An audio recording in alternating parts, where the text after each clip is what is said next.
My sister banned my kids from her wedding. After 2 years of silence, she showed up with gifts because she couldn't have children herself. Due to the possibility that my children may create discomfort, my sister did not invite me to her wedding. After being infertile for 2 years, she unexpectedly arrived at my door with gifts. My 11-year-old twin boys, who are on the autism spectrum, are my 38 Fahrenheit. To provide a stable atmosphere for children, my spouse and I have put in a ton of effort. They are wonderful children who simply require a little more help and tolerance than most. We've faced our fair share of difficulties, including grocery store meltdowns, that one awful school play, don't ask, and the ongoing struggle to obtain appropriate accommodations from the school district. But, for the most part, we worked it out. When I was little, my sister and I were finishing each other's sentences. We exchanged secrets, clothes, and everything else. When I discovered I was pregnant, I phoned her first. I supported her at every breakup, career problem, and other situation. When my boys were diagnosed, she was present. Or she seemed to me to be. She sat with me as I sobbed and brought over lasagna.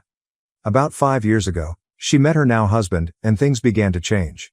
He is from an important family of some sort. They are merely wealthy and well-connected.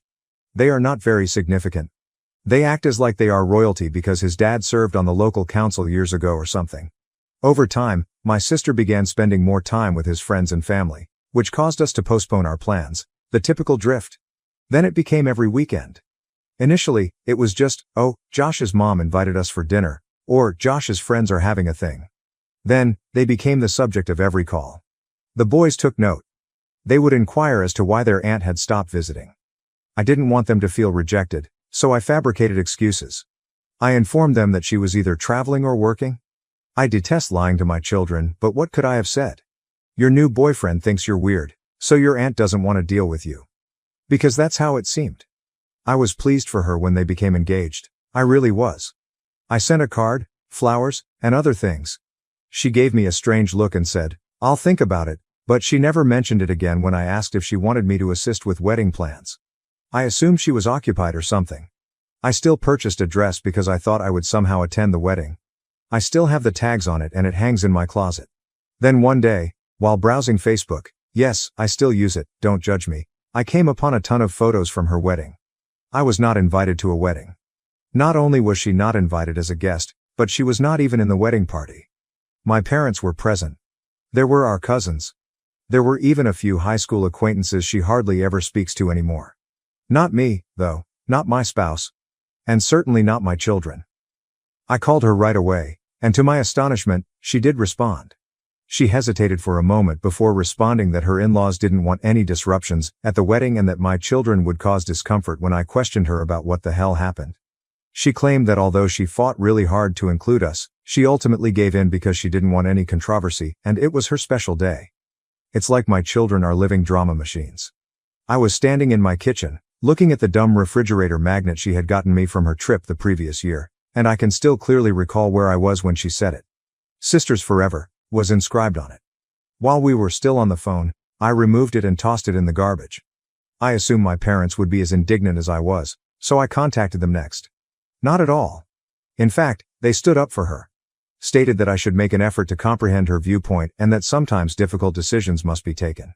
Perhaps it was for the best because my dad even dared to comment that such activities can be too stressful for my boys anyhow.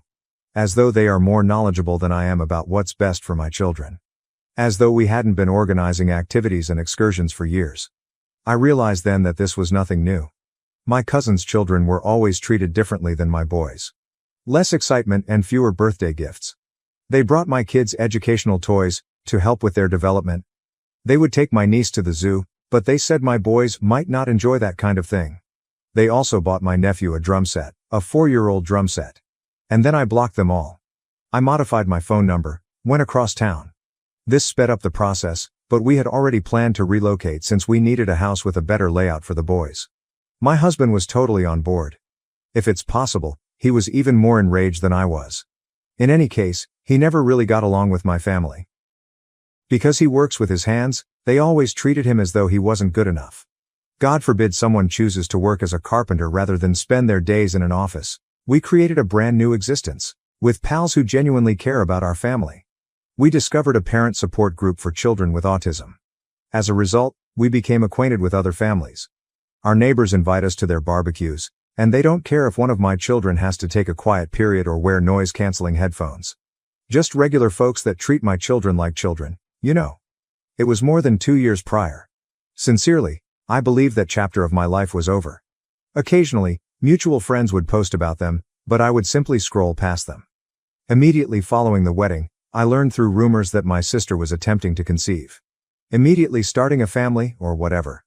Well done, I thought. She can have the ideal neurotypical small family that she has always desired. Then, unexpectedly, my dad, mom, and sister arrived at our front door yesterday. Included gift bags. These phony smiles, too. I inquired as to how they discovered our address. That question, which is really unsettling, was disregarded. Really, none of our mutual acquaintances would have given it to them without first asking me, and we weren't on the list. They probably hired someone or something, which further adds to the strangeness of the situation. Immediately, my sister broke down in tears, which is often her first reaction, and expressed how much she missed the boys and me. My mother said that they had given it a lot of thought and had come to their error. My dad was about to say no to something, and he just stood there looking uneasy, shifting his weight from foot to foot like he used to do when we were kids. Then my sister reveals the shocking news that she and her husband have been unsuccessfully trying for a child for the past 2 years. After a series of unsuccessful fertility procedures, she is now reevaluating the true meaning of family. As if reading from a Hallmark card, she said that same line. She discussed how her husband's family is pressuring them to continue the family name, despite the fact that they have seen 3 doctors and undergone IVF twice. For a minute, I just stared at them, trying to take it all in. My mother was nodding in agreement. As if it were the most intriguing thing he had ever seen, my dad was studying our porch light. My sister continued to ramble endlessly about how she had a revelation about what is really important in life. Then I told them exactly what I had assumed, that they are settling for my relationship since they are unable to have their ideal small family and only want a relationship right now. When they kicked my boys out of a family gathering because they were, they showed no concern for them. Feeling embarrassed? But my children are suddenly good enough now that my sister dearest is unable to have her own? My father attempted to interrupt me by saying something like, "That's not fair," but I had already finished. My children aren't emotional support animals that they can ignore and then pick up whenever it's convenient, I informed them. They were treated as though they were flawed, which damaged them as human beings. I reminded them that we used to get together every Sunday for dinner, but that invitation abruptly stopped when my sister began seeing her husband. At that point, my mother broke down in tears, accusing me of being unkind and claiming that they had learnt their lesson. My sister simply looked at me as if I had smacked her, which, to be honest, I had almost done. She persisted in reaching for this present bag as though it would make everything better. Out of the top, I could see a nice toy of some sort, just the kind of item that would overstimulate one of my guys and make them lose it. They couldn't even recall their basic characteristics. They should take their guilt gifts with them, I advised them. I closed the door after that. I could hardly turn the latch since my hands were shaking so much. However, the presents were left outside my door. Afterward, I tossed them in the garage. I informed my husband what had happened when he arrived downstairs after hearing the commotion. Even though he indicated I made the proper decision, I'm now questioning it. The problem is that over the years, my boys have inquired about their aunt and grandfather on a few occasions. I know they remember them, even though it's not often. I sometimes question whether I'm denying my children's family ties out of animosity. However, I also believe that allowing these individuals to return to our lives will only prepare my children for future rejection. What happens if my sister does, in fact, become pregnant? Will she abandon us once more? Will my parents once again treat my children as inferior? I haven't mentioned the visit to the guys. Thank God, it happened while they were visiting a friend's house. At the last minute, I switched shifts with a coworker. I was only at home because of that when they arrived. Here, am I the a-hole? For the sake of my children, should I have at least listened to them? Update. Holy shit. I had no idea this would go so out of control.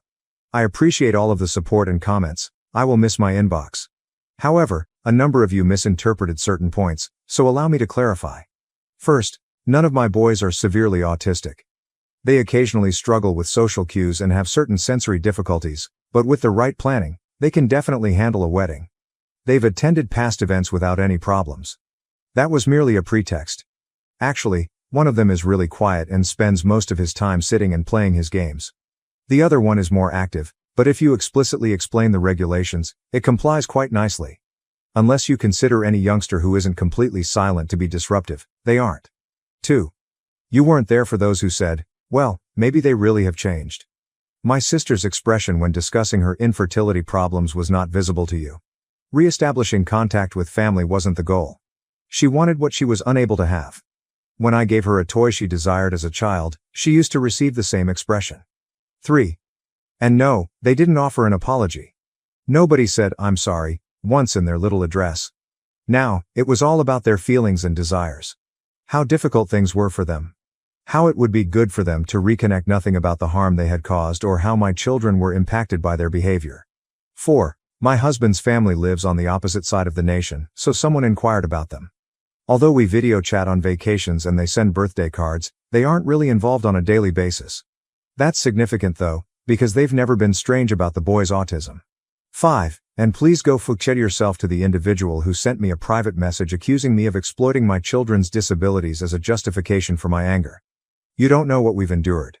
Anyway, since my post, a lot has transpired. Since the incident, my sister has been constantly messaging me. There was more sobbing and guilt tripping at first. She's acting rudely now, accusing me of being immature and punishing her for one mistake. One error? They ignored my family for 2 years after excluding us all from a significant life event. That is a sequence of intentional decisions rather than a single error. At around 2 in the morning, she also sent this strange SMS. Expressing her desire to be an aunt, and her envy of my motherhood journey. Who speaks in such a manner? It seems so staged and manufactured. When she would come over, this same person would ask me to make the boys wait in a different room because she found their stimming to be bothersome. I didn't answer when my parents called either, since I assumed it was them. In their voicemail, they stated that they would like to meet in a neutral setting and talk things over like adults. To avoid having their previous numbers blocked, they apparently changed their numbers or something. My husband believes they are also full of shit, and I did wind up telling him everything they stated. He brought to mind how, rather than genuinely offering assistance or making an effort to understand, my parents continued sending us papers about cures, and recommending that we try various diets or other things when our boys were first diagnosed. I had nearly forgotten about it. Or when, in a loud whisper, my mother explained to a waitress that my kid wasn't being impolite when he didn't respond to her inquiry. He's just autistic, as if it were some embarrassing secret. Especially after the diagnosis, my sister would use this phony sympathetic voice to comment on how so hard having twins must be. Will they ever be able to live independently, she would wonder? When they were 4 years old. About a 4-year-old, who asks? At 4, even neurotypical children are unable to live on their own. I'm still unsure about how to inform my children. I assumed I had received all of them, but one of them discovered a gift bag they had left behind and inquired as to its origin. I simply put it away after saying it was from an old buddy. Lying to children makes me uncomfortable, but I also don't want to raise their expectations about people who might vanish in the future. Lately, they have been doing incredibly well. A few of you asked if I would think about doing family therapy with them. Perhaps I will. But I'm just trying to take it all in right now. In order to escape all of this drama, my husband proposed that we go on a family vacation the following month, which sounds like a wonderful idea at the moment. A few hours away is a location with cabins beside a lake. On one school excursion, the boys went there and had a great time. Oh, and strangely, yesterday I received a friend request on Facebook from one of my mom's acquaintances, with whom I haven't spoken in years. They're probably attempting to obtain information now via other means. Of course, I ignored it. I may provide another post if something noteworthy occurs, but for the time being I'm attempting to concentrate on my real family, the individuals who have been here continuously. Second update. Alright, so a week or so has passed after everything happened, and certain things have happened. I didn't intend to post again so quickly, but I need to vent because things keep happening. To begin with, I would like to express my gratitude to everyone who left a comment offering practical guidance rather than simply labeling me resentful, which, well, okay. No, Sig. I'm resentful, would you not be? To answer your question, I haven't examined the gifts they brought. However, before publishing this update, I did investigate them. They remain seated in the garage for the time being. Thus, on Tuesday, my sister arrived at my place of employment. She just happened to walk in as I was working my part-time job at this little office. It's still really creepy where I work, and I don't know how she found out. I didn't want to make a scene in front of my coworkers, so I escorted her outside. We were in the parking lot and anyone might see us, so even though I was angry, I attempted to keep my voice down. She began her address by saying that she has been doing a lot of soul searching, and that learning that she is unable to have children has put things in perspective for her. Then, using the same strange whisper as if it were a secret, she began discussing how her husband had evolved in his thinking on special needs children. None of it sounded real, so I just stood there wondering if she was reading from a script. As she normally does when she is lying, she continues to check her phone during her conversation. She would make up reasons why she couldn't do anything with me, something she used to do when we were teenagers. She then went straight to the point. She wants to show them what real family looks like, by taking the boys and me to her husband's family's major reunion in a few months. She genuinely expressed her desire to demonstrate to them the extraordinary potential of exceptional children. As if my kids are some sort of pornographic inspiration for her in-laws. Then something clicked. This has nothing to do with getting back in touch with us. She is doing this to brag to her in-laws about having a relationship of any sort with her nephews. As if we were accessories in her life narrative. For example, my children are a backup plan or consolation reward because she is unable to have her own. I walked away after telling her I had to return to work. I need to stop living in the past, she called after me. It is rich coming from someone who, after her initial goal failed, now just wants a relationship. For the remainder of my shift, I was trembling. It was kind of my boss to notice and let me leave early. The problem is that if they had demonstrated any awareness of their mistakes, I might have thought about allowing them to re-enter gradually. However, people continue to treat my children as though they are unique, special, or something. Not only children, who should be accorded the bare minimum of deference. They continue to focus on themselves and their requirements. After that, I ended up answering my mom's phone yesterday from a new number I didn't recognize. She said that I'm being too harsh on my sister, who is inconsolable. Did you think it was wrong to exclude us from the wedding? I asked her directly. She merely mentioned complicated situations, and doing what seems best at the time, without providing a precise response. She eventually acknowledged that she felt the wedding wasn't an appropriate setting for children with issues, after I pressed her on the matter. She said exactly that. She referred to them as children with issues, without even mentioning their names or recognizing them as her grandchildren. I ended the call. I have had enough excuses and non-apologies. The suggestion that my children are inferior to other youngsters has been dropped. I'm tired of the way they skirt the true problem, which is that they're ashamed of my children and that they only want a relationship now that their situation has changed. After school today, my husband took the boys out for ice cream, and I finally got around to looking into those gift bags. It was just what I had anticipated. Generic items that demonstrated a complete lack of familiarity with my children. Things that are completely out of their age range or completely unrelated to their hobbies. One of the bags had a card and a check for a sizable sum of money. Just the check, no note. They seemed to be attempting to re-enter our lives through financial means. I tore it to shreds. Their money is not necessary for us. For 2 years, we've been getting by just fine without it. Regarding my boys, I finally had a conversation with them last night and gave them the straightforward explanation that they haven't seen their grandparents or aunt in a long time since family members don't always treat one another properly. I didn't try to sway them or go into specifics. If they would meet them again, one of them inquired. Maybe someday, but not right now, I replied. I believe they don't remember as much about my family as I believe they did because they seem to take it really readily. When you're 11, 2 years is a long time. One of them said he recalled how delicious Grandma's cookies were. The other claimed he didn't enjoy the stench coming from Grandpa's house. It did smell like mothballs. They then inquired about their ability to play video games, and that was that. I believe that was the best course of action. It appeared to be acceptable to them. On social media today, my sister shared a cryptic tweet about forgiving people who don't know how to accept love, or something similar. Many family members used heart emojis in their comments. In their view of events, I suppose I am the antagonist. I'm good with that. So, yes. That is the current situation. Is the asshole still me? Perhaps. However, I would much rather be a jerk than allow my children to be used as emotional band-aid solutions to cover up someone else's sadness. Third update. I didn't intend to provide another update so quickly, but circumstances have become worse, and I'm still dealing with the fallout. Do you recall how I said my sister shared that ambiguous post on social media? Evidently, though, she has been posting far more frequently than that. I received screenshots of things my sister has been saying about me online from a common acquaintance, who is one of the only people who hasn't taken sides. In essence, she is portraying herself as a grieving aunt who merely wants to get back in touch with her nephews. And me, this vengeful bitch, using my children as weapons. In addition, she uses the hashtag number anti-love or something similar to it.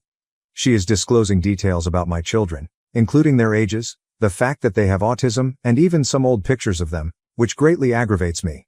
All for her naive supporters' compassion points. I'm thinking about filing a lawsuit since I feel that my privacy has been violated. My children didn't request to join her on social media. But hold on, things will improve.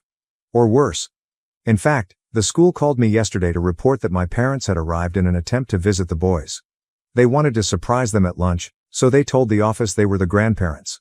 Fortunately, the school phoned me right away because they weren't on the authorized pickup list.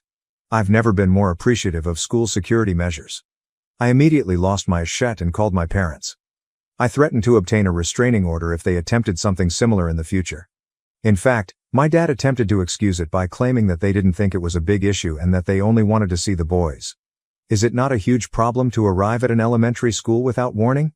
How could that be considered normal behavior? My mother called and began sobbing once more, stating that they were in a difficult situation and had run out of options. I advised them to accept my boundaries for the first time in their life as an alternative. Just in case, I hung up and gave my friend a call to ask for guidance regarding restraining orders. I had to leave work early once more in order to speak with the principal of the school and ensure that they were aware of the circumstances. In fact, she was very encouraging and promised to add a note about unapproved visitors to the boys' files. I had the impression that I was involved in some strange custody dispute, only this time, the parties involved had no legitimate claim to my children. Then, at about 8 p.m. last night, the doorbell rang. My sister's spouse was standing there when I peered through the peephole. Not my sister, not my folks. Her spouse. The same man who believed my children were unworthy of attending his priceless wedding. I yelled at him to go or I would call the police, but I didn't open the door. Without a word, he pushed an envelope under the door and walked out. It had a formal letter from him in which he apologized for any misunderstandings, and described how his marriage had changed him as a person. Another check, larger than the previous one, was also there. For the boy's future, he added in the memo line. As if we were in need of his kindness. It seems as though a public relations team wrote the entire thing. Nothing concrete about what he did wrong or why it hurt us is mentioned. It's all generalizations about family bonds and second chances. My husband simply laughed when I showed him it and remarked, "This guy still doesn't get it, does he?" All this is wearing me out. They seem to be deliberately wearing me down, as if they believe that if they persist, I will ultimately give in. The lads have also noticed how stressed I am. I sat them both down and assured them that we would not be leaving. That they were secure. That they didn't have to be concerned. I clarified that adult arguments can occasionally take some time to resolve. I was straightforward and comforting. After that, they appeared to be fine. However, I detest that they are even being impacted by this. In the event that we do require legal protection, my spouse recommended that we keep a record of everything that occurs. I've started recording all of the attempts to get in touch, saving voicemails and texts, capturing screenshots of my sister's posts, and other similar activities. It seems excessive. However, so is turning up at someone's place of employment or their children's school. My current strategy is to keep avoiding them as much as I can while still keeping my family safe. I've changed my email password just in case, blocked and locked my sister's new social media accounts, and updated all of our emergency contacts with people we truly trust. I still don't know if I'm doing this correctly. I suppose my current query is, how can I shield my children from all of this drama without having them feel as though a significant secret is being withheld from them? And regardless of how much soul-searching the other person professes to have done, am I mistaken in believing that some relationships are simply too broken to be repaired? Update 4. Well, my last update was a couple weeks ago. I haven't felt the need to update because things have finally settled down a bit, but I thought I should wrap this up for those who have been following along and given support. First of all, we appreciate all of your notes asking how we are doing. Even if they have never met me or my children, it means a lot to know that there are individuals who can relate to my situation. I had my friend's attorney assist me in writing a formal cease and desist letter to my sister and parents following the school incident. Although it doesn't have the same legal force as a restraining order, it does provide documentation in case the situation worsens.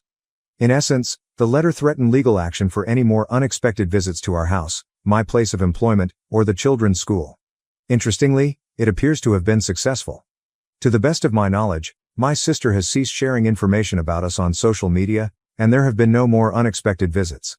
In a brief email, my parents acknowledged receiving the letter and stated that they needed time to process everything. I'm good with that.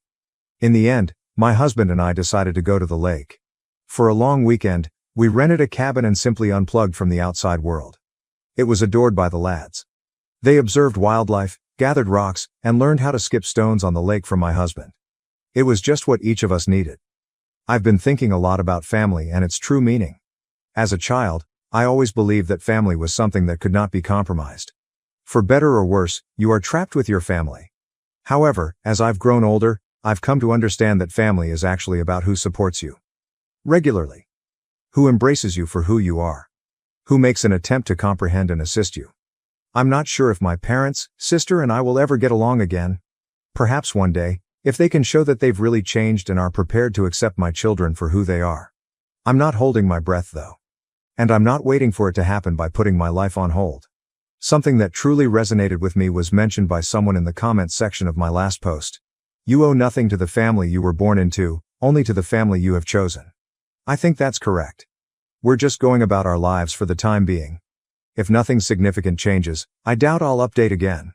Once again, I appreciate your support and listening. You have no idea how much it helped. My wife cheated through text after 5 years together. I quietly planned my exit while she was away and left her a cold goodbye note. First, I'm 36, and I thought finding a good honest woman was like discovering a unicorn. You hear about them but never see one. My personality is direct and no nonsense, unlike those nice guys who complain about being friend-zoned. I work in construction. My job is good and I make a good living. Even when I gave my all in previous relationships, I felt like it wasn't enough. I sent flowers without reason, remembered anniversaries, and listened to others. I tried to sympathize and encourage. I was always hurt at the end. I started to wonder if all the good things and hard work were worthless. Being kind and caring seemed like a burden. I was losing hope in the relationship. My belief was that qualities were no longer valued. Honestly, I didn't look. About 5 years ago, I met Jessica. Her age was 33, nothing special happened during the meet cute. A mutual acquaintance introduced us at a casual party. It was simple. Her smile seemed honest, therefore I was drawn to it. Not fake or forced. I got her number and started dating after spending the evening talking to her. Early on, 3 months later, seeing each other was joyful. So, well, we clicked. I always tried my hardest. I remember the outfits we wore that day as well as yesterday. I initially thought the connection was casual, but I started to like it. This was my chance. There, I felt like I had discovered the one. Jessica was special. Although we shared many interests, including hiking and visiting new restaurants, I thought it was healthy to have our own. I like fixing old automobiles and going to car shows. It didn't bother me that she found it intriguing. She made many bowls and vases since she loved ceramics. I liked her art even if I didn't have the patience to do it. It offered conversation and learning opportunities. In the beginning, everything seemed right. Despite being young and still learning, we worked together. Felt natural, we felt like we were making something, we planned and spoke about the future. Our jobs were different, as detailed later in this post. Construction is my job. On-site work dominates my days. Even if it's challenging, I'm proud of my honest job. Jessica sold, nevertheless. Her performance was measured by software sales. After working in a 9-to-5 office, her company offered to let her work from home, so she did. I first loved it. Even living in the same home while she worked would provide her more freedom and allow us to spend more time together. I always supported her in finishing her job to get that promotion and was proud of her. Destinations were planned. Personally, I've always considered myself an excellent companion. I'm not bragging, but I try to focus, support, and defend my partner. Impulsiveness, emotional support, and bedroom competence are required. Jessica and I worked hard. She seemed trustworthy. I used to worry about my partners lying. Jessica was different. I'm not saying adultery is impossible, but I wasn't worried. I believed we had a special relationship built on respect and trust. Thus, I was deeply touched by what followed. It began softly. Jessica acted weird. She seemed odd, it's hard to explain. She was secretly taking calls in another room and hiding the screen as I passed. She loved him less and spent less time with him. She always complained about being fatigued, even on weekends when we had plans. I initially ignored it. I thought she was stressed at work. I could tell she was stressed out by her promotion efforts. I kept telling myself, don't jump to conclusions, it's probably nothing. I didn't want to think it was serious. My first thought was curiosity. I wondered why she was so aloof and what was wrong. I had lost sight of the big picture. However, the odd behavior continued. I saw nothing of Jessica for a week. Just enough of those everyday moments kept me going, making me wonder whether I exaggerated. However, suspicions grew. I didn't think she cheated immediately. I suspected she was having a personal problem, perhaps she was hiding a disease. We watched a movie one Saturday night as usual. She appeared preoccupied and on her phone continuously. She insisted they were work emails when I asked. On Saturday night, even though she had never done it. I grew worried then. I was getting more anxious. Finally, I told my pal James. James is decent yet cynical, especially about relationships. His traumatic divorce a few years ago warped his outlook on everything. When I confided in him, he laughed. His words, "Dude, if she's a woman, she can cheat on you. Will always stay with me. They all have it." He said you can never be sure even if you have everything, a great career and nice appearance. Even though it was harsh, that statement moved me. My perspective was entirely altered. All of Jessica's activities became suspicious. My curiosity and anxiousness led me to suspect she was cheating. James' words stuck with me. I decided I was done. I couldn't live with this doubt and feeling of something wrong. I decided to find out what was occurring. I knew about Reddit, and every internet suggestion advocated phoning. Thus, I decided to go that route if things didn't improve. I made a great dinner.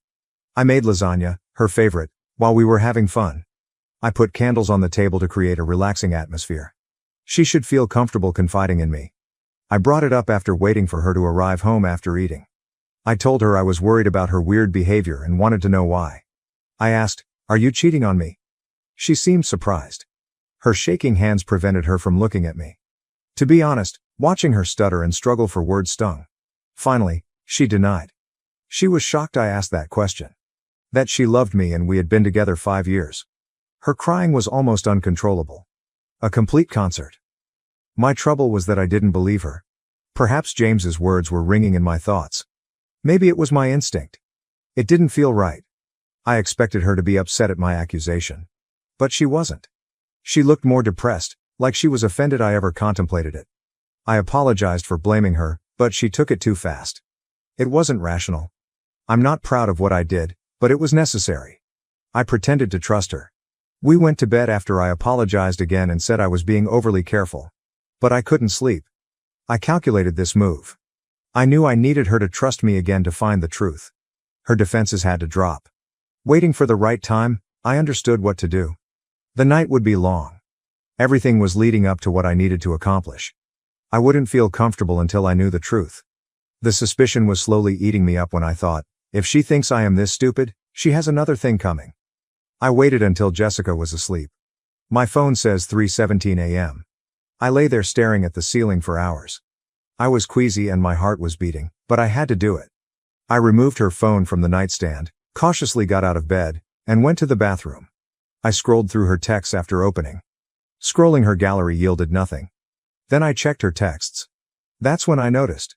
One contact is Harry's Plumbing. Why does Jessica keep messaging a plumber? That was obvious that was a fake name. I almost laughed at how childish and obvious that was. My world collapsed as I clicked on the conversation. James sent explicit messages. Pet names. Share how much they missed each other. Dirty talk. Nearly nude photographs were also posted. Jessica added, "You're making it hard to focus on work, you know?" As James smirked and said, "I can't stop thinking about your smile." Jessica posted a photo of herself wearing new underwear with the caption, "Wish you were here to take this off me." All was black and white. They had suggestive texts and emotional connection without saying they had slept together. Just an affair.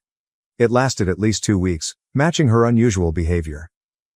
As I read the messages on the restroom floor, I felt I could have a panic attack. My heart raced. Too fast breathing. The phone was hard to grasp since my hands were shaking. Felt like shouting, "Ruin something." To awaken and handle her promptly. They weren't pretty, and I won't say more, but I pondered finding James. Horrified, indignant, and grieving. 5 years. 5 years of a falsehood in this relationship. I wondered how she did it. Did anything happen? Did she ever love me? It seemed like my world was flipped. It was good to hear about it before we were married and had kids. I was upset at her method though.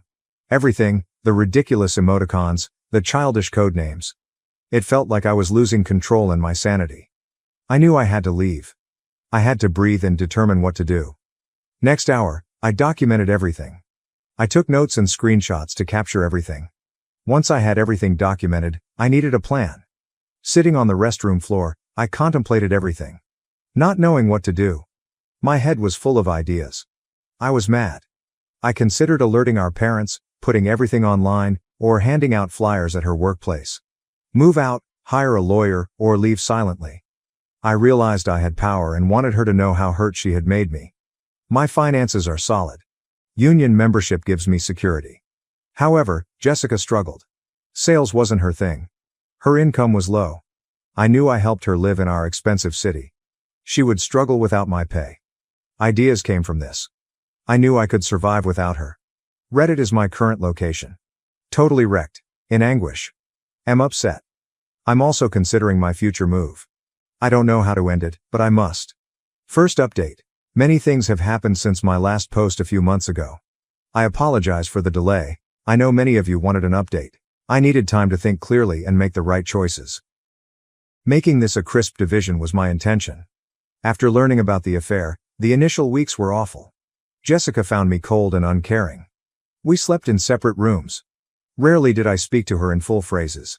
I was too angry and hateful to look at her. I ate little. It was beyond me what she was doing. I learned that it's important to take your time getting married, and I want to share this with you. I'm glad Jessica and I didn't marry. I avoided a bullet there. It merely shows that you can never truly know someone until you've lived with them for a long time and seen their best and worst. This aspect was now familiar to me. Our lease was up in 3 months under my name. I thought that would be the best time to approach. With more time, I could arrange, get things in order, and maximize my actions. Finding an affordable apartment near my job took time. I also had to pack boxes and seek friends for help relocating. I planned, but there was plenty to do. A month after I inspected her phone, Jessica and James shared a bed. Really, it only made things easier when I found out. I should go, it said. It eliminated any doubt or desire to fix the situation. That was the final nail. I've heard that cheats lose interest when the forbidden part is eliminated. Jessica and James's relationship may not last. It's a lie-based fiction. That's their problem, not mine. I was gathering myself after finalizing the plan. In the last month of the lease, it was time to move. I was ready because I prepared for months. Jessica would work late, so I chose a day. She said she had a big client dinner, but I didn't care. It just gave me the chance. I had already arranged my friends, including James, who knew everything. They were eager to help. For weeks they told me to move on, that I deserved more and that they would always support me. Good men. Very lucky to have them. Their support made me feel better about my actions. We met at the flat early in the afternoon. Most of my possessions were in cartons with clear labels for easy identification. We worked efficiently. These people ran smoothly. The truck carried all my possessions, which made up around 80% of the apartment's contents. I tried to take as little as possible from her: cookware, electronics, furniture, clothing, tools. I wanted her to feel my months-long emptiness. I liked that the new flat was closer to work. It was tiny but clean, mine. New beginning? In 4 hours, we moved everything. Considering my wealth, it was fast. I remember touring the apartment before leaving. Jessica brought a few pieces of furniture into the relationship, but the walls and shelves were nearly bare. It looked downcast. Indeed, it felt good. Knowing I was doing this fueled a strange mix of wrath and grief.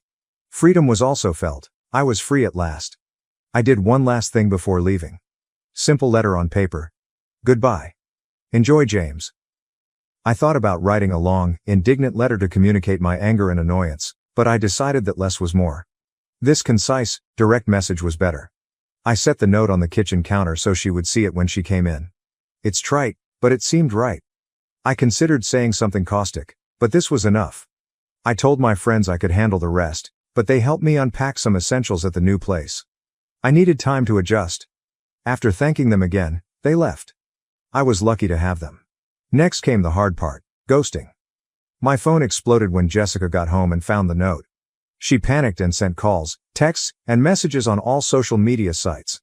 In a few hours, she went from furious accusations to emotional begs for forgiveness. She even tried to contact me through mutual acquaintances, appealing for help, but I never responded. Every phone, message, and attempt to contact me was ignored. My vengeance was completely quiet. I wanted her to feel confused, apprehensive, and powerless like I did when I found about her affair. I haven't spoken to her in 3 weeks since moving out, and I'm enjoying imagining her worry. She must be terrified. Update 2. The landlord contacted me on my cell phone a few days after I left, evidently confused and unsure of what was going on. He must have heard Jessica's story, but he wanted to hear mine. I told him everything about the affair, James, and how I couldn't live with a cheater, so I left and told him I wouldn't renew the lease. The landlord was sympathetic after I had been a good tenant for years, paying my rent on time and never causing any problems. I think he appreciated my sincerity. I also told him the security deposit would be lost. I didn't want my money back or to aid Jessica. I asked the landlord to inspect the flat and determine if she was entitled to payment. I trusted him to make the right judgment. The landlord then told me, with a strange sense of satisfaction, that Jessica was unable to pay for the flat on her own. Her family lived too far away to help, and she had no roommate. She was in risk of eviction and desperately looking for a new home. I was relieved to know that her treachery caused it. I know some people think I'm being mean and that I should feel sorry for Jessica, but I didn't. I threw myself into her, created a good friend, was reliable, and helped her, and she tossed it all away for a cheap thrill. She made her choices and now faces the consequences. It's about the notion and the hurt and disgust she put on me, not the money, flat, or goods I stole. Having the best of all worlds, a hidden affair and a loving, committed partner, is impossible. The landlord did the walkthrough and contacted me to say everything was great and my security deposit would be refunded. I was pleased. He also informed me that he had delivered Jessica the eviction notice and praised my handling of matters. I thanked him again and said I was pleased to be moving on. I also blocked her and moved on as advised. Third update. A month after the last post, Jessica tried to call me from a blocked number, which went to voicemail. After looking at it, I knew it was her. I returned the phone, and Jessica started crying. She was crying, stating she had nowhere to go, and apologizing repeatedly. She sounded discouraged and worn out. She knew she had to admit the affair. She kept saying I'm sorry, I'm so sorry, and offered weak apologies and explanations. She said, it simply occurred. Not my intention. I was confused. It was pitiful. She even brought up our happy times to gain my love back. You still care about me? She questioned, cracking. She was desperate and would try anything to change my mind. She said she had nowhere to go and didn't know what to do. I listened to her sobs to help her comprehend the weight of her decisions. I laughed a bit, without humor, with incredulity and derision. I told Jessica it's funny. You lied to me and hid for weeks or months, and now you want my sympathy? It took me another second to process what I said. You decided? You destroyed ours. You are feeling the effects. My final blow was lethal. I said mechanically, you have James. Go live with him. I hung up after that, denying her the chance to reply, discuss or beg. If she spoke, I cut her off mid-sentence. There was no going back. After hanging up, I blocked her on Facebook, Instagram, and all my other social media accounts. I eliminated her internet presence as fully as I did her physical presence from my residence. Despite considering erasing old photos and notes, I kept them for now to remember my hardships and successes. While sitting back, I felt a strange tranquility. No joy or victory. Just closure. I felt relieved after months of carrying a load. I justified my actions to myself alone. I said, I have no idea where she'll go. And to be honest, I don't give a damn. She made her bed and can rest in it. I grew even more certain that she deserved all her problems because of her choices, not revenge. Without me to cushion the pain, she had to face the truth of her betrayal and lies, which had shattered our relationship. I was conscious of my suffering, the insomniac nights, the terror, and the feeling of worthlessness. No one should go through it. I'd also punish Jessica for her actions. If she becomes homeless, she deserves it. That was my last thought, showing how little I cared about her. My brother stalked my girlfriend, but my family defended him. We were threatened, so we left, started over, and cut off all contact. As soon as my girlfriend Sophia, 25, walked in, Ethan began acting aggressively, making her incredibly uncomfortable with absolutely out-of-character conduct. He virtually pushed our mother aside just to be the first to hug Sophia, and he held her so tightly that she had to physically pull away. Throughout dinner, he kept finding excuses to touch her hand or shoulder, making odd inside jokes despite the fact that they'd only recently met, and actually pushing past me many times to sit next to her, until he crossed the line by trying to feed her with his fork while staring attentively. Sophia was obviously uneasy, but she stayed courteous because it was our first family gathering and she wanted to make a good impression. Ethan spent the entire evening reciting embarrassing anecdotes about my youth, twisting them to make me look like a miserable fool. He even told a completely false story about how he had to save my high school girlfriend from my claimed emotional abuse, which never occurred. Sophia knew these stories weren't genuine since I'd already told her about my adolescence, but my parents just nodded along as if Ethan was spouting biblical truth. After dinner, things worsened. Sophia offered to help clean up, hoping to be helpful. I was helping my father move some boxes in the garage when I remembered I hadn't seen Sophia in a while. I found her in the kitchen, with Ethan actually blocking her departure. He had trapped her at the sink and told her she deserved someone more exciting than his boring, unstable older brother. He was standing far too close, one hand on the counter next to her hip. Sophia ordered him to back off twice before I came inside. When she spotted me, she was relieved and came to stand next to me. Ethan just laughed dismissively, as if everything was one big joke, but Sophia was visibly shivering. My fiancée Sophia and I had been dating for 8 months, and everything was going great until Ethan started to wreck our lives with his compulsive behavior. I suppose I should explain our family dynamics so that this makes sense. Ethan and I were raised in a tiny Minnesota town by upper-middle-class parents. Our parents both work in real estate and make good money, but they've always prioritized appearances over genuine family relationships.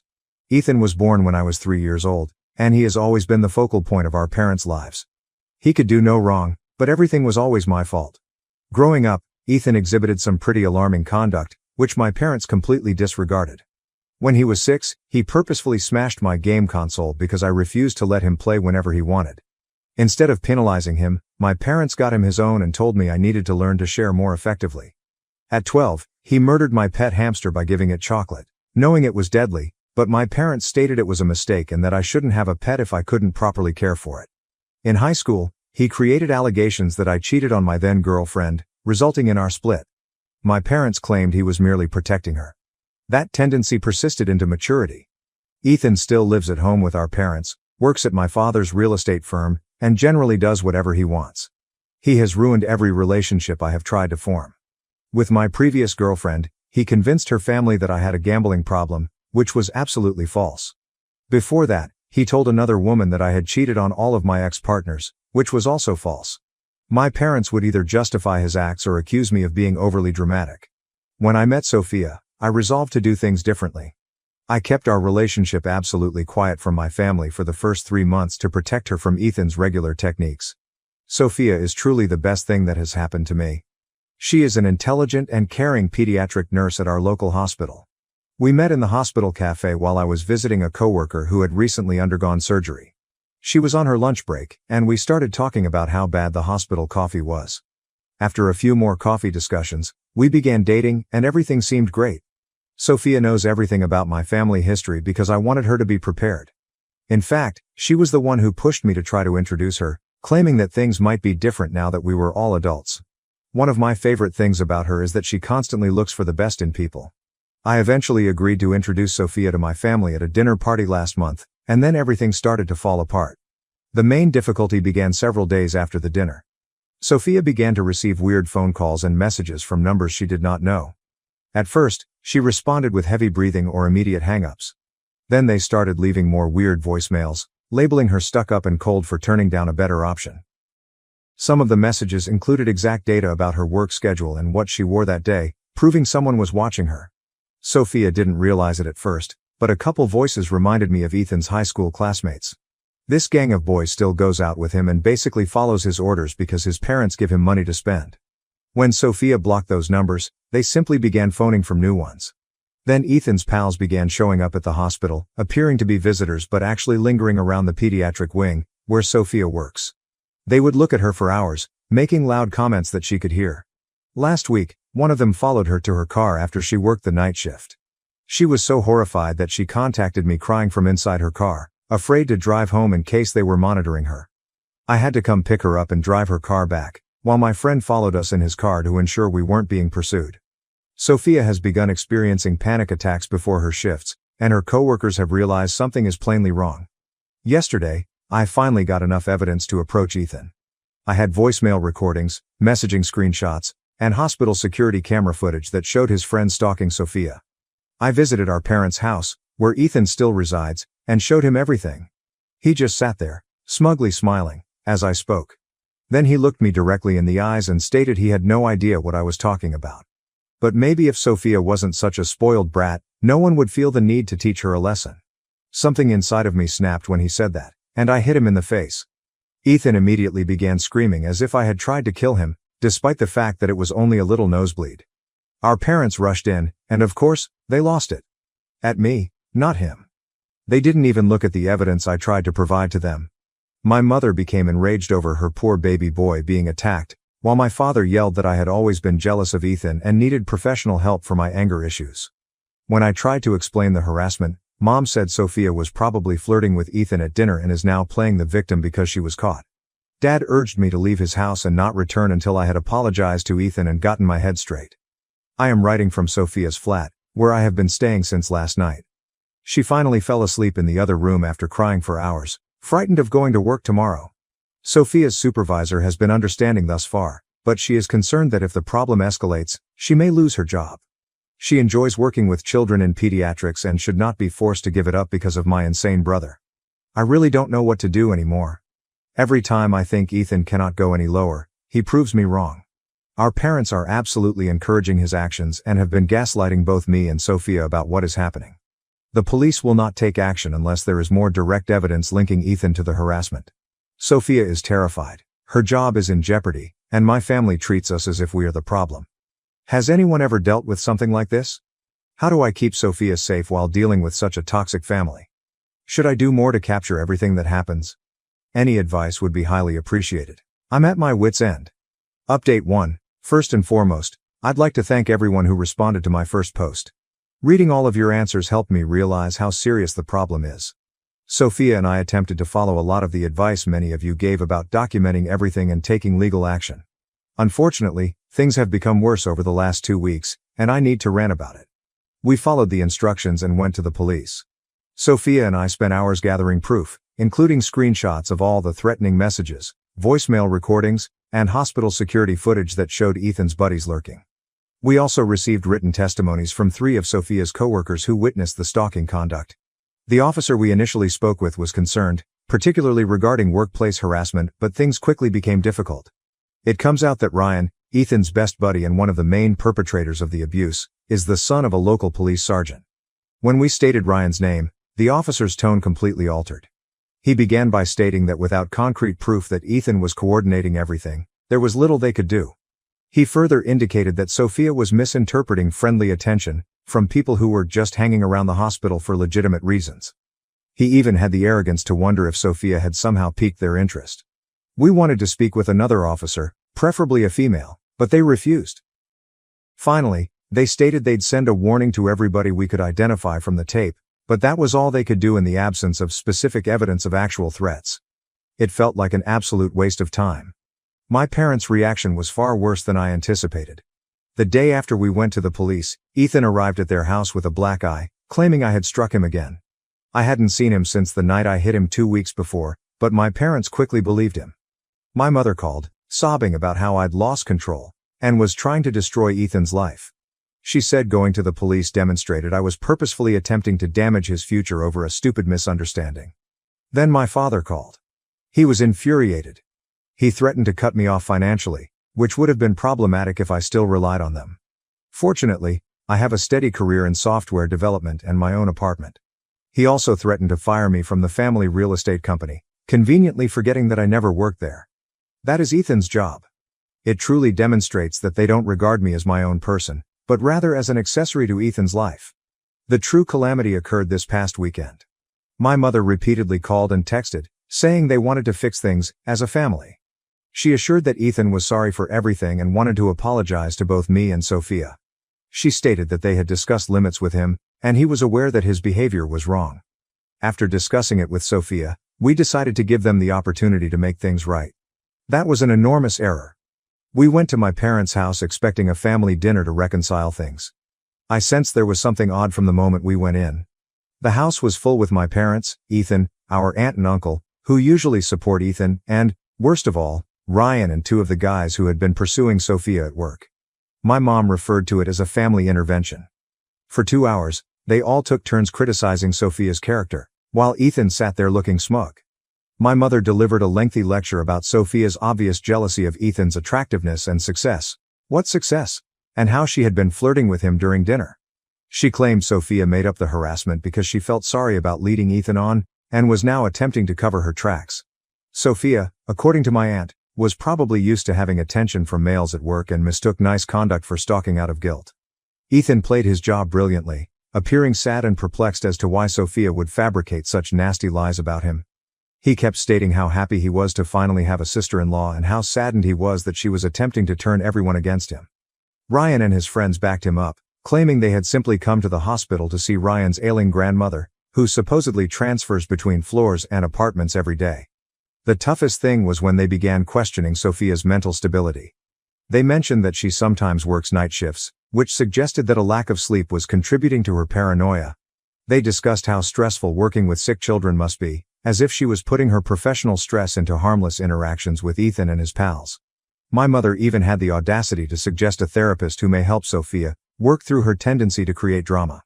Sophia originally attempted to defend herself by politely discussing the harassment and even giving them the messages and voicemails again. But they kept talking over her, dismissing her facts as misunderstandings or hinting that she had caused everything. When Ryan began outlining in detail what Sophia had worn on specific days at work, demonstrating he had been monitoring her, my parents assumed Sophia was attempting to attract attention. Things grew terrible when they invited Ryan and his pals to join us for dessert, claiming they wanted to demonstrate what good young men they truly were. Sophia was having problems breathing and had to leave the room.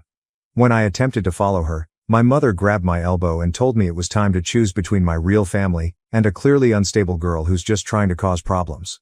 Sophia is who I choose. We left quickly, and I haven't spoken to my family since that night. Ethan's buddies have escalated their harassment, spreading reports at Sophia's workplace that she is mentally unstable and has a history of false claims. Her supervisor summoned her to a meeting yesterday to raise worries about drama at work. While he appeared empathetic, he warned her that the disruptions were beginning to damage her job performance and that she considered transferring to a different department or hospital. We've engaged an attorney to help us obtain a restraining order, but the procedure is sluggish. Sophia has been looking for jobs at other hospitals, and one of her old co-workers has offered to help her find work at a hospital some 300 miles away. I hate that we're being forced to take such harsh actions, but I can't face watching Sophia live in constant worry and tension. She now sobs before every shift and has lost weight because she is too anxious to eat properly. I really don't know what to do anymore. Every attempt to approach this sensibly has failed. My family is absolutely insane, the cops are ineffective, and it appears that Ethan is winning. How can you fight back when people want to believe the worst about you, and the best about your abuser? Update 2. I wish I had better news, but everything fell apart following what happened at my cousin Chloe's wedding last weekend. I've been trying to comprehend everything for the last few days before posting this update. What was supposed to be a happy family celebration turned into a nightmare that left Ethan in handcuffs and our family irrevocably shattered. To begin, Chloe has always been the only member of the family, aside from my grandfather, who recognized Ethan's deception. When we were youngsters, Mom caught Ethan abusing her cat and informed everyone, but my parents convinced us she was lying for attention. She never forgot, and she has been completely supportive of me throughout Sophia's condition. She even drafted a thorough statement for our attorney explaining Ethan's troubling background. When Chloe sent her wedding invites, Sophia and I were hesitant to go. But Chloe called us directly and said she only invited Ethan because her parents insisted, and she had hired extra security just to keep an eye on him. She also sat us at a table with her husband's family, far from my parents and Ethan.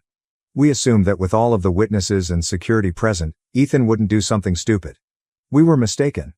The ceremony went well, owing in large part to Ethan's duties as a groomsman. Noah, Chloe's husband, is our cousin on the other side of the family and was unaware of any of the drama. Everything appeared to be in order at first glance. Ethan sat at the family table with our parents, while we were across the room with Chloe's in-laws. Sophia began to relax and enjoy herself for the first time in weeks. Sophia used the restroom around 9 p.m. She had been gone for approximately 10 minutes when I saw Ethan wasn't at his table anymore. Something seemed strange, so I went to check on her. Sophia screamed as I was about to enter the restroom. I began running when Noah and his brother turned the bend in front of me. They discovered Ethan pushing Sophia against the hallway wall outside the lavatory, attempting to force himself on her while she struggled. He had one hand over her mouth and the other forcefully grabbing her arm, leaving bruises. Just as I arrived, Noah and his brother had dragged Ethan off of her. Sophia shook and cried.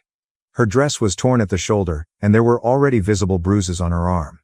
Ethan was clearly intoxicated and began ranting that Sophia had been teasing him all night, she had literally not gone near him, and that she had followed him into the hallway. She arrived first. Noah's brother, a police officer from another city, quickly called the local police, and Noah assisted Sophia into a private room where Chloe and her mother attempted to calm her down. This is where things went even worse, if that's possible. When the cops arrived, my parents attempted to stop them from detaining Ethan. My mother cried that it was all a misunderstanding, that Sophia had plainly misled Ethan, and that they shouldn't ruin his life for one minor drunken mistake. My father physically attempted to stop the officers from handcuffing Ethan, urging that they treat this as a family matter. Ethan went between crying about how Sophia seduced him and threatening everyone, claiming that none of us understood what he was capable of. He appeared absolutely unhinged. As they eventually got him into the police car, he started yelling that Sophia was a whore who had been asking for it since the day they met. Some guests captured the entire event on their phones. The aftermath was catastrophic. My parents got into a frenzy, phoning everyone in the family to provide their account of the events. They claimed Sophia took Ethan into a quiet spot, came onto him, and shouted assault when he rebuffed her. They claimed she planned the entire incident to exact revenge on Ethan for revealing her lies about the harassment. They even claimed that Noah and his brother hit Ethan before the cops arrived, which they did not, and that Sophia hurt herself. The one bright spot is that the wedding video shows Ethan following Sophia into the restroom hallway. With her bruises, many witnesses, and video proof of Ethan's breakdown during the arrest, our lawyer believes we have a solid case. Several relatives who attended the wedding have come forward to testify about Ethan's actions throughout the night, including inappropriate remarks he made about Sophia and how he pursued her during the reception. My parents have threatened to disown me unless Sophia drops the claims. They've been phoning and messaging nonstop, alternately apologizing for tearing the family apart, and threatening to cut me out of the inheritance. They even showed up at my apartment yesterday, generating a disturbance that prompted my neighbors to contact the police. My mother screamed over how I was putting her sweet boy in jail, while my father swore to make sure I never worked in this state again. Sophia and I reached a decision. She accepted a job offer at a hospital 300 miles away, and I plan to work remotely for my firm. We're moving at the end of next month. Many people may believe we are fleeing, but we simply need to escape the toxicity and start over somewhere new. Chloe understands and has agreed to keep us up to date on any family developments. The most difficult part of all of this is knowing that my family will never accept Ethan needs help. Even after seeing him abuse someone at a wedding in front of witnesses, they continue to defend him and blame the victim. I've often wondered what might have happened if someone had intervened when we were kids, but we'll never know. Right now, I just need to concentrate on safeguarding Sophia and creating our new life together, away from Ethan and my parents' enabling behavior. Update 3. I hadn't planned to submit any more updates, but something happened yesterday that I feel compelled to tell. After 4 years of fortunate silence from my family, I received a frantic phone call from my mother, leaving me feeling both vindicated and heartbroken. First, a little update on Sophia and myself. We married 2 years ago in a short ceremony attended by Chloe's family and Sophia's relatives. We purchased a home in our new location, and Sophia is now the head pediatric nurse at her hospital.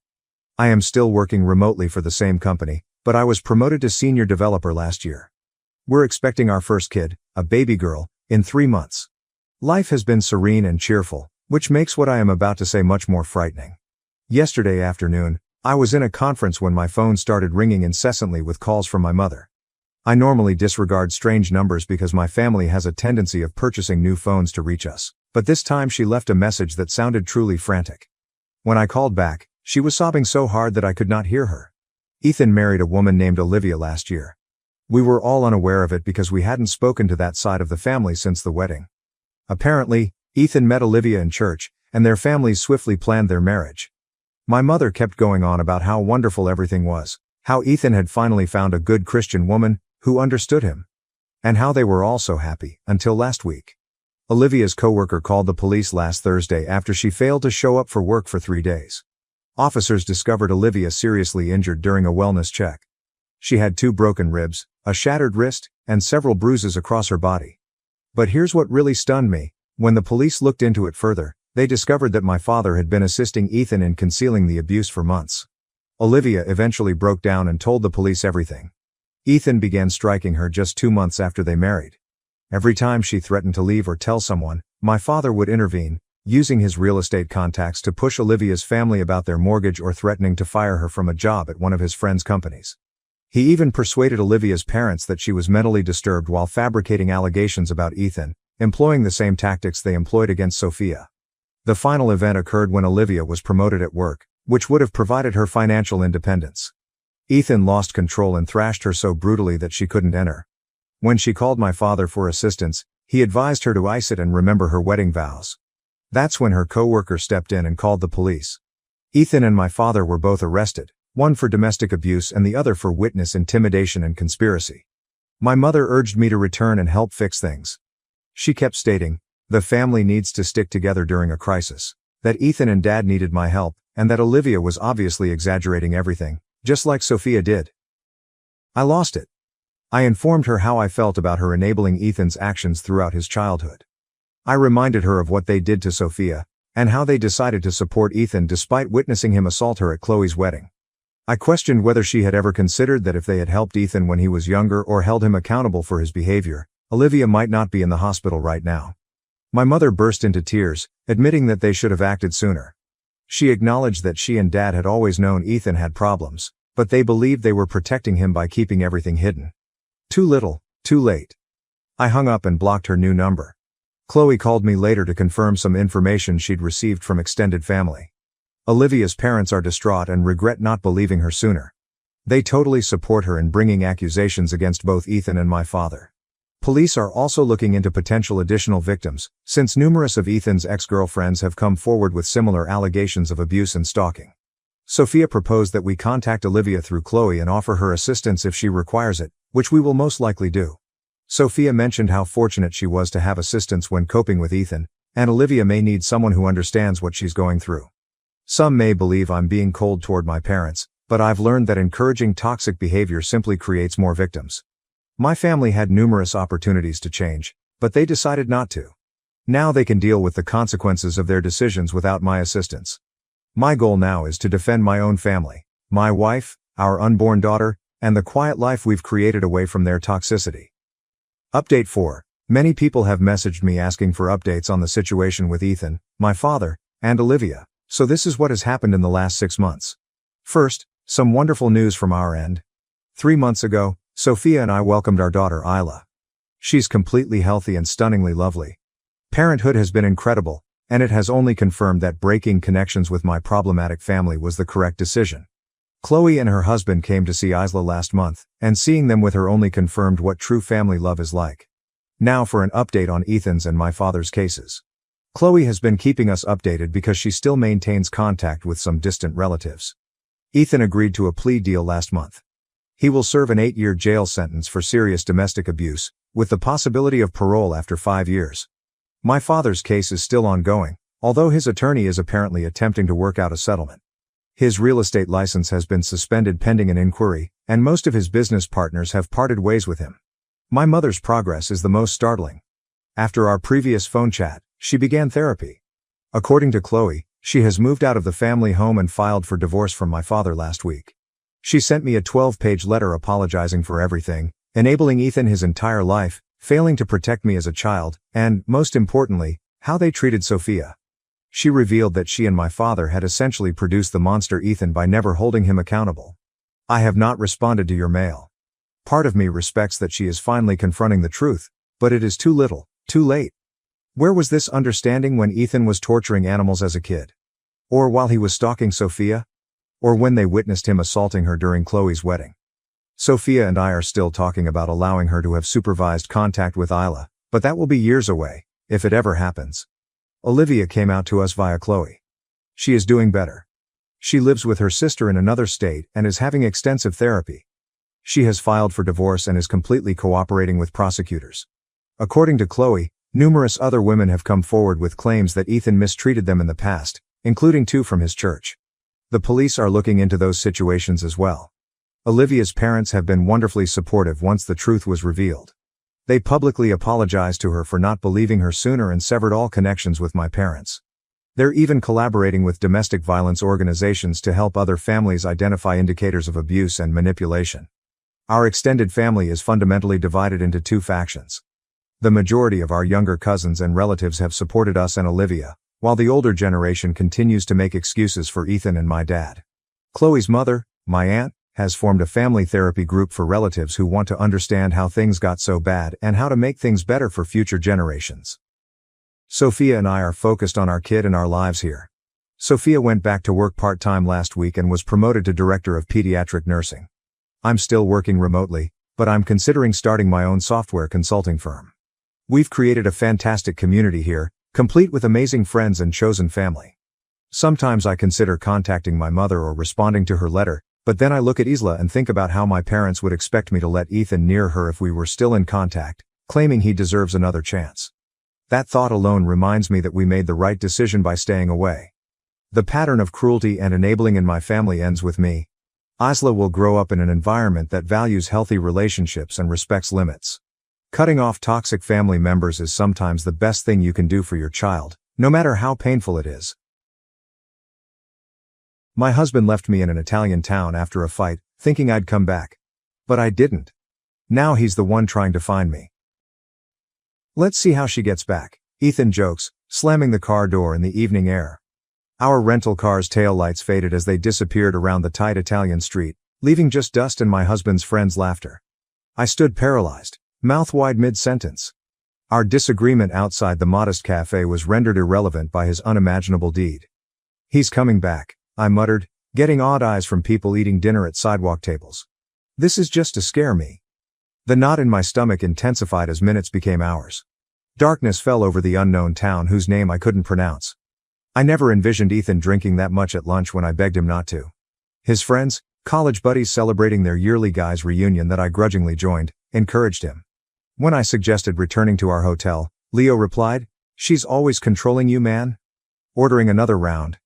Ethan followed me out, his words garbled but his wrath clear. Both sides' years of hatred erupted quickly, making the fight ugly. He hissed, "Your purse has your passport, right? Before getting behind the wheel. Then you'll figure it out. You're so smart, always telling me what to do." Complete night descended as reality set in. Suddenly, the lovely Italian town felt dangerous. Cash count, €80, $37. Too little for a trip home and a hotel night. Ethan's wallet held my credit cards.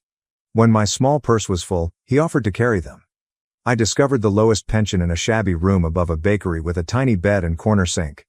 Although she knew no English, the old woman who escorted me to the room patted my arm affectionately. "He blocked me," I gasped, glancing at my phone. 27 Ethan calls went to voicemail. Unanswered text messages arrived. Leo, Daniel, and all Ethan's carmates were tried. All blocked. I shuddered as I realized this was a premeditated humiliation. Breaks in sleep were punctuated by optimistic phone checks and panic. By daybreak, I believed this nightmare would cease. Ethan would apologize and blame me for overreacting to his joke. I'd be angry but relieved to return to our carefully crafted life in Boston, where he was a respected architect and I was his supporting wife who'd given up her design job to manage their home and social calendar. He didn't arrive. On the second day, I rationed my money and bought only a sandwich for lunch while touring the town's perimeter, checking every hotel and restaurant for our tour group. By dark, I learned they'd gone to Florence without me.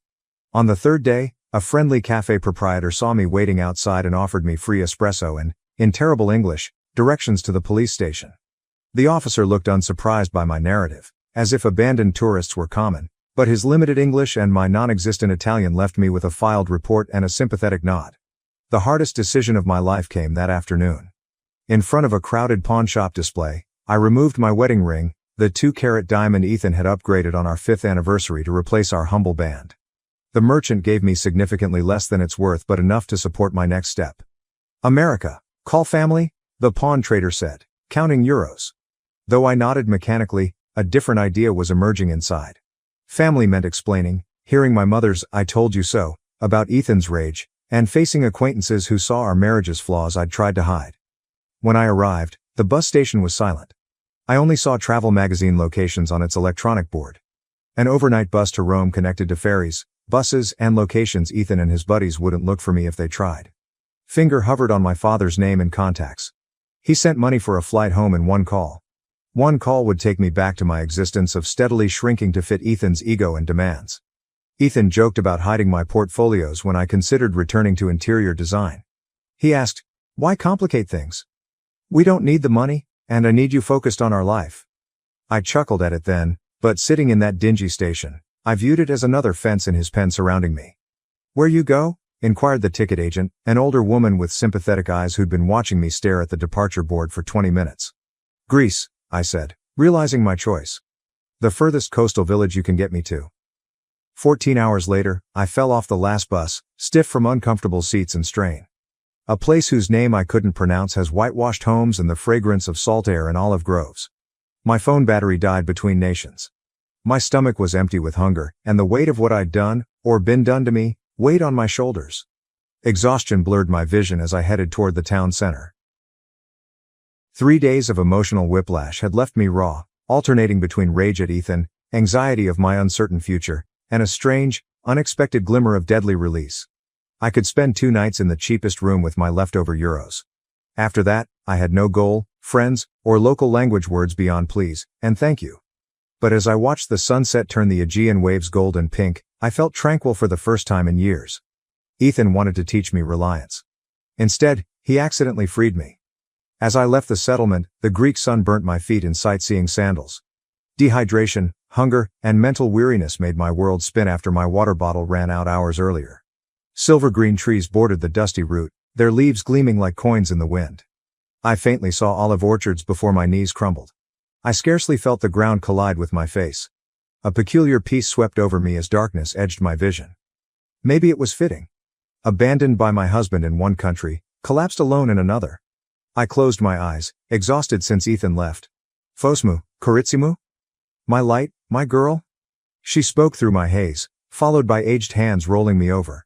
An aged face with deep creases and warm, concerned eyes came into focus. She quickly spoke Greek, caressing my cheeks and offering a canteen. Water revived me enough to sit up, but my head still spun furiously. She called herself Daphne, repeating it while pointing. She gestured Claire. I attempted it. Daphne lifted me up, her petite figure surprisingly strong. She pointed to an olive tree-lined stone home and indicated walking. She led me carefully up the slope, and I nodded, powerless. I entered the farmhouse kitchen to the smell of herbs on wooden beams and something tasty on an ancient stove. Daphne placed me at a shabby wooden table before calling for help. A man's voice responded, and an elderly man with a sunburned face and silver mustache stepped in the doorway cleaning his hands. Daphne? Yanis pointed to his wife.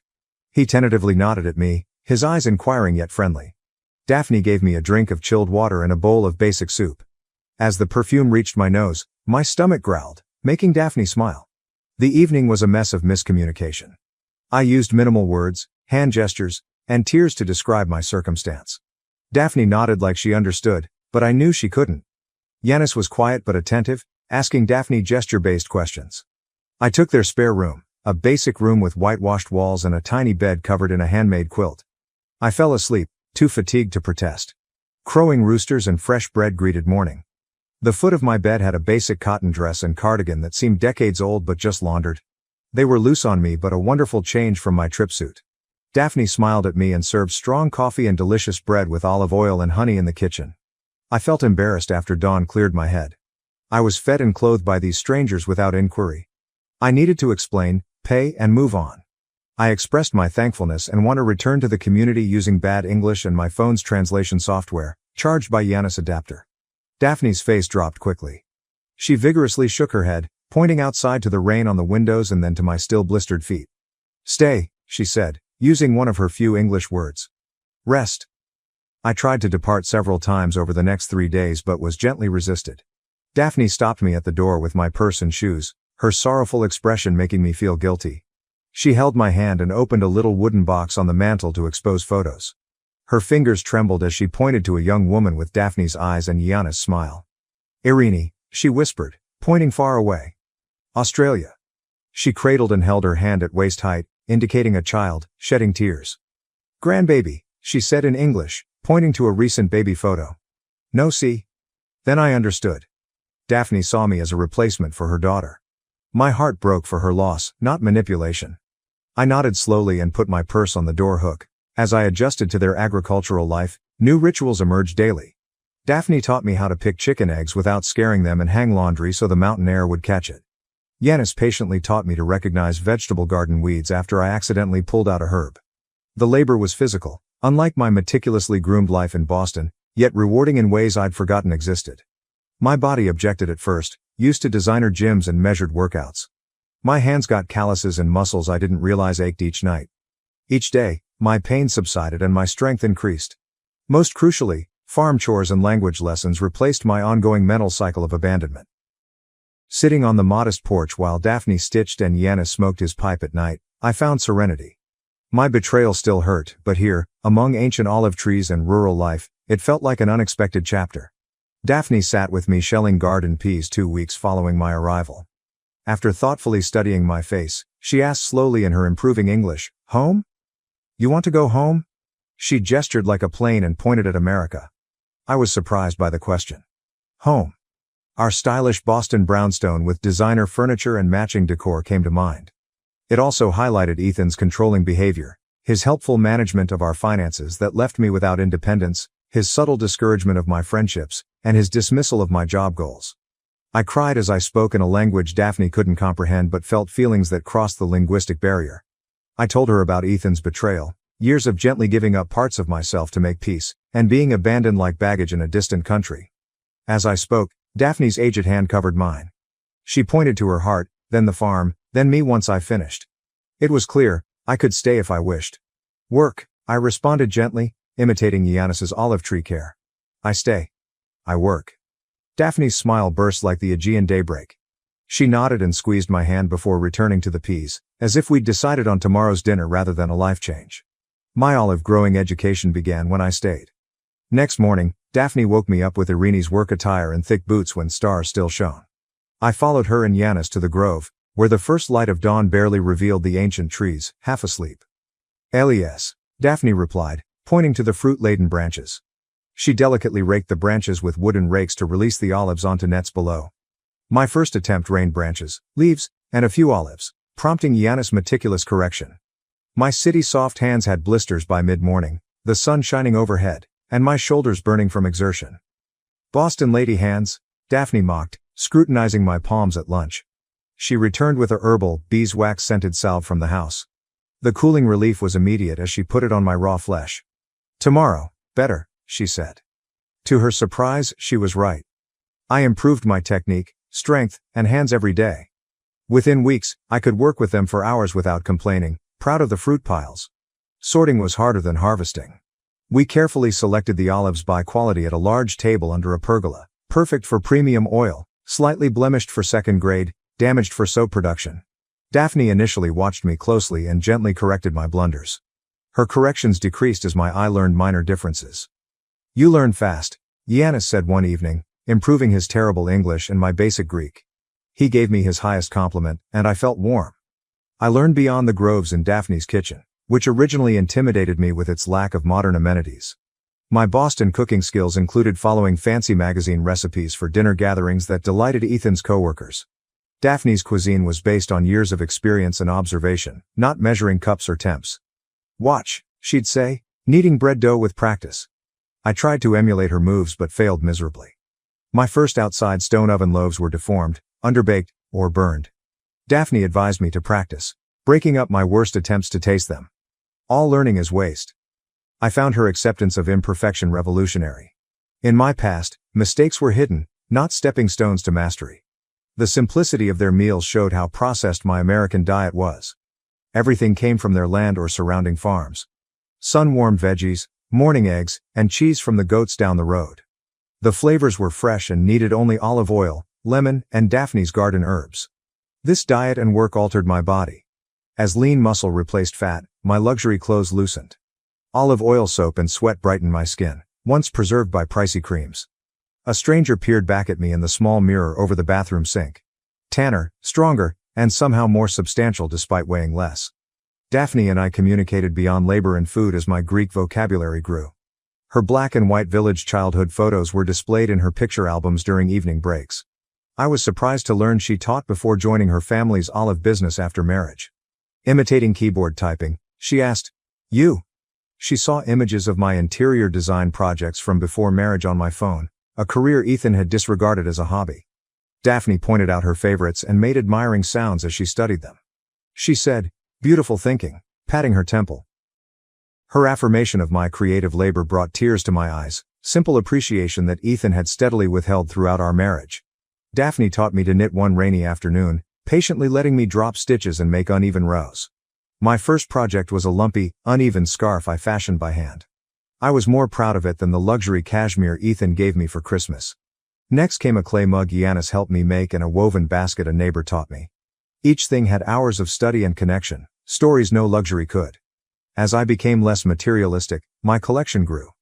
Daphne and Yanis approached me one morning after 3 months of without pay except accommodation and board. They showed me the small amount of olive oil they crushed and packaged from our harvest in a small building. "Market day," Daphne said, pointing to the calendar. "You come." Locals and tourists explored the village market, where farmers and artists sold their items.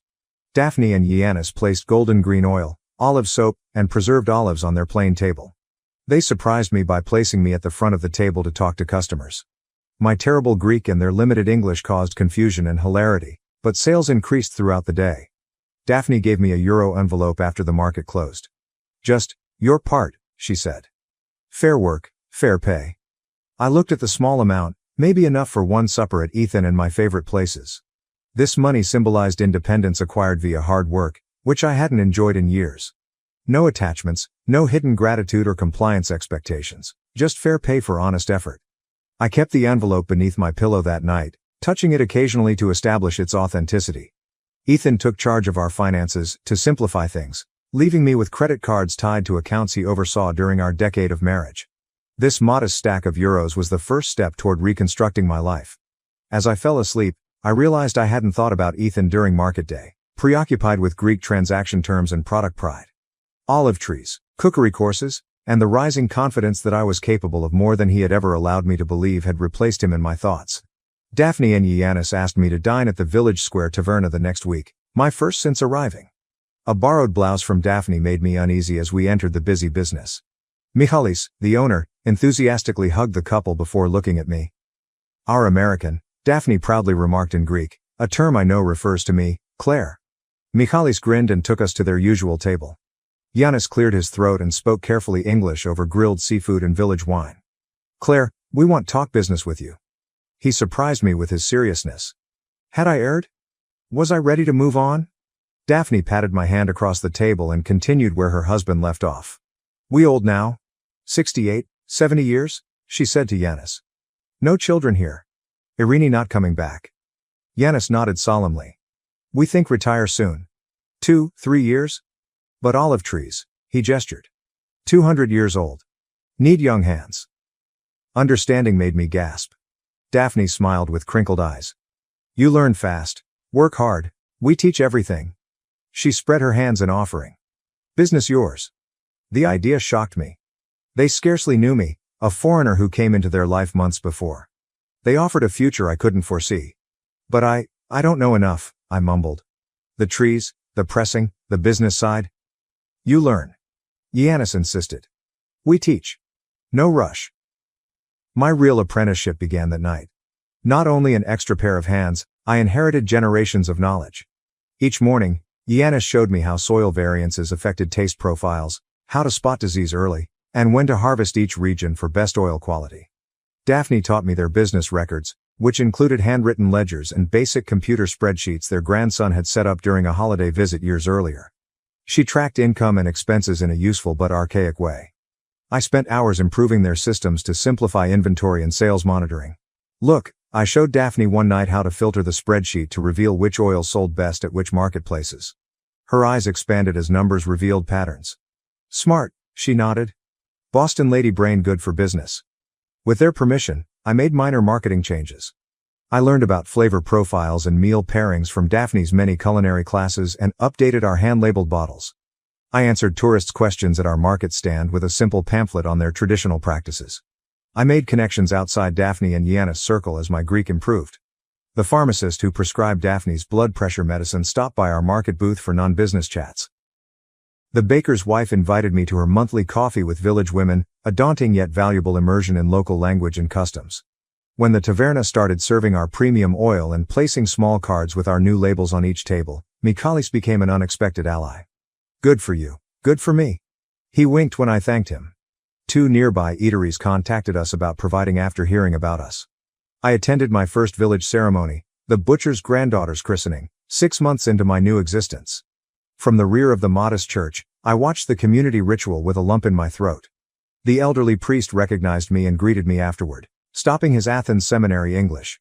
"You bring new life to Old Grove," he murmured, his rheumy eyes gleaming. "Good for village. Young people leave for Athens, for America. Village needs new blood." His acceptance seemed to eliminate the last obstacle. After that, name day celebrations, beach parties, and village committee meetings concerning the summer festival were more frequent. Each incident added to my web of connections. Zoe, the weaver next to our weekly market stall, became a friend. Young widow, she had a sharp wit and pragmatic approach like my college friend. Our chats in my increasing Greek and her superb English covered business plans, village gossip, and personal observations. You never speak of America," she said quietly as we packed away our unsold products. "Family there? Friends?" Question stung me abruptly. I'd forgotten my former life since I was so concentrated on my new one. My parents died years ago. A few friends, but... I paused, recognizing Ethan had steadily removed me from my support network by continuously finding reasons why my college pals were difficult or work colleagues used me. Zoe nodded knowingly. "The husband who left you in Italy? You never say his name." "Ethan," I began, the word strange after months of stillness. "His name is Ethan." Her honesty was refreshing after months of Daphne and Yanis' subtle evasion. "I don't know," I said. "I haven't checked." My phone, I waved unclearly. I had turned it on sometimes to shoot shots but had abandoned my American email and social networks, afraid of what may be there. Zoe arched her eyebrow. "Perhaps time to look. Not for him. For you. To close the door properly." I remembered her words. After helping Daphne cook dinner, I charged my ancient phone and connected to the farmhouse's basic Wi-Fi in my room. I signed into my neglected email account with shaky fingers. The screen showed hundreds of unread messages. Several former pals sent me messages ranging from casual check-ins to serious queries. I felt shame as I withdrew from their lives without explanation, just as I had from Ethan's. I noticed a post from my former design mentor. Job opportunity, followed by urgent follow-ups. Opening it revealed she recommended me for a remote consulting employment with a sustainable building materials company. The final email, 2 weeks ago, said the post was still open if I was interested. Ethan Davis email with the subject line, "I know where you are." Froze my fingers before I could examine this unexpected bridge to my former existence. It arrived hours earlier, according to the timestamp. I opened it, heart racing. "Claire, it's taken months and a private investigator, but I finally tracked you to that backwater in Greece. This has gone on long enough. I'm coming to bring you home and end this ridiculous tantrum. My flight lands in Athens on Thursday. Be ready." 3 days from now? The room whirled as panic and wrath crashed in my chest. How dare he? After months without speaking, he expected to find me like lost luggage. As I stumbled downstairs, I held my phone. Daphne looked up from the account ledger on the kitchen table, her smile dimming as she saw my reaction. "Bad news from America," she whispered. "Ethan," I did. "He's coming here. Thursday." Daphne narrowed her gaze. She slipped an envelope across the table toward me from under the ledger. Good timing then? Was waiting for right moment. Greek-English legal documents carrying my name and Daphne and Yanis were inside. "Partnership agreement," Daphne said. "1/3 business yours now, not future now." I stared at the document, tears in my eyes, recognizing its meaning. Genuine collaboration, not simply job or apprenticeship. Room to stay, basis to build on. Not charity, but honor. "You choose what happens Thursday," Daphne replied firmly, striking the papers. "You have home here, business here, friends here." She pointed at my phone. "That man, he no longer decides." Her words enveloped me in assurance. I felt anchored for the first time since being abandoned in that Italian town. Ethan arrived to find a drastically different woman than the one he left. The ensuing days were a whirlwind of preparation, not Ethan's style. No bags or tears, only emotional fortification. Sophia, the village's only lawyer, helped me write Greek and English divorce documents. I tentatively accepted remote consultation from my former design mentor. I even emailed friends I left behind, explaining briefly without regrets. On Thursday, the Greek summer sky was clear and bright. Yanis and I were evaluating olive oil samples in the processing shed when a rental car engine started up in the afternoon. Daphne stood at the threshold, worried yet determined. He is here, she said. Heart racing, I wiped my hands on my work apron and left. Ethan stood outside a silver automobile with fashionable sunglasses on his nicely coiffed hair, disliking the rustic cottage. I knew his casual but costly travel suit from previous business trips. Tailored chinos and a button-down that probably cost more than a week's olive oil profit. He initially ignored me, allowing me precious seconds to calm down. The ancient olive trees and aged stone buildings of my birthplace made this man who had once been my world seem smaller. Ethan, I called, calmly to my surprise. His bewilderment when he turned was nearly funny. He looked from my work boots to my sun-browned arms, then at my scrunchy-tied hair. I watched his face struggle with recognition and incredulity. My God, Claire, what happened to you? The familiar, critical tone that formerly would have sent me racing to rectify whatever he found missing now flowed over me like a wave. Life happened, I said, approaching him slowly. What are you doing here, Ethan? His charm slipped into place as he removed his sunglasses and extended his arms. I've come to take you home, of course. This has gone on long enough, don't you think? Whatever point you were trying to make. This isn't about making a point, I said, halting far away.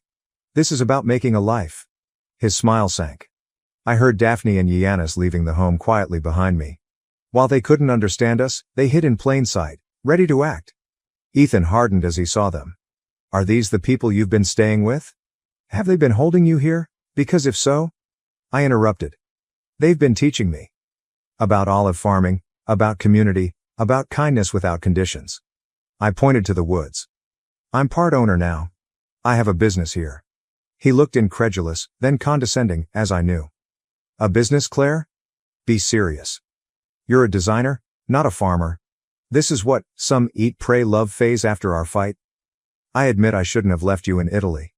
It was a stupid, drunken mistake. I've apologized. Now it's time to come home. You've apologized. When? In what universe does tracking me down and demanding I return count as an apology? The charm vanished as his jaw tightened. Fine, I'm sorry I left you in Italy. It was immature and wrong. Is that what you want to hear? Can we move past this now? Why did you even look for me, Ethan? It's been months. Why now? He shuffled uncomfortable, seeing the old couple observing us carefully. Can we discuss this privately? In the car, perhaps. They don't speak English, and I have nothing to hide from them. Why now? His shoulders sagged. Your parents have been calling. Friends asking questions at events. Clients wondering why you're not at the house when they visit. It looks, he said. Bad for your image, I said. It damaged your reputation? Our reputation, he retorted. Our life together. The one we built over 10 years of marriage. The one you built, I said. The one where I gradually became nothing more than an accessory to your success. Tell me, Ethan, did you even notice how unhappy I was before Italy? Did you care? His expression grew darker. We had a good life, Claire. A beautiful home, financial security, respect in the community. What more could you possibly want? I found purpose, connection, and agency over my own choices here, in a place you dismiss as primitive and backward. I pointed to the modest stone home behind me. He protested, this isn't you, sounding desperate. The Claire I know wouldn't choose manual labor and poverty over comfort and position. I grinned, understanding his statement's core truth. You're right. The Claire you knew wouldn't have. But that woman died in Italy when her husband abandoned her as a joke. The woman standing before you made different choices. Daphne came over and pressed our partnership agreement into my palm. She recognized the occasion even though she couldn't follow our words. The document was unfolded and held to Ethan. I have legal ties here now. A business partnership. Responsibilities to people who value me for my contributions, not my appearance or social connections. Face flushed with rage. This is ridiculous. Whatever game you're playing? It's not a game, I answered, taking Sophia's envelope from my pocket. These are divorce papers, Ethan. Already filed, with provisions for division of assets. He studied the package as if it may burn him. You can't be serious. You'd throw away everything for this? He mocked the small property. I'm not throwing away anything. I'm choosing something better, something real. I approached and placed the envelope in his hard hand. You left me, Ethan. You drove away laughing. You just never expected I'd find my way without you. His fingers immediately wrapped around the documents, his expression alternating between amazement, wrath, and wounded pride. You'll regret this, he muttered, but even he thought the threat was empty. When the novelty wears off and you're still hauling olives in the hot sun at 60, you'll remember what you gave up. Maybe, I said. But I'd rather risk regret from choices I made than live with the certainty of regret from choices made for me. Yanis went closer and placed a worn hand on my shoulder. Despite not understanding our conversation, he saw the conclusion in our body language. He spoke Greek to Ethan in a stern but loving manner. What did he say? Ethan inquired, lowering his voice. He said the road back to Athens is dangerous after dark. You should leave now to reach the city before nightfall. Ethan looked between us and realized this wasn't a negotiation or rescue. Adieu. He returned to his rented car with the divorce papers without saying a word. Daphne put her hand in mine as the car drove off the dirt road. The three of us turned toward my residence. Tonight's tasks: cataloging oil samples, cooking dinner, and checking tomorrow's market inventory. My spouse left me in a strange nation, thinking I'd be powerless and return after learning my lesson. Instead, I discovered fertile footing to grow stronger and deeper roots than he expected. The cruelest actions can bring the greatest blessings. Ethan accidentally freed me while trying to break me. I found out that my mother and my fiancé had been having sex for the past few years, leading up to the birth of my younger brother. My fiancé, 25, and myself, 24, have been together since we were 17-18 years old. Honestly, he was always kind, handsome, funny, and everyone used to say I was so lucky to have the whole package. I felt so lucky too. He always treated me with love and respect, so this makes everything just so shocking for me. I have always had a good relationship with my mom. It has always been her and I against the world. My dad died in an accident when I was little. We always joke that we are the real-life Rory and Lorelai from Gilmore Girls. My mom dated guys on and off and they were usually cool but nothing really past the early stages. Around 4 years ago my mom told me she was pregnant, which was a huge surprise. My mom was around 42 years old and although she was sort of dating someone recently, didn't meet the guy but knew she went on dates, it still was a big shock. She never thought she could be pregnant at her age. She had me when she was super young, an oopsie, and I can tell she was stressed and worried. I decided to support her, since she has always supported me and tried to reassure her. She then had my brother who is now 3 years old. I have a close relationship with my brother. I have helped take care of him since he was born and I just love the little guy. My fiancé was also always helpful with my brother. We would take him out for ice cream, playground, pool time during summer, etc. But nothing was weird. He was just my then BF spending time with my brother and I. Now to how I found out. My fiancé and I have been living together since we finished college. He was not at home because he was hanging out with friends, but I stayed home because I didn't feel like going out and just wanted to relax on the sofa. At some point during binge watching a series on Netflix, my laptop died, and I was too lazy to get my charger, so I used my fiancé's iPad instead. I know the password but had never used it before. The iPad logged in, and I received a bunch of message notifications. I guess he hasn't used it in a while either. Anyway, this got my attention, and I went to check it out, and of course, I found everything. My mom's number wasn't saved under her name, but I recognized it and verified it with my phone. She was telling him she felt guilty and that I should know. He said he also felt guilty but couldn't lose me and that they messed it up. She said it was unfair for my brother to never know his dad and asked if he could live having his son around, not behaving like a dad but as a brother-in-law. I broke down. What the actual F? There weren't a lot of older messages, just some photos stored of my brother as a newborn, my mom pregnant, and more photos of my brother growing up in an album. I couldn't anymore. I cried for what seemed like ages and I waited for my BF to come back home. I wish I was one of those women that can pretend and get things together before confronting the cheater, but I can't. He came back later that night, around 23:30, and I just gave him the iPad with the conversation opened and saw his face completely go pale. I asked for an explanation. When? How? Why? And he didn't want to at first, but knew he had to. Apparently a few years back while I was traveling with some friends, girls trip, my fiancé and mom had dinner together. This isn't strange since he has been part of the family for so long. Sometimes mom and fiancé would eat together at our place even if I was busy with sports or out. I did the same with his parents. Somehow, unclear how since he couldn't explain it well, one thing led to another and they ended up sleeping together. They felt guilty but apparently not guilty enough. BC they slept together 2-3 more times, using the excuse of meeting up to discuss how to tell me. Apparently when my mom got pregnant they stopped sleeping together and decided to not tell me, since my fiancé loved me and couldn't lose me, and my mom didn't want to lose her daughter. So here we are now, with two of the most disgusting humans. I obviously broke the engagement, told my mom to never talk to me again and move in with a friend. I feel bad for my brother since I really love him, but I can't be around him now, I just can't. I feel like it would remind me of all those times we talked about having kids. I would be his baby mama, only baby mama. We talked about this future since we were 17 years old, so I want to puke every time I think how I was actually taking care of his child with someone else, while still having those dreams. I want to puke. Editor's note. Comments were mostly supportive, with a few telling their own stories of cutting parents off and a couple with tales of spouses sleeping with parents. How is this even a thing? People are crazy. Update 1, to the update. As I was afraid, I was indeed confronted near my office this week. I knew this was coming but thought maybe I had more time. My ex was the person to come find me. Yesterday, Wednesday, after finishing work and walking to where my car was parked, my ex was sort of lingering, waiting around. I thought about running.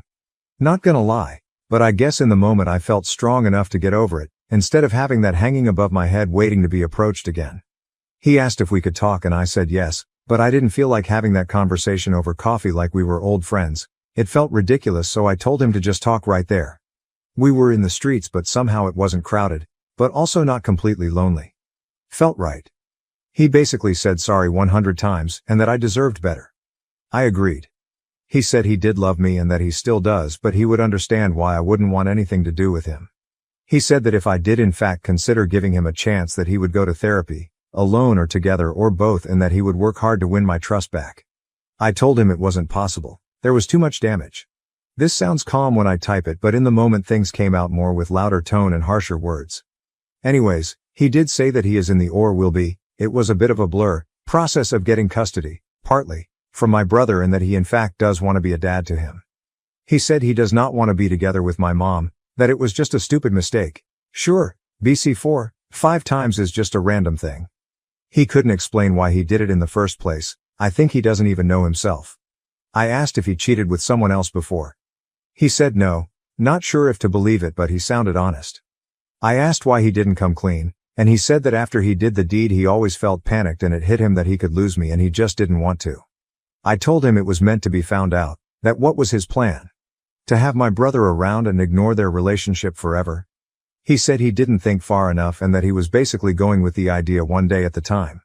I asked him if he felt that my mom seduced him. He said it was mutual, which made me want to puke again. I asked if he has had any contact with my mom since I found out. He said yes, but mostly about my brother, didn't elaborate more, and I didn't press for more info on that. He said he told his parents the day before, or the day before that, not sure, Tuesday, about everything. The parents were not happy, but they are glad to start building a relationship with my brother, their grandkid. Honestly, all of this felt like a punch in my stomach. I don't know why. The parents wanted to contact me, but he told them to wait till he approached me first, hence why he was here. I said if he started or thought about the custody before I found out, and he said no, but when I found out was like the push he needed. Great. Seems I helped him get his shit together. And this past week he was arranging all of that mess. That's why he hasn't tried to see me before. He sounded and looked defeated, but the whole thing made me, besides sad, angry. I was mainly depressed before, but now I'm furious. I feel like he is still in an okay place and he isn't paying for his actions, beyond me leaving him. He will have my brother, his parents and others and move on with his life. While I lost everything. I hate him. We parted ways not on a happy note, and I told him to never get near me again. I was done. He asked me to see my brother still, that I was important to him, and tried to guilt trip me, and it worked, but I still think I can't. I don't know much about my mom and really hope she doesn't come find me anytime soon because I'm fuming right now and won't be able to handle it. I will be contacting my family and friends and finally doing the blasting today. I think it is about time, and after my talk with him, I got the extra push I needed. Editor's note. Top comment suggested moving to Australia. Can't fault that line of thinking. Update 2. A lot has happened. I did the blasting, and this is how it went down. I first posted on my family's FB group we share. This is from my mom's family side. I used inspiration of what you all suggested in my last post and said something around the lines of, I want to communicate to you all that my wedding with X has been permanently cancelled, since I found out that my mom, name, and my ex, name, had in the last few years a sexual relationship which resulted in the birth of my little brother, name. I had no clue of any of this, and I found out about it last week. I won't have a relationship with, name, mom, and ex, name, for obvious reasons. I would appreciate your understanding, and I felt it was only fair to let you know of the situation, since I value transparency and honesty above all. I also included a screenshot of my mother's message, what I said to her once I found out, and a message she managed to write back before I blocked her. Didn't open the message till before the blasting. I didn't want to read her and be persuaded. It exploded. I had family reaching out via text and calling the whole day after the blasting. I would say most were very supportive, and I could tell they were just shocked. There were a few neutral and some suspicious that it wasn't the whole story and maybe I misunderstood. My grandparents were in the maybe you misunderstood category, which wasn't surprising since my mom is super close to my grandparents, and like I said before, my mom was always a good mom. So no red flags. I will be moving with a cousin that is more like a sister to me. I haven't reached out to her previously because I knew once she knew everyone would. That's why I went to my friend's place. My cousin is devastated on my behalf and offered to live with her and her 2 kids until I can get my feet on the ground. I accepted and will be moving next week. I'm a bit afraid this will give my mom an easier access to me, but I can't stay at my friend's place forever. I then proceeded quickly to post a similar message for we share most of our friends since high school and local university friends on Instagram. I created a close friends story and tagged most of them too. This went sort of viral in our friend group. Actually, one of my friends sent me my Reddit post and asked if this was me. I confirmed. They were also shocked and speechless. They never thought my ex would even remotely do anything like this. They said he was crazy about you. Oh well, apparently he went overboard on the crazy part. The group of friends is divided ATM, some are completely on my side, and some are thinking it isn't the whole truth. I told everyone that reached out that if they don't believe me to ask their friend if he is asking for custody of my little brother. That kinda shut them up for now. My ex deleted his social media. Also, my ex's parents called me like I guessed they would. They were kind to me and were very sorry about everything. I got the feeling they are also overwhelmed and very disappointed. However, it was clear they will be supporting their son. They are very upset at my mother, and don't want anything to do with her, but not sure how that will work with my little brother and everything else. They tried to give me info about the custody and what is my ex up to now, but I shut that down quickly and told them I don't want any info. I want to move on. I also asked them to not reach out in the near future, that I needed distance, especially if they will be supporting my ex. He is living with his parents ATM. Also, my ex and my mother after the blast were going nuts trying to reach out to me. They tried calling my friend, who she blocked them, and reaching out from different numbers. I had to put my phone on silent and ignore everyone. However, my mother sent me a long text, from another number, and that was a weird text. She said that I was being cruel and that she didn't think she raised me that way. She said she thought we had a better relationship than me blasting out laundry like that without talking to her first. That I didn't have the whole picture. She did mention something that confused me. She said in her long-ass text, that the reason she slept with my ex, is because he reminded him of my dad. That it was grief. That she didn't mean to use him to heal her pain, but she wasn't strong enough. I don't even know what that means. Like, did she think that my ex looks physically like my dad? Or personality? Or what? I have seen photos of my dad, and well, yeah, my ex isn't super different but also not super alike. I mean, they share brown dirty blonde hair, blue eyes, white skin. But that's not so uncommon. I don't see what else. I don't know. That threw me for a loop and honestly makes me want to confront my mom just to know what the hell. From all the things she could say, I was not expecting that. I'm holding on better. I don't cry every hour or want to murder them. But I'm still sad and upset, and it just feels like it isn't my life. That it is a big joke or a bad dream and I will wake up to my normal life. I also need to really start planning my future and start applying for jobs in other cities, or maybe check the possibilities abroad more seriously. I might ask for 2-3 days off work to really get my thoughts together and do some research. I'm terrified tbh. I feel frozen, but I know I need to start moving. Editor's note, this one has some funny comments.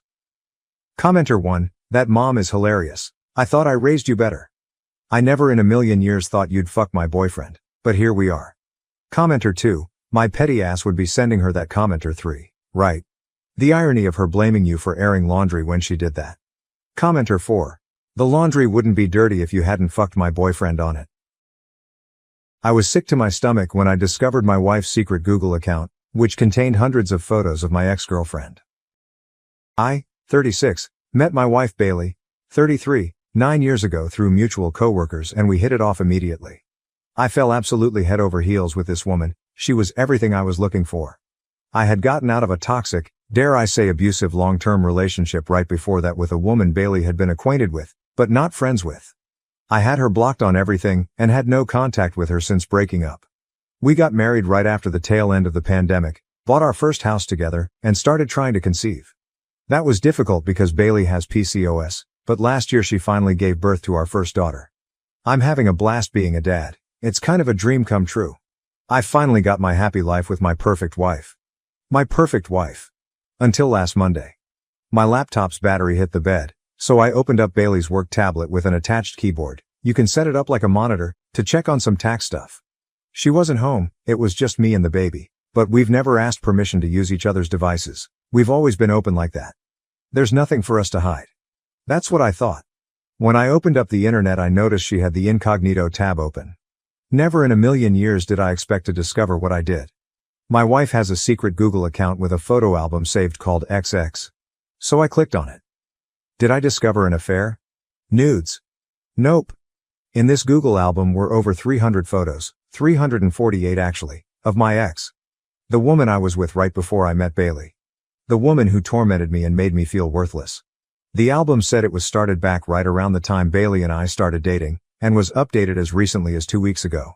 The photos range from candid shots with family, to pictures at her work functions. There were even pictures from her yearbook. I don't know how Bailey could have found her high school yearbook photos. Photos from vacations, Idaho photos from work. Pictures of her in crowds, screenshots of videos and screen recordings of videos. Just her. The other people in the photos would be scribbled out, or the photo would be cropped and zoomed in just on my ex. There were other disturbing things I found too. There was another album with just zoomed up pictures of my ex's hair. Come to think of it, Bailey had recently started wearing her hair different and my ex had a very identifiable hair type. There was another album with screenshots of comments on social media. Of course I can't find them because I have her blocked. Like, Facebook groups she's in and public posts. And my ex is very low-key on social media. I can't imagine the lengths Bailey went to find them. My ex literally lives in another country now. There were also different links to the exact outfits she was wearing, like very specific blouses and trousers you'd have to really go looking for to find. A specific water bottle I remembered purchasing, and identical hiking boots and sandals.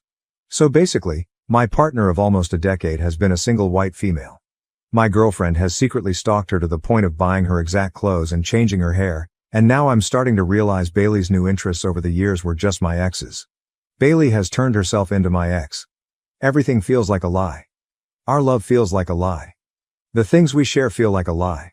I threw up and had a panic attack. I looked at our daughter and felt betrayed. I haven't confronted her yet. I don't know if I want to. I want to run away with our daughter. I want to print out all her pictures, leave them on the table and disappear. I don't know what to do, I just want to throw up. Relevant comments. Shmai. Holy cow. That definitely is alarming. The best thing to do is address it now to see what'll change if she no longer has someone to replicate. The toxic side of me would slowly start mentioning things like, you know, you really do remind me of someone. And nonchalantly bite into an apple and walk away.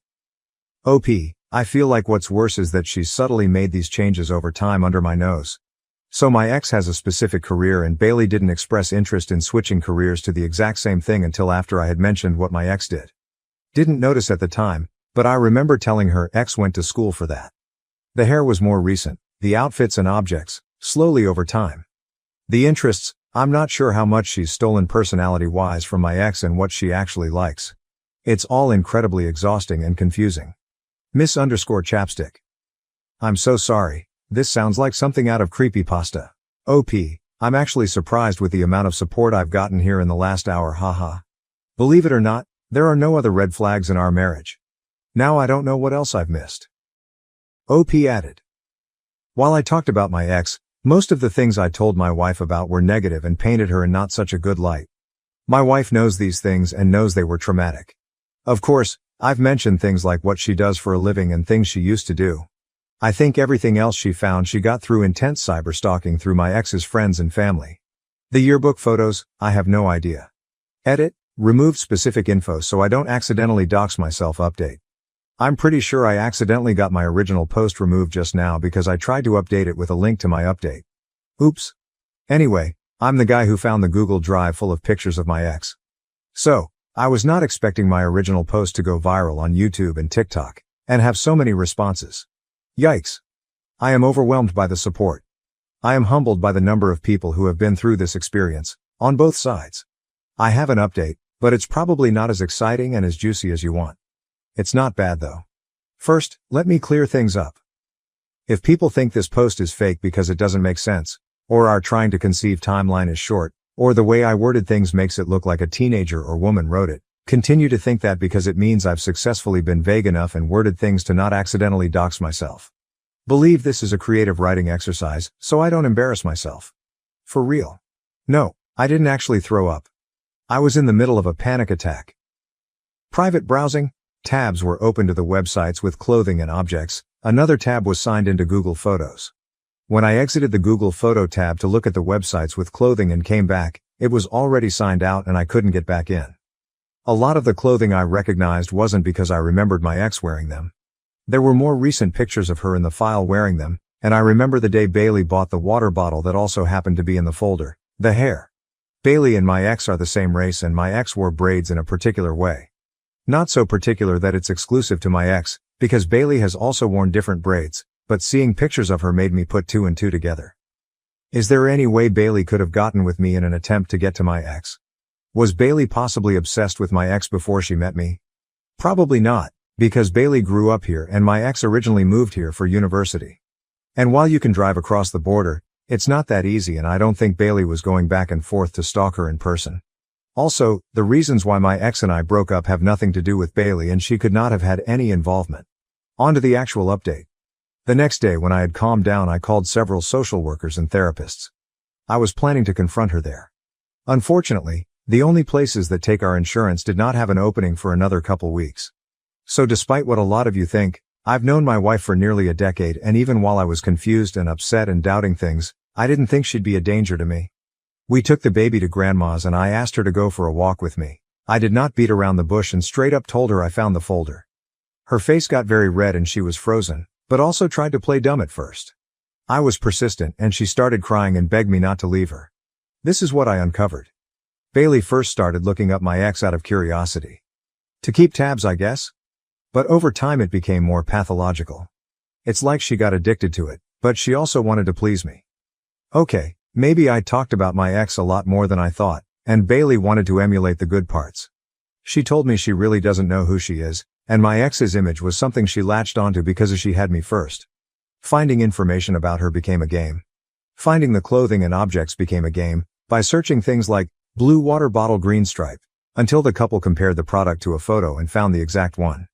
The reason why I couldn't find the post wasn't because I had blocked my ex, but because my ex had made a new Facebook under a different name. Bailey found her profile by searching up a family member. She made fake social media and added enough mutual friends until she could see my ex's posts, and until her private Instagram accepted her. She weaseled her way into her exercise Facebook group, where the videos were posted, and searched her school on a yearbook website to find the yearbook pictures. Over time she just collected the images and would get excited to find something new, despite the fact that my ex is extremely private on social media. The folder had originally been called Hex the Ex. In case I discovered it, she was going to make the excuse of saving the pictures to put a hex on her. When she made a burner Google account, she deleted the old folder and named the new one XX. Then she got sloppy and comfortable, and that's right around the time I just happened to open the work tablet. We took a break. It was a while. We made it to couples counseling, and Bailey and I also began seeing separate therapists. She still has not had an assessment with a psychiatrist, but it's on the list. She promised to stop and deleted the album in front of me. Slowly certain clothing items began to disappear from the closet. I still do not entirely trust her and that is for me to work on. I'm afraid she has another secret account somewhere, like a backup. The physical mimicking is actually stopping though, including the hair change. We're still not okay. I want us to be okay, and it's okay if that takes time. If we end up not being okay, then that's something I have to deal with. What I do know is that my wife is incredibly insecure, probably mentally ill, and is misled. I don't really want to walk away from that. Although this probably isn't the most exciting update, I appreciate the private messages I just couldn't get back to, Reddit cares, and links to resources. I'm not sure how I feel about social media, YouTube and TikTok picking up on my story though. That's wild. Until next time, if I ever give another update, I hope it's a good one. Relevant comments. Biscuit Brown, the outcome does not look positive. Why stay in a one-sided relationship? At least put a plan together that runs concurrently so you're prepared should it not work out. Seek legal advice, prepare evidence, and don't do anything stupid. At least then you will be in a better place, either way. OP, a plan is something I'm still having trouble coming up with. And it's been a couple months. I think I'm afraid to make a plan. Does that make sense? Now to the next story, story 2. My wife and I recently encountered a significant issue with her parents because they used X39 patches on our daughter without our consent. I know how the title sounds, but please bear with me. Throwaway for obvious reasons. I, 24, and my wife, 24, recently had our daughter in July. She is the best thing to ever happen to my wife and I, and we couldn't be more thrilled to have our little bundle of joy. She recently got sick while staying with her grandparents, my in-laws, while my wife and I took a trip for work. For context, my in-laws are really big into LifeWave X39. It's a patch that supposedly helps regrow stem cells by reflecting light rays back into your body, allowing your body to produce more stem cells to fight off diseases and sickness. If you ask me, it sounds like snake oil, and my wife agrees, calling it a pyramid scheme. The only way to get said patches is by spending well over $1,000, and then you're tasked with selling the patches yourself. It's essentially some multi-level marketing product, where the more patches you sell, the more money you make. Falling right in line with my wife's comparison to a pyramid scheme, but MLMs are somehow legal. Now I've tried doing research on X39, and the only comments I've seen praise said product are brand new accounts never used before or after, or their entire profile is dedicated to shilling out for LifeWave/X39. In my own research, they appear to just be overpriced stickers. They contain no medication, no special UV rays or anything of the sort. They're literally just an overpriced sticker with an air bubble. But my wife and I have made it very clear that we wanted no part in X39, nor did we want our daughter to have it. Even if it's fake, we wanted no part in it, and on the off chance it did something, I didn't want our daughter to be used as their lab rat or guinea pig. Now before we left our daughter with my in-laws, we provided them with some infant medication, just in case she got sick. Can never be too safe, you know? Well, we returned home from the work trip early because our daughter wasn't getting any better, so we picked her up and went home. We were going to give her a bath, and in the process of taking her jacket off, we found an X39 patch on her arm. Upon finding it, we immediately called her parents and demanded to know why she had a patch on her. Her parents tried saying that, it's safe for the baby, we even ordered the ones for ages 7 and younger. And that, it's practically medication. Their words. Which still didn't answer our question. So my wife checked the go bag, and the Motrin we gave them was, while it was used, not used very much at all. Her parents tried claiming that someone else in their group or whatever gave it to their son and they got better in a week. Point is, we didn't buy it, nor did we care. We've made it abundantly clear that we wanted nothing to do with X39 and we didn't want our daughter to be a part of it. They failed to listen. My wife was on the phone with them for over an hour, and while I don't know the exact length the conversation went to, I know it at least ended with her screaming, "Going to see my fucking daughter again, and if you attempt to come to my house we will call the police." Before hanging up. That was 3 days ago now, and we've had several missed calls from family members, her parents, her siblings, and even family friends, all saying that we overreacted, and they were just trying to help. Maybe we overreacted, but we wanted nothing to do with that, and despite making it clear, they went against our wishes and did it anyway. And instead of giving my daughter actual medication, they try to give her some placebo patch. Her parents tried claiming that we're stopping them from seeing their only grandchild over something so small. But we did want to hear it. Relevant comments. Comment 1. I kinda think you Tosh for leaving your sick baby to go out of town. OP, we didn't leave a sick baby to go out of town. We left her with her grandparents while she was fine. We only packed Motrin because, as I stated in my post, you can never be too careful. She got sick while we were out of town, not before. Comment 2. You say that like it's snake oil, like it's just as bad as the X39. Was it Advil and cough syrup? Or just a generic bottle that you wrote infant medication on? You expect us to believe that you gave them medication just in case she got sick and then she immediately got sick? Come on, this sounds like total BS. OP, her grandparents don't exactly have children medication laying around. We packed her Motrin, which I quite literally stated later in the post had you read it, not some generic bottle, or snake oil, and just as bad. Nor do they have the ability to really go anywhere. They live a good 30-40 minutes outside of any nearby town. The drive to and from her parents is a grand whole hour drive from where we live. And my wife and I quite literally work with sick people all the time. No, I'm not a doctor, nor do we have medical expertise. So my wife and I contracting something is usually pretty high, so we pack Motrin or whatever the store brand is that we'll buy, every time we left her with her grandparents for more than a day. Update 1. About a month ago I made this post ranting about my in-laws' weird obsession with a, for lack of a better term, cult regarding stem cell regeneration through patches, which, clearly isn't a real thing. There's been some development on that end, and while I'm confident things will likely end here, I wanted to give a quick update for those who may have been curious. I'm writing this on the toilet at work, so don't mind the rushiness of it all. After my wife essentially cut ties with them and we all received a million phone calls and text messages from family and friends, things quieted down for about a week or two. We started having my sister watch our daughter instead, when we had to work. We haven't had another out-of-trip town since the initial post, however. Through those couple of weeks we never really heard anything beyond a couple of supposed shit-talking posts on Facebook bitching about us, but I can't seem to find the posts. We thought things were, probably, hopefully, going to end there, but boy were we wrong. And this is quite the jump from the last post. My wife and I were visited by CPS about 2 weeks ago or so, after they received concerning calls about supposed child abuse and negligence within the household. Of course, nothing like that happened and the caseworker was very quick to see that. We had asked who reported her, and while she couldn't say, we had a suspicion it was from her parents. We were completely helpful and cooperative with the caseworker, and after she left that night, my wife called her mom up and asked her if she's the one who called CPS. Surprisingly, her mother took full accountability, but, not so surprisingly, tried to spin it around in her favor, claiming that she did it for our own good because our daughter was sick and she wasn't getting any better, when she was there so clearly we were doing something awful as parents. Kids get sick, it happens, but they're also extreme anti-vaxxers. Not just COVID, I mean everything. From even something as trivial as the flu shot.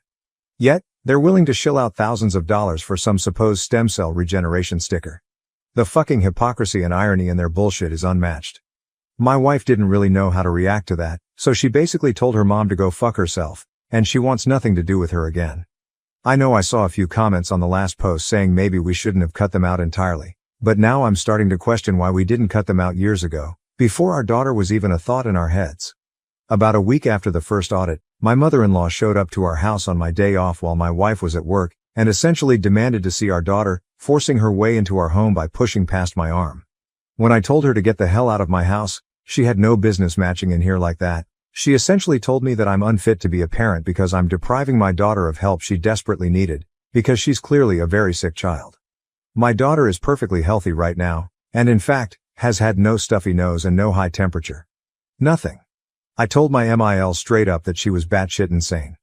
I went off on her about how she lied to us, went against our wishes, had the audacity to call and lie to CPS, and then show up at our house unannounced, uninvited, and march herself inside, as well as everything about her X39 LifeWave bullshit.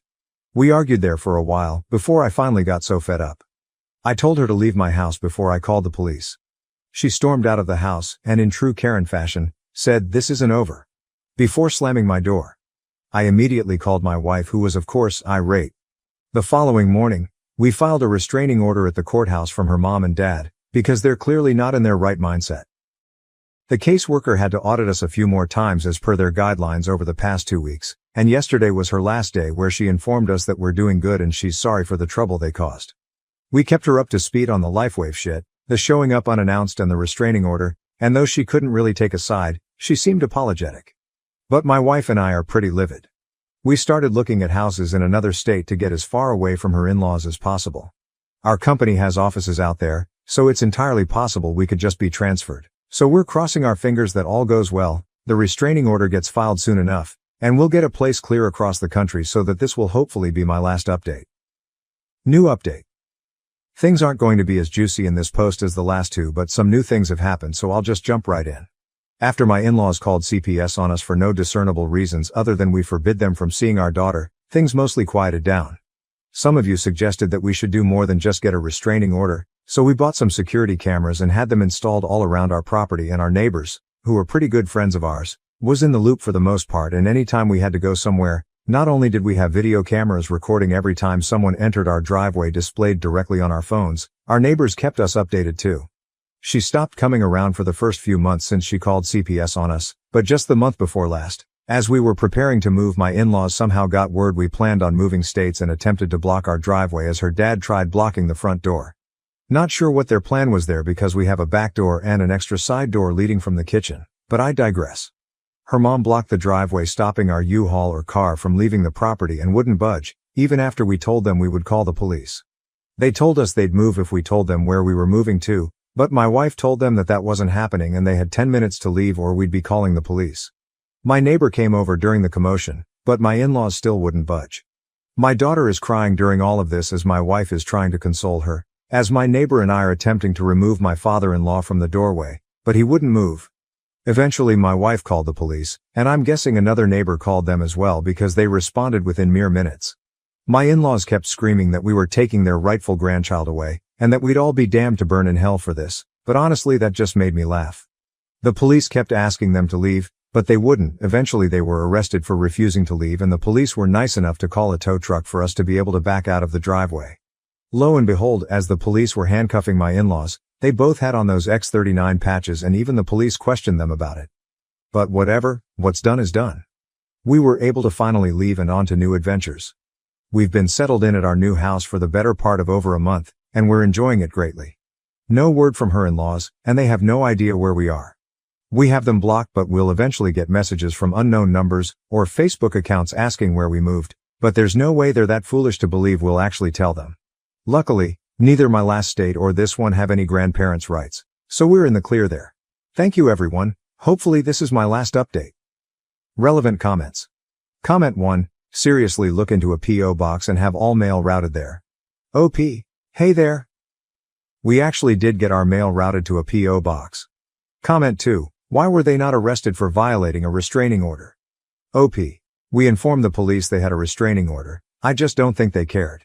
They were more concerned with getting them off our property as opposed to them violating the restraining order. I think one of their final charges after being arrested was violation of a restraining order, though the police just didn't seem to care at the time, which is unfortunate, to say the least. I found out I was pregnant with my 4th child not long after divorcing my husband. I'm conflicted about whether I should keep this baby. This is long. I'm sorry, I've sort of written a novel here. I wanted to post this in a relationship advice group, but the subject matter isn't allowed. My ex-husband and I were married for 10 years, although the last 2 were spent in variations of separation. We've been divorced for roughly a year. We have 3 kids, 10, 8, 5, I'm pregnant with our 4th baby. I don't know if we'll actually be parents to 4 kids or not. I'm so conflicted. We are so conflicted. There was no abuse or cheating in our marriage, although he did sleep with somebody else during our separation. There are a variety of other reasons why we ultimately got divorced. After the initial feelings of failure and heartache, and there was an immense amount of heartache on my end despite being the one who filed for divorce, we were able to get along pretty well. It becomes platonic so quickly, and it's like when we removed the romantic and married relationship from the equation, things got so much better. We split time with our kids 50-50ths. That's really hard for me because being a mom is such a huge part of my identity that I still sometimes struggle to know what to do with myself during his time with the kids. Ultimately, I'm happy that he's a loving, involved father, and I'm glad that they do spend half their time with him, even if I still sometimes cry over not being with them all the time. We still do things together as a family sometimes. We sit together at our kids' activities, things like that. He has a girlfriend now. She seems nice. He met her not long after our divorce was finalized. It hurt. I cried way too much over it. He waited over 6 months to introduce her to our kids, which I was thankful for. My kids like her. Our youngest child was unexpectedly admitted to the hospital not long ago. He had surgery. In the grand scheme of things, it was a pretty minor surgery and he's absolutely fine now, but this is my baby and he had to spend multiple nights in the hospital, so this was a big deal for me. My ex-husband was there the entire time, being a great dad, being a supportive partner to me as I worried over every little thing. We spent all those nights in the hospital together and I remembered why I married him. He was always able to be the strong, level-headed rock for me. He was this safe person who I knew would take care of everything and protect me. When we were in the hospital, he told me that I'm the most important woman in his life. When our son was discharged, my ex-husband came back to my house. My baby was home safe. Our other 2 children were excited to be home after staying with my husband's sister for several nights. We were all together at home like a family again. That night after our kids were in bed, we had sex. I hadn't been hoping for it or planning it. It was just like as soon as the kids were tucked away in their rooms we were having this intensely passionate, needy, amazing sex that we shouldn't have been having. We went to sleep in my bed and at some point in the middle of the night we had sex again. The next morning we both decided our emotions with the whole situation with our son just got the better of us. We said we didn't regret sleeping together, but that's all it was and we were just going to go back to our normal divorced lives. We wouldn't make it awkward, just move on. Then I found out I was pregnant. We didn't use a condom. I don't even have condoms in my house anymore. I'm not on birth control. I haven't been since we divorced. I haven't needed it since I haven't had the time or interest to start dating again. I really wanted to be single for a while. I know I was ovulating when we slept together, which was probably a contributing subconscious factor as to why it happened. My body sees him being a good dad to our kids and it wants another. My cycle is like clockwork and we've always conceived on the first try every time we've tried to get pregnant. Our first kid was not even a try, it was 2 weeks before your wedding you find out you're pregnant and spend your honeymoon with morning sickness surprise. So now I'm about 8 weeks pregnant. I've known for about a week. I just told him this past weekend. I didn't know if I would tell him at all. I realize now that I only told him in hopes that he'd tell me what to do and figure the situation out for me. Only he didn't. I know it makes no sense to have a baby with somebody I chose to divorce. I don't need a fourth child. Why can't I let go of this though? Update 1. I posted about a week ago. My ex-husband and I have been divorced for about a year. We have 3 kids, ranging from 10, 5 years old. We have gotten along great since the divorce, better than when we were married. It's almost like we're friends, can do things with our kids, and enjoy being around each other. About 2 months ago, our youngest unexpectedly ended up having surgery and spending several nights in the hospital. He's fine now. My ex-husband and I stayed together with our son the entire time he was in the hospital. When he was discharged, my ex-husband came back to my house, or former family home, at our son's request. He was just supposed to spend a few hours there. Help our son get settled, then go home. However, I guess all of the emotions and being together as a family in our former shared home got the better of us and we ended up having sex twice that night. Now I'm 9 weeks pregnant. I wasn't on birth control, was on it until after our divorce was finalized, but have been intentionally remaining single for a while and not involved with men in any way, so was giving my body a break from birth control. Initially we were undecided about what to do, but as of last weekend we made the decision together to have the baby. It feels sort of crazy to me. Definitely not a situation I ever imagined I'd find myself in. I already picture this baby looking just like our other kids. I guess that's why I struggled with the idea of not continuing with the pregnancy, which I know isn't really a valid reason to have a baby. This is probably the last baby I'll ever have. I'm 39, so even if I were to meet a man who I trusted enough to want to have a child with and a future with, I'll be well into my 40s by then. I plan to be very picky, but I'm not even at the point of wanting to find somebody new yet. We're not getting back together, for now. We get along great when we're not married and living in the same house. We feel it'd be irresponsible to all of our children to attempt to get back together right now because of this. Chances are higher that we'll be able to co-parent this baby successfully if we live separately. However, we are committed to working together to do what has to be done to take care of the baby when he or she gets here. Our kids are doing so great right now and they seem very happy and secure with the current setup of our lives and homes, so we want to stick with this for now. I don't know if I really understand what I'm getting myself into. Our other kids were all born into a marriage and a 2-parent home. I know that sharing custody of a baby will be a lot different than the kids going back and forth between homes. I might be feeling too positive about it, but I think it could work out fine. The new baby will just see this as normal, right? Next thing to worry about will be having to explain this to everyone when we tell them. My family and friends will get over it, but I'm especially concerned with explaining it to our kids. I'm worried our oldest won't take the news well. She also knows what sex is and how babies are made. And for everyone concerned about his girlfriend, she's not his girlfriend anymore. Top-rated comment: these two are 100% getting back together within a year and then breaking up again in another. Update 2. Several people have asked me for an update on my situation. My ex-husband and I are having a baby. My other posts are on my profile. A recap is that we were married for 10 years, divorced for almost 1.5 years now, and have 3 kids together. We slept together twice during a stressful family time and I ended up pregnant. We've since admitted we are both still in love with each other, but have not actually declared that we're back together, mainly for the same of our kids. I last posted toward the end of January. I'm 28 weeks pregnant. We're having a little girl. As far as the pregnancy goes, it's been like a textbook pregnancy, and so I feel pretty good, just more tired than I ever remember being during pregnancy before.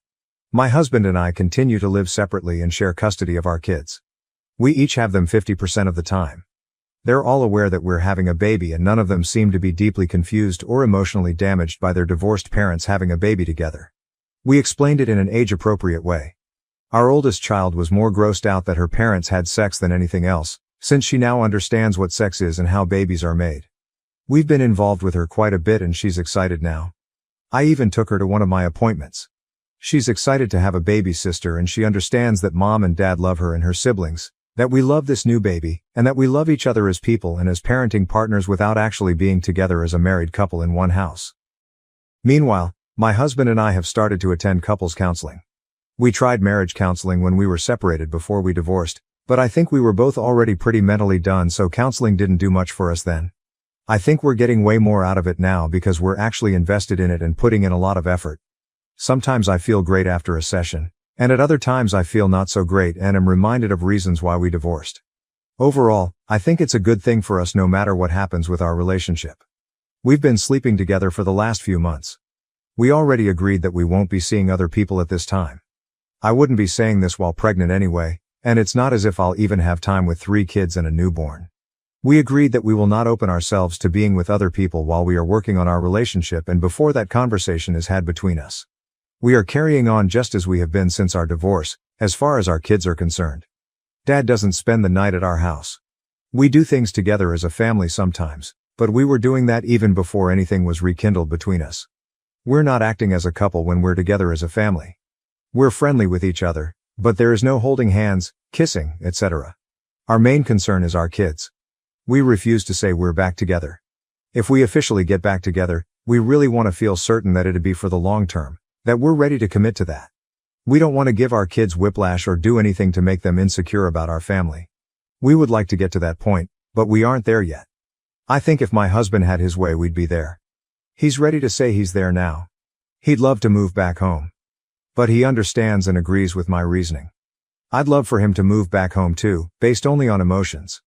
We both have things to work on, separately and together. I want to be a better spouse this time around. I thought I was being a really great wife and I was on the surface. I also know that right now I feel so in love and am hopped on hormones and pregnancy happiness. I always feel super happy, super positive, and super horny during pregnancy, and I know I have to be careful with trusting anything I feel during this time because it's like I'm on a 24/7 natural high. I think the biggest issue right now is that he's far more, let's throw caution to the wind, even though he agrees with all of my reasoning, and I want to be way more careful. Final update. I've made a few posts about my husband getting pregnant after we divorced. We were married for 10 years and had 3 kids before getting divorced. We got along so much better after we divorced, and we have been really good co-parents during this time, but we were functioning strictly as friendly co-parents. We slept together around 1 year after our divorce was finalized and conceived a 4th baby, which we ultimately decided to keep. Our 4th child, a sweet baby girl, was born at the end of May. She's so perfect and we both feel we made the right choice to bring her into the world. It was the smoothest, easiest birth I've had, and I take that as a sign. I feel like I fell in love with him all over again during labor and delivery, and that's when I knew I was ready to make our relationship official and public to everyone, including our children.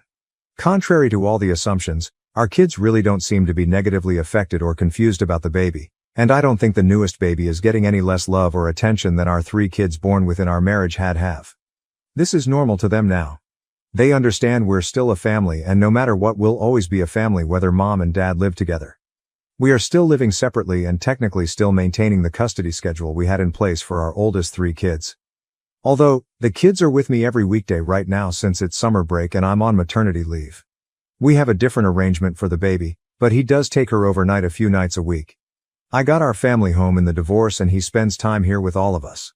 He has spent some nights here at home to help with the baby, but he doesn't stay in my bedroom quite yet. He has not moved in, although he has tried and continues to suggest it. This is probably the biggest point of contention these days. To me, this feels like the best of both worlds. I love him and truly don't want to be with anyone else. I think I sort of function better and am happier also living in my own space that he just visits.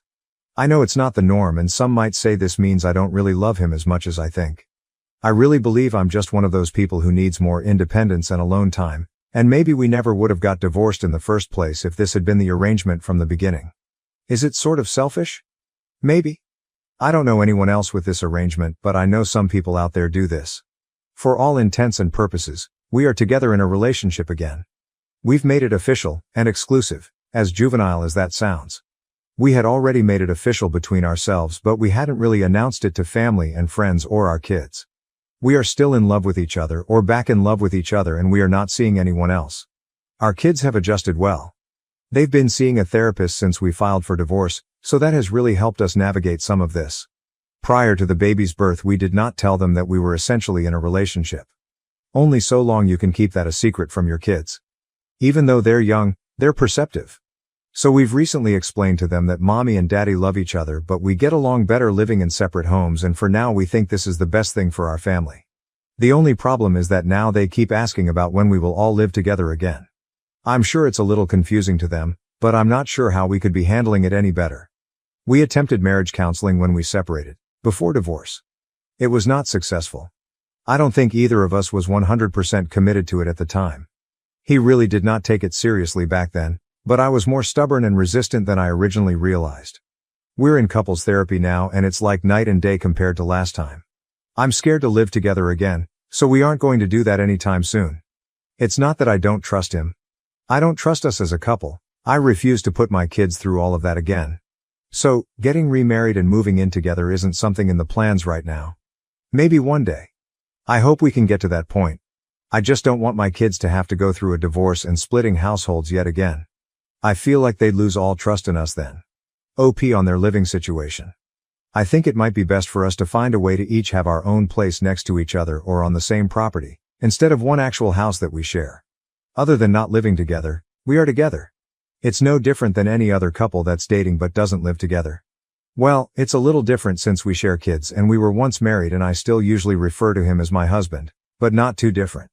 We aren't keeping our relationship a secret anymore, so we aren't pretending to not be together. Everyone knows now. We spend a lot of time together.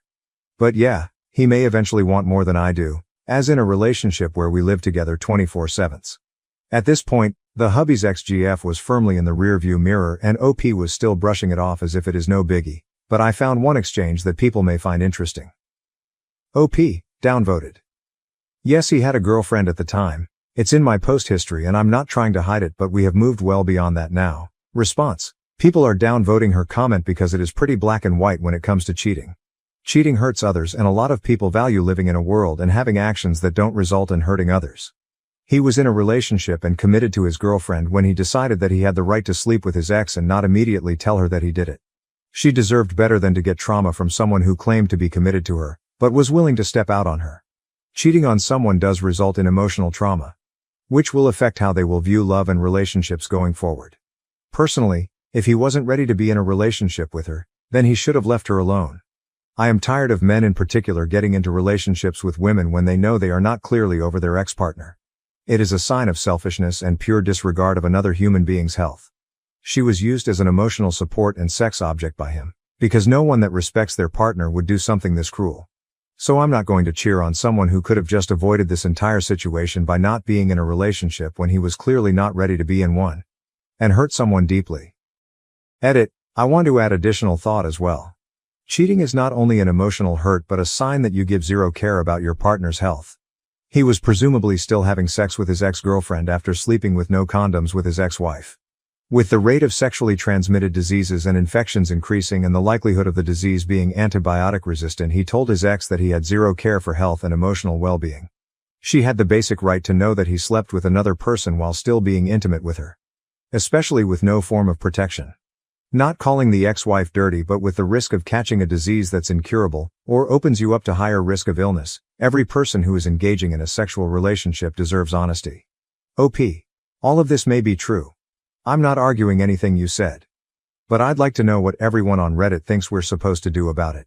We can't go back in time and undo what we did. Maybe Redditors feel that as an act of penance we should not be together, despite very much wanting to, since that's what we deserve for hurting her in the process. We should never be allowed to move on and have any happiness in our lives, together or separate, because we did something at one time that hurt somebody. Short of publicly flogging ourselves and maybe not allowing ourselves to ever be in a relationship with anyone ever again as a form of self-punishment, what are we supposed to do to satisfy the masses? Neither of us are proud of hurting somebody.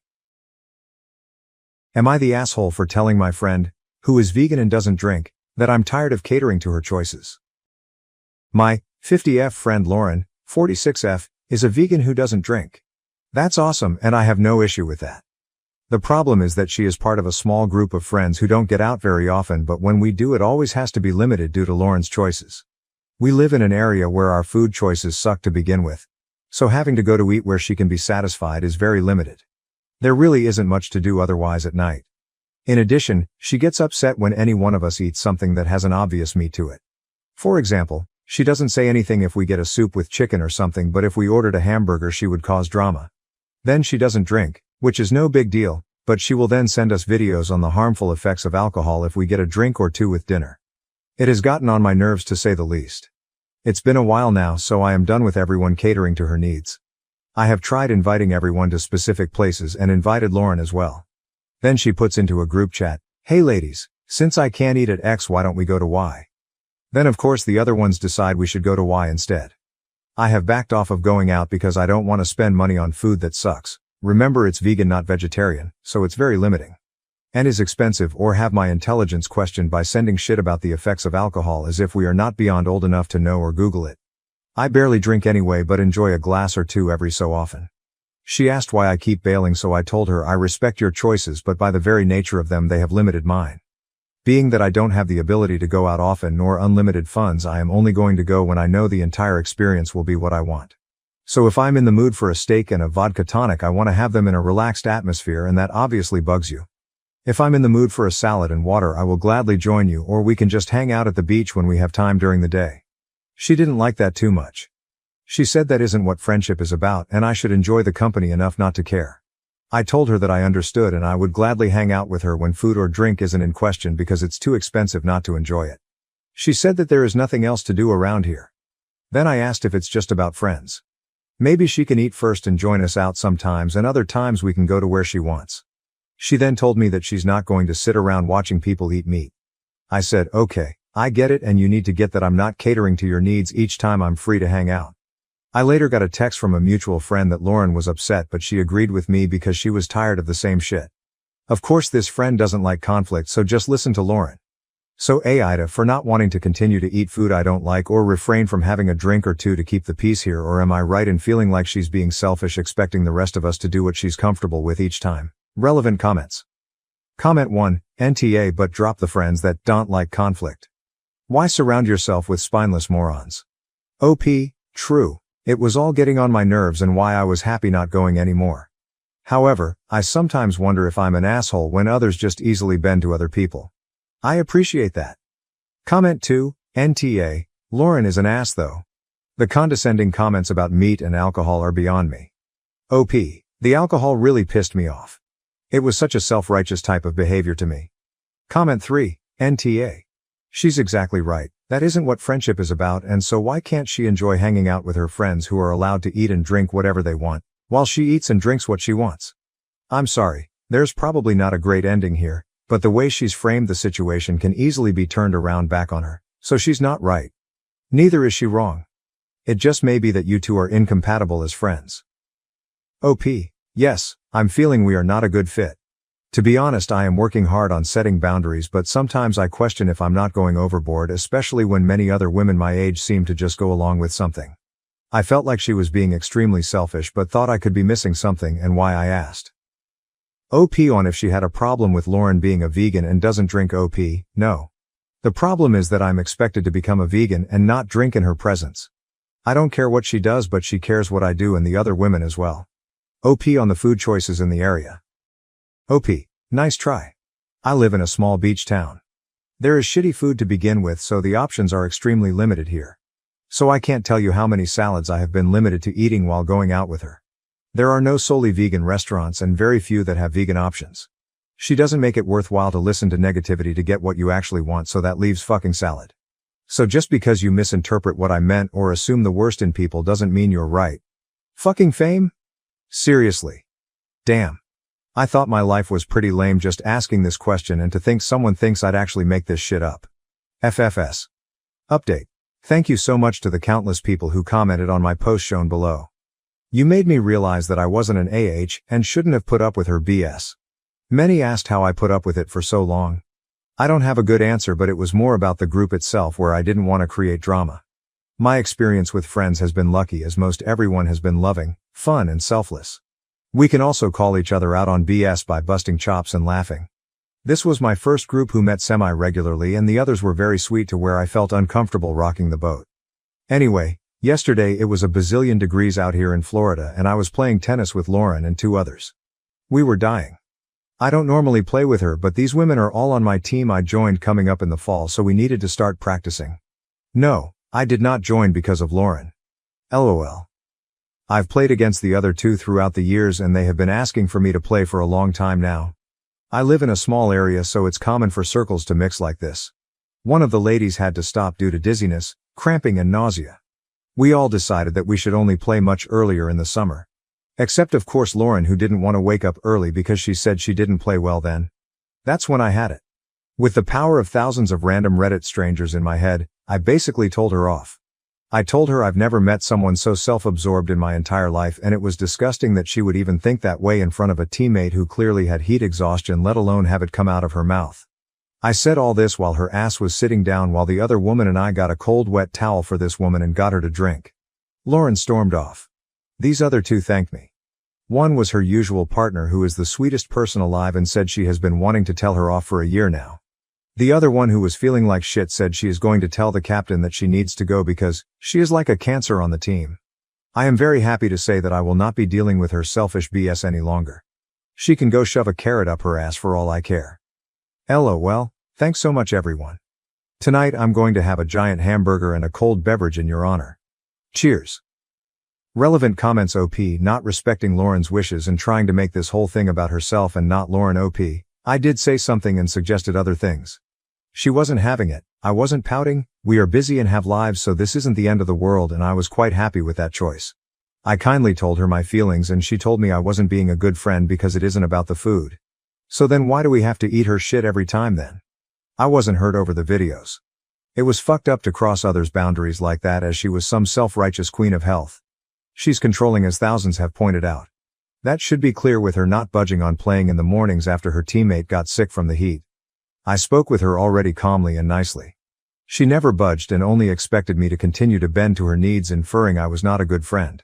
I still ended that conversation in a respectful manner to then learn she goes to a mutual friend to bitch about me. It was after the above that I felt she was extremely selfish, but I still wasn't sure because she turned it around on me. That's why I came here to Reddit. I didn't go off on her about the food. I went off on her because there was a woman about to throw up due to extreme heat. While another woman and myself were trying to cool her down and make sure she was okay, Lauren made it again about her. She sat there bitching about not wanting to play earlier because she doesn't play well early in the morning. BTW, that is complete bullshit because the matches start early in the mornings and she's played in this league for many years. I'm sorry, but you must be extremely infuriating to anyone who needs your help and needs you to listen. You fill in gaps to stories that don't exist. You assume what people are feeling and why they have done certain things, and then come across in a very pompous manner that you are correct. Yes, you're absolutely correct to the shit you literally made up in your head. However, you are very far off from what happened with me, how I felt and why I acted the way I did. Now to the next story, story 2. When a girl in the gym asked for help while recording, I refused, sparking an unexpected turn of events. Was I wrong? I think I acted rudely with a girl in the gym and wanted to get opinions on if I was the AH in this situation.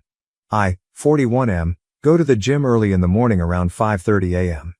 There are generally very few people that come to the gym at that time. There is a girl, early 20s, that also comes to the gym at the same time. We always say hello to each other and have small talk between our sets. She comes in early because the gym is empty, and she likes to record herself working out as she wants to be a fitness influencer or something. She seems dedicated and we have known each other for at least a year. This morning, as I was working out, she came to me and asked for help. She was very excited and told me that she wanted to go for a PR on barbell squat. She asked me if I could spot her as she was not confident if she would be able to do it. I said okay, as this is not the most uncommon thing. For people who are unfamiliar, this is an exercise where you carry a barbell with weights on your back and perform a squat. The spotter has to stand behind the person and support the person in case they fail to get up. As she was getting ready, I saw her phone in the corner and asked her if I could be off camera or if she can stop recording. She said she really wanted to record herself doing it and I will look good on camera. I told her that I really do not want to be on camera as my wife or co-workers may watch the video if she posts it online and may not look good for me. Another reason that I did not tell her was that she was wearing a very revealing outfit, small sports bra and tight shorts, and I really did not feel comfortable being recorded standing behind her. She promised me that she will record it for herself and not post the video. However, I just did not want to be recorded. I told her that I really feel uncomfortable. And if she waits for 30 minutes, one of the trainers may be able to help her. She became really upset and asked me why I'm making the situation weird. She accused me of sexualizing her. She asked me if she was a man, would I have done it? I felt she had a point as I have done it for other people. I told her that I would be okay doing it, but I just don't want to be recorded doing it. She again went on a rant about me body shaming her and me being uncomfortable with her perfectly fine outfit. I felt bad that I upset her as she was just trying to work out. I have also asked people to spot me in past, and people always helped. However, I just did not want to be recorded. Am I the to refuse to spot her because she was recording it? I don't want her to feel that it was because of her clothes, or because she is a girl. However, as a married man, I need to observe some boundaries and really don't want to be recorded in that way with a girl half my age. I am also worried that she recorded our whole conversation and may post it online.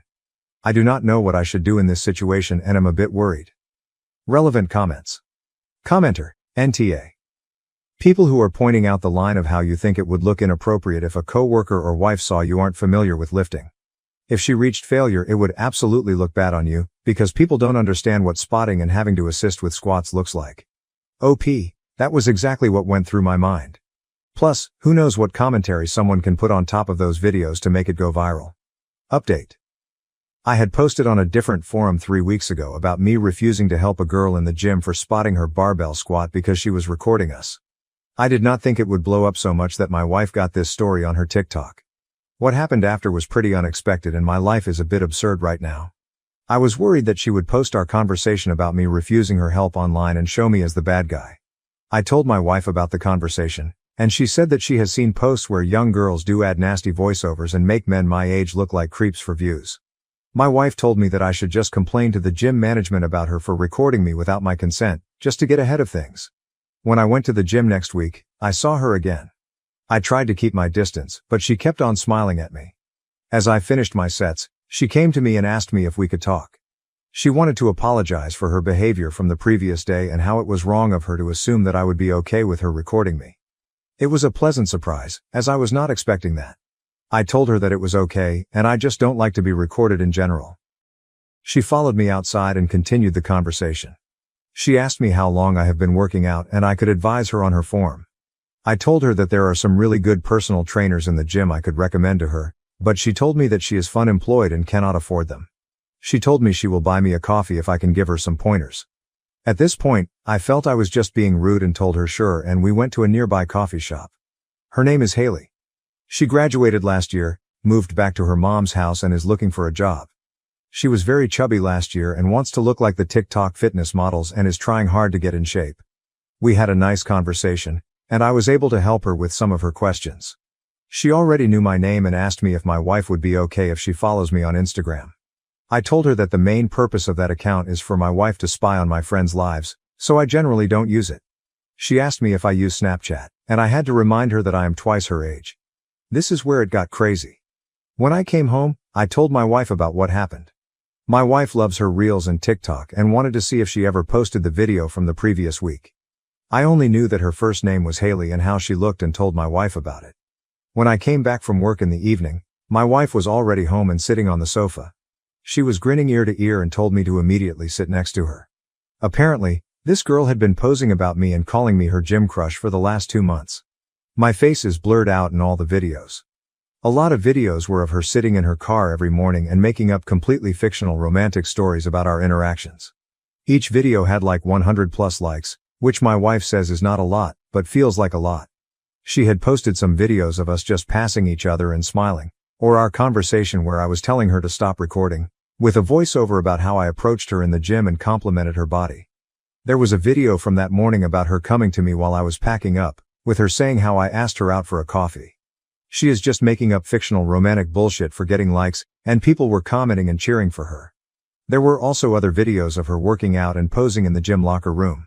My wife was laughing uncontrollably about how big of a sucker I am and how I'm internet famous now. I told her this needs to stop, but my wife insisted that she is too invested in the drama now and wants to see what happens next. She said that this girl is really young, and just trying to establish herself and get more followers. Plus, she has not done anything inappropriate and is not showing my face in the videos.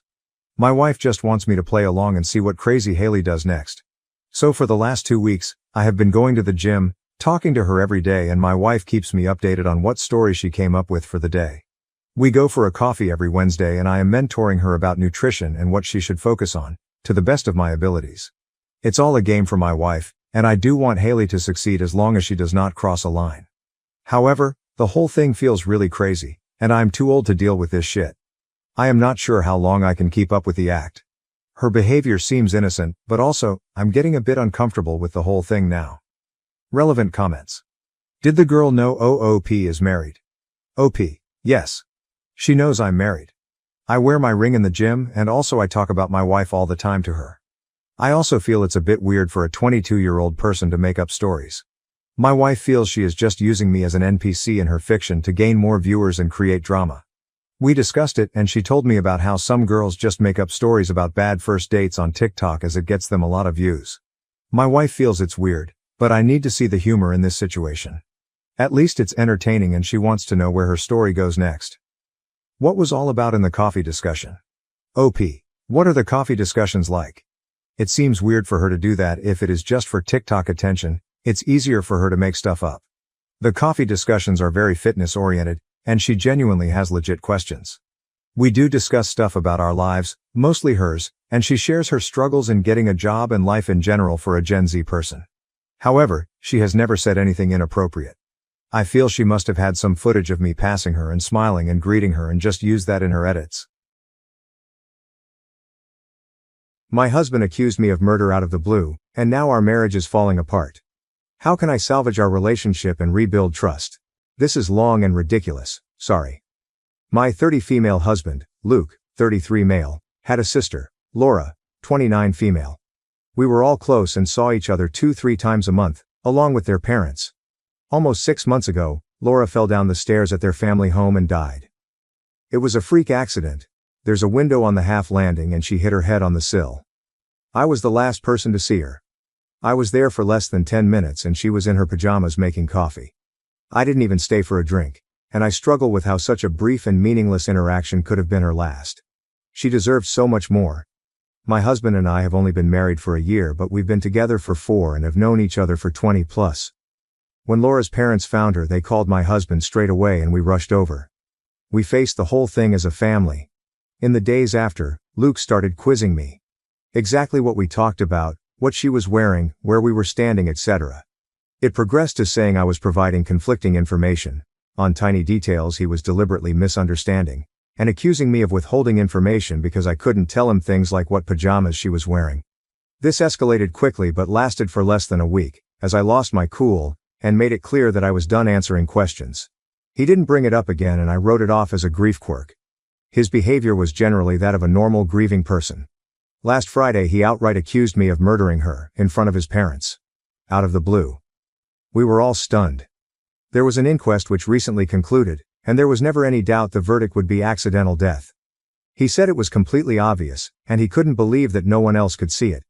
He claims I went through his phone and found his messages with Laura. I have absolutely no idea what messages he's talking about. I have never looked at his phone, and that I went over to confront her and things got out of hand, and I pushed her downstairs. By the end he was shouting about going to the police and getting the inquest overturned, and how I wasn't going to get away with it. Let me be clear. Laura and I had a great relationship. We all did. I have no idea where this has come from, other than these messages I haven't seen, and even then, I don't think there's anything I could ever see on someone's phone that would drive me to murder. It's just ridiculous. He's been with his parents since this happened and will not talk to me at all. I've had some contact with his mom, but she's not being very communicative. The last I heard, she didn't know what messages he was referring to either. I am still completely stunned and I have no idea how to proceed. I made a commitment to be there for him always, And I understand that grief can manifest in strange ways, but part of me feels like my love for him died the second he called me a murderer, and I don't know how we could possibly work through this. I also really don't want to be thought of in this way, and I have no idea if he has said anything to people we know. I obviously haven't. A brain tumor or psychotic break has crossed my mind and I suggested it to his mother, and she just said she'll talk to him. Other than the questions before, he hasn't been acting odd. Obviously he's been grieving, but he seemed sane and sensible other than this. I feel like I'm going mad. Does anyone have any advice at all? Too long, didn't read. My husband's sister died in a horrible accident. And my husband, for absolutely no reason other than some mystery messages, thinks I murdered her. Edit. It has come to my attention that I accidentally used Laura's real name once in this post. Can I kindly ask anyone who commented, who is, real name? Delete their comment as I really don't want this to bleed into my real life. For obvious reasons. Relevant comments. Moral talk. Fuck no. You don't salvage this, you get a lawyer and get the fuck out. Best case scenario. He has just admitted to sending messages with his sister that he thinks would make you angry enough to kill her over them. I have some ideas about what those might be and they're all bad. How did the parents react when he did this? OP answer. When he first laid out the accusation, at his parents' house, both his mother and I just kept asking him about the messages, and all he would say was that I knew exactly what messages he was talking about. She was as stunned as me, and his father just said he didn't understand what he was talking about. He's a man of few words, but there was plenty of head shaking. The whole thing was surreal, no one knew how to react. Wonderful, Prior 381. You need to get a lawyer to protect yourself in case he does go to the police. I would write down everything that you can remember that happened that day and keep it just in case. He may be having a psychotic break. As stated, don't talk to him or his immediate family or your friends without someone present or preferably by text or email. Save everything. You need to take his accusations seriously and cover your ass. OP answer.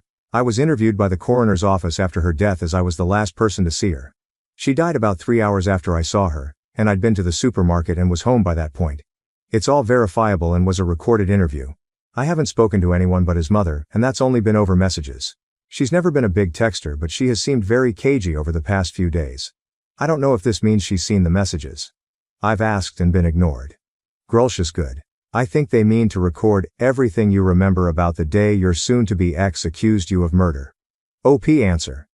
I'm feeling so freaked out at the idea that he came up with this, almost immediately after her death, and has either been sitting on it or planning his confrontation, that I'm basically trying to dissect the past 6 months. Maybe it's time I start writing things down.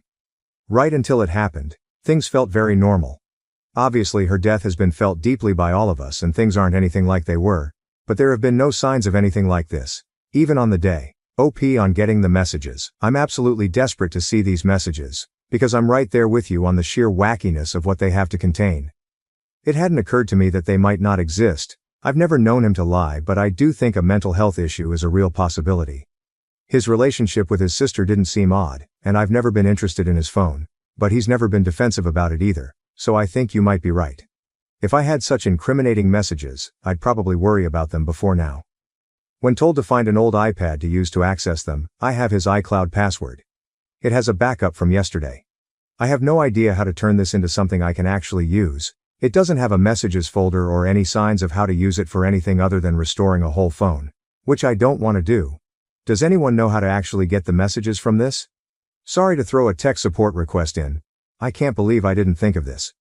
Huge thanks to the person who suggested it. Can I force my husband to get a mental health assessment, and do I risk being arrested, or prosecuted? We're in England.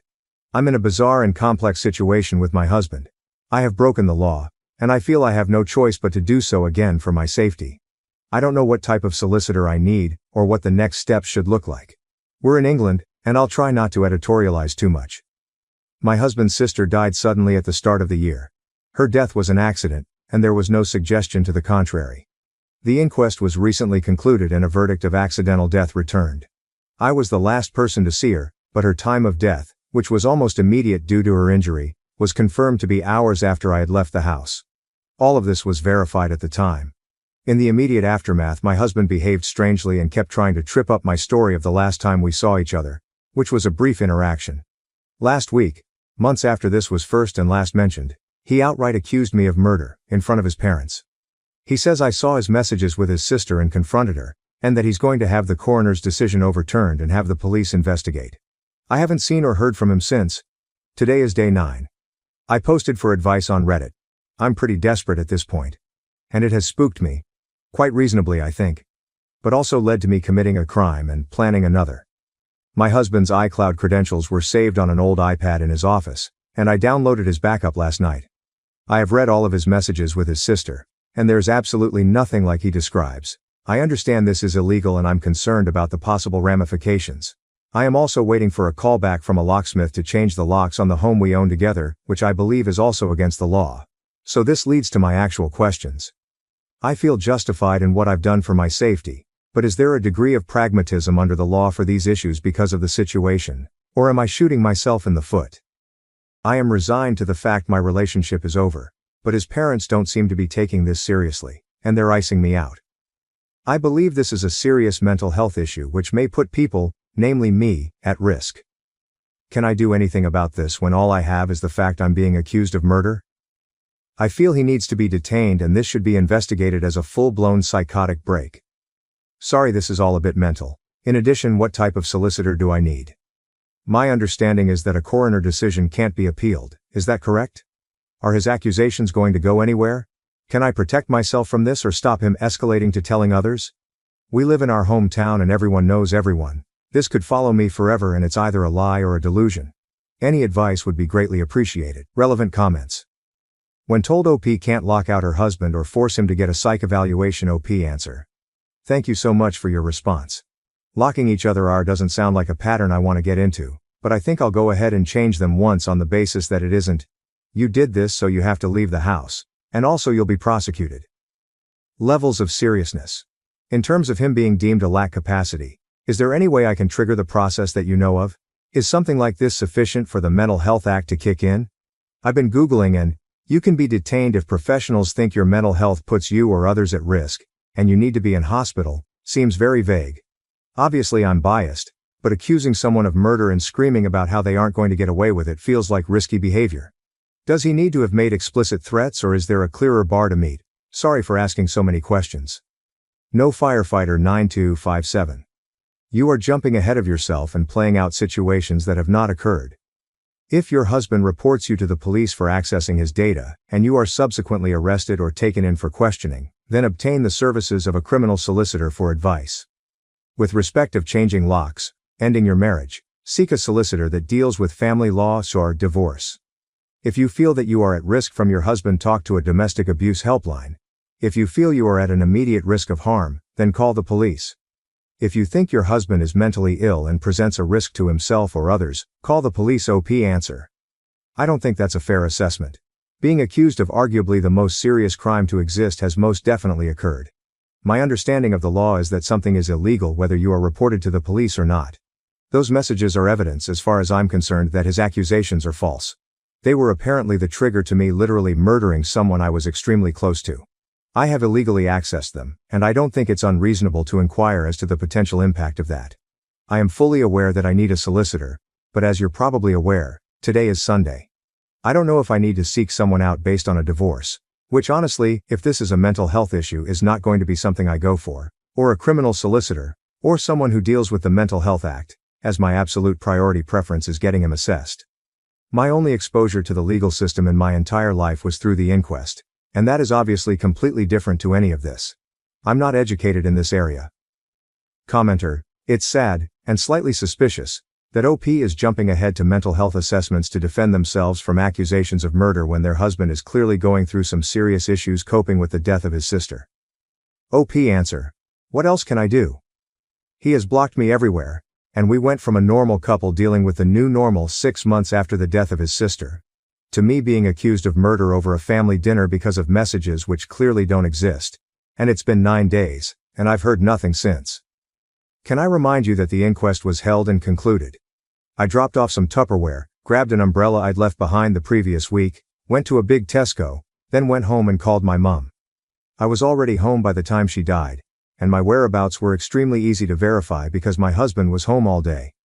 It's obvious that he's going through some serious issues coping with the death of his sister. That is the exact point of all of this. Update 1.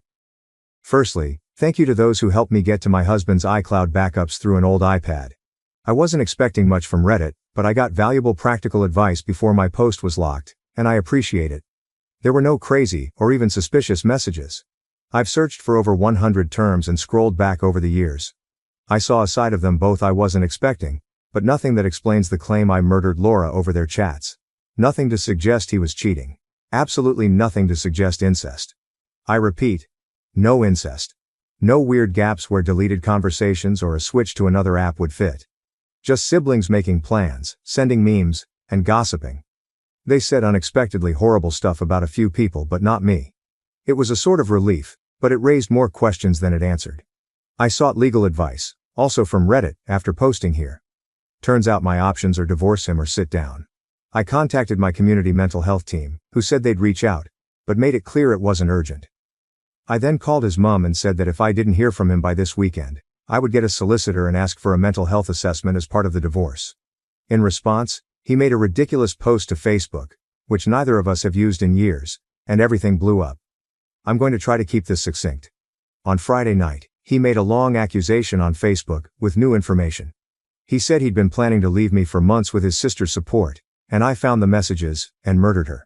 The coroner has reopened the case and the police are preparing to arrest me, and he needs to make sure people know before the trial stops him talking about it. It was well written and seemed vaguely plausible. He messaged people with links so it got some attention. We live in our hometown, and have a large circle of friends because we've been here all our lives. People I haven't spoken to since school were reaching out to me asking WTF was going on. It was madness. In response, I posted the export of his entire conversation history with Laura, also to Facebook, when I finally got back in. I linked to the chat along with a post explaining my side, and noting that I had changed my ex's iCloud and Apple passwords, and that if he wanted them back, he should comment on my post and update his own, admitting that he was lying. He eventually did. When I started getting messages about his post, I panicked, and changing his password seemed important to preserve everything because he'd know I had access. When I spoke to him the next morning, it's clear he's not having a mental episode at all, but is claiming one because he's been caught in a big lie. As soon as he was outed, he called me, clearly drunk, begging and promising to explain everything if I deleted my post. I hung up and told him to call back the next day. He did. After many missed calls and texts. And he tried to bargain and guilt-trip me with his mental health until it was clear the wrong people had seen his conversation. It's hard to describe, but it seemed fake. It was too well rehearsed, and then this morning, when it was clear he was getting nowhere, he blocked me.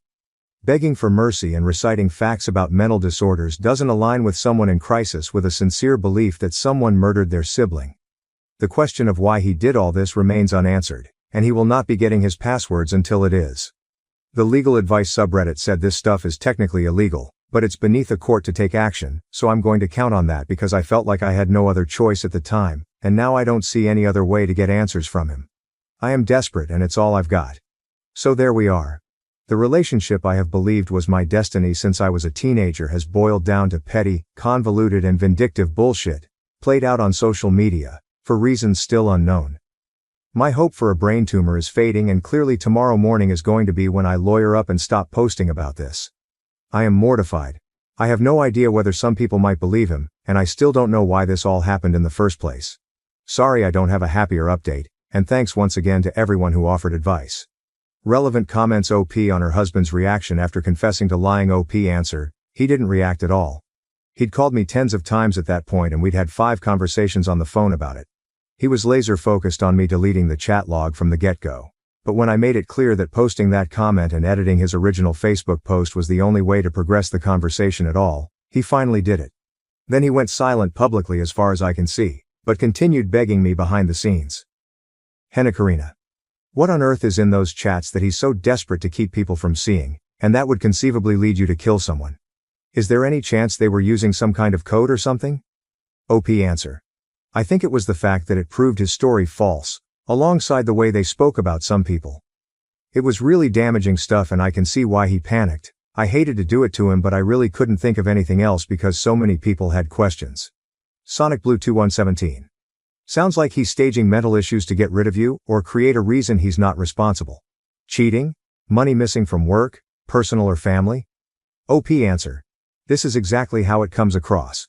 He kept saying about how various behaviors he's shown over the years fit anxiety and depression, they don't. And that his vulnerability has led to a complex grief-related breakdown. He is not particularly informed on mental health issues, so I don't understand how he went from a drunken shambles to that level of insight overnight, when he had apparently been in an active crisis, posting horrible lies on Facebook, less than 2 hours before calling me initially. You make an interesting point about finances that could be something weird, but definitely not to the extent that it explains any of this. When Laura died, she had a loan and credit account that no one knew about. The total on them was less than $3,000, and I don't know what happened because they weren't mentioned much after they came up initially, but everyone was a bit surprised. She lived for the weekend and went away with the girls, so it wasn't hugely suspicious, and it was confirmed there were no unusual transactions in her accounts, but it was odd. She was saving to move out, so she was pretty open about her finances generally, because she was excited about her savings goals. I don't think it points to anything, but I'm at a point where anything could be relevant because it's all such a mess. Update 2. Hi everyone. Me again. Both times I've posted here it has paid off hugely in terms of helping unravel this mess, so I hope it's third time lucky. For the past few weeks I've been trying to figure out why my husband suddenly accused me of murdering his sister, who died in an accident at home, 6 months ago. It still feels as ridiculous now as it did then. When Laura died we found out she had about $3,000 in hidden debt. It was odd because she was pretty open about her finances, but it wasn't out of character for her to overspend, so I hadn't really thought about it since. A comment on my last post prompted me to look more closely at money stuff, and a message to my husband from Laura asking about a payment stuck out. I'd initially assumed it was about a car issue she'd had a few weeks before she died, but Luke definitely paid at the garage when they picked it up, because we talked about it after she dropped him home. It didn't occur to me when I first looked through. The messages supposedly proved I was a murderer, so I had been looking for something scandalous. The message about payment was the only thing I had at that point, and I had no idea what it meant, so I took a chance. I told his mother I knew about the money, and that if he didn't get in touch with me that day, I would make sure everybody else did too.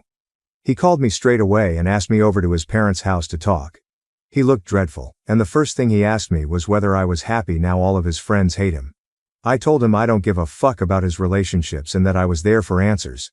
It turns out my husband told the coroner's office that he was secretly helping Laura pay some of her debt because she was embarrassed and struggling to keep up with her lifestyle.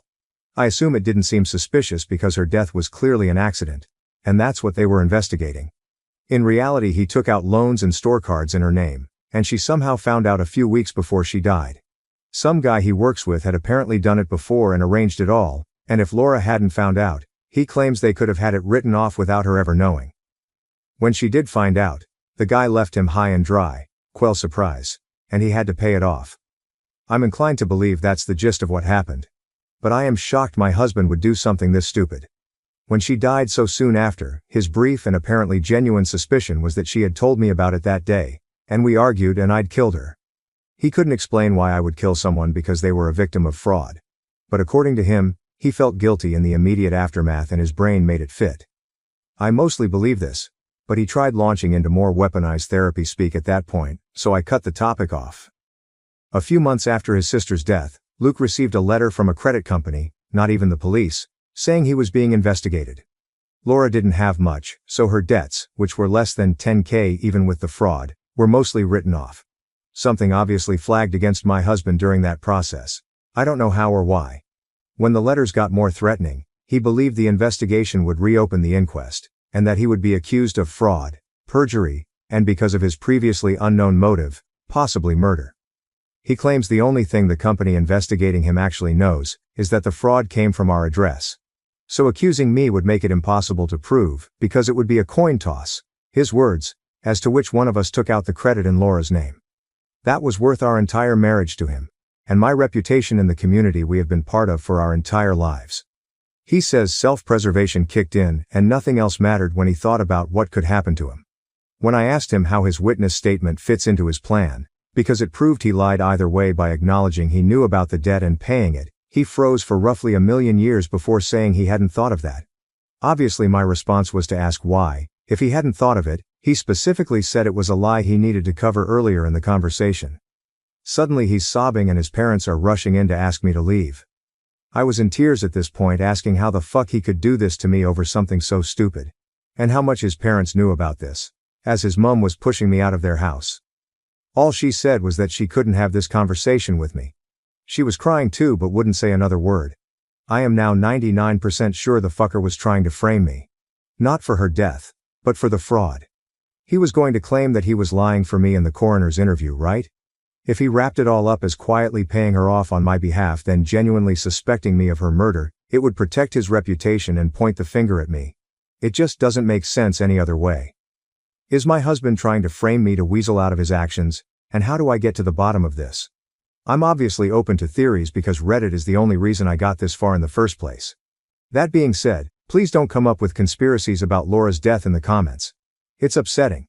She was wearing shitty old slippers and walking upstairs with a cup of tea, and she slipped and hit her head on a windowsill.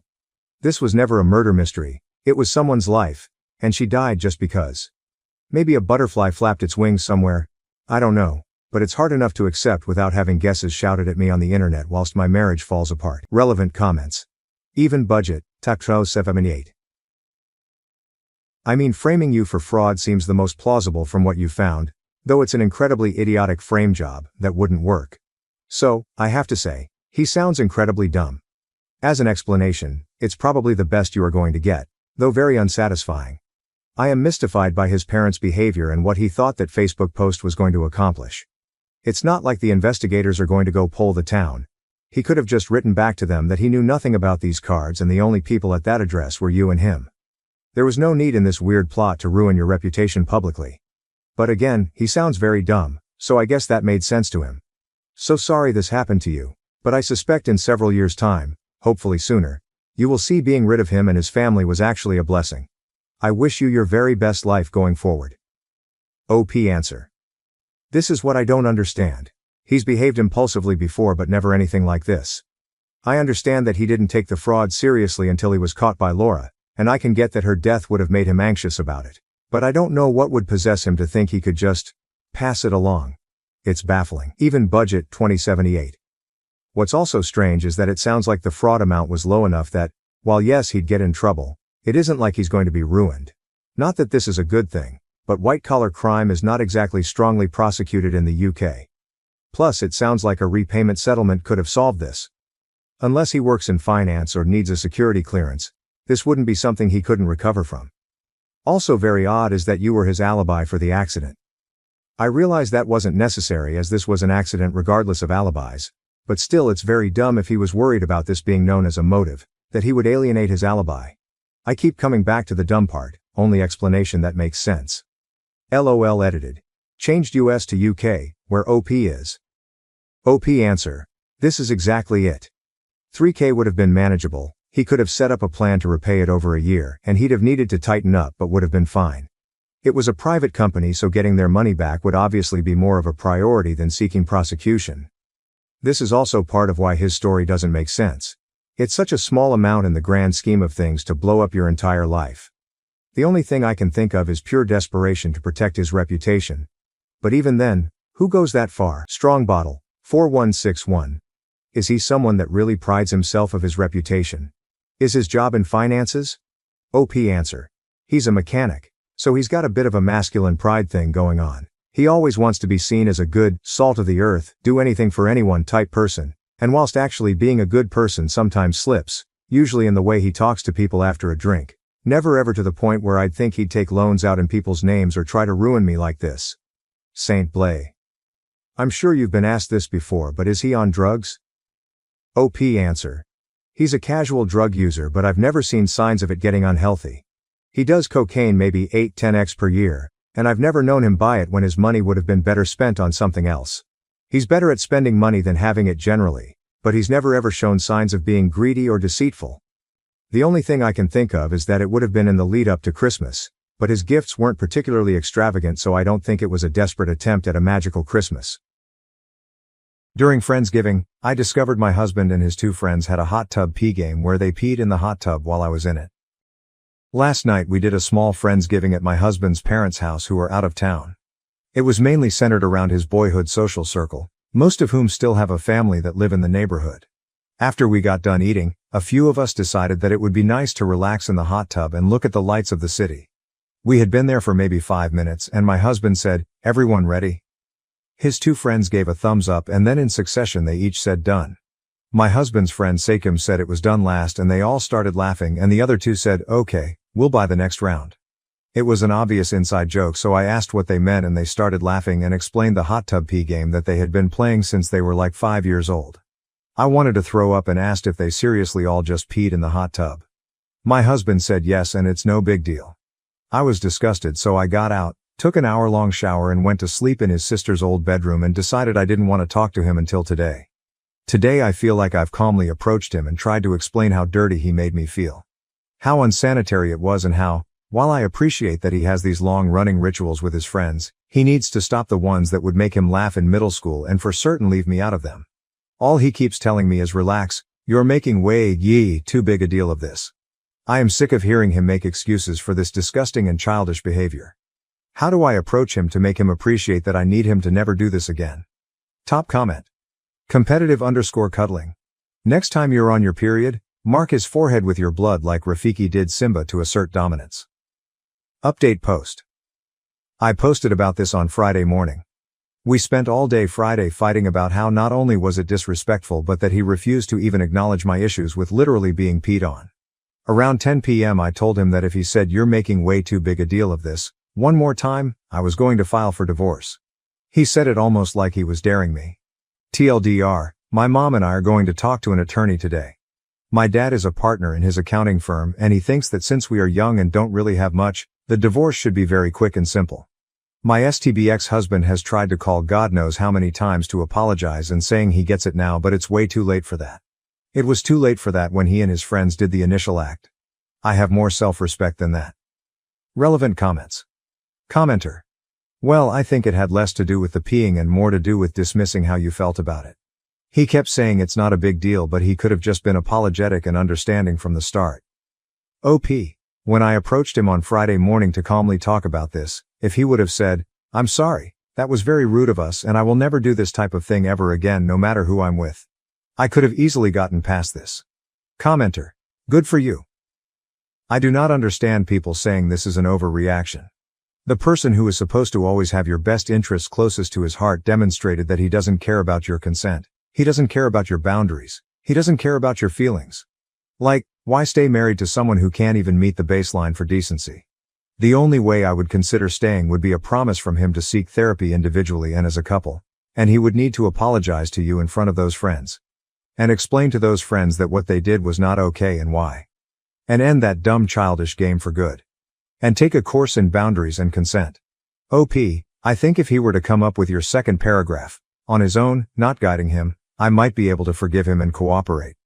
I also think he should ditch his childhood friends and grow up, but again, I'm not going to lead him to that decision. Commenter.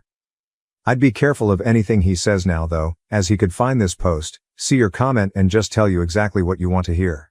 OP, for sure, he's on Reddit all the time and even listens to Reddit posts on YouTube, but I should have clarified the time for him to do that was Friday. Now I'm so over it. Commenter. Info, have you texted your soon-to-be ex-in-laws to let them know they gotta clean their hot tub? OP, I sent my MIL an email, but I don't think she read that part because she only responded with how heartbroken she is that I'm divorcing her son and she felt like she deserved an explanation. I did my part warning her about the dirty hot tub, but I don't owe her anything. Commenter, not your fault she's not going to listen and continue to chill in bubbling stale pee. I mean that it is funny that she wants an explanation like a woman. Your son and his friends all peed in your hot tub while I was in it. Like if she's cool with that, she needs to reconsider her bar on hygiene. Ain't your circus and ain't your monkeys anymore. OP, to be fair, I didn't tell her about him peeing on me. I don't ever want to bring that up to anyone, unless it's needed in the divorce for me to get spousal maintenance, so unless he told her, which I really doubt, I don't know is the real reason. But like you said, it's not my thing anymore. He can tell her whatever he likes. Editor's note, spousal maintenance is the same thing as alimony. On spousal maintenance, I've supported him through a master's degree. I think state law says I'm entitled to 40% of his salary for half the number of years we were married. It will help me take some time off, get over the divorce and get on my feet again. Commenter, how long have you been married for? OP, just over 5 years. Commenter, deleted. Your husband dodged a bullet there. OP, I truly hope he feels that way. Judging by the 57 texts he's sent me just this morning. I don't think he does.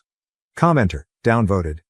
LOL, are you guys seriously trying to defend this lady's delusional 5-year-old mind?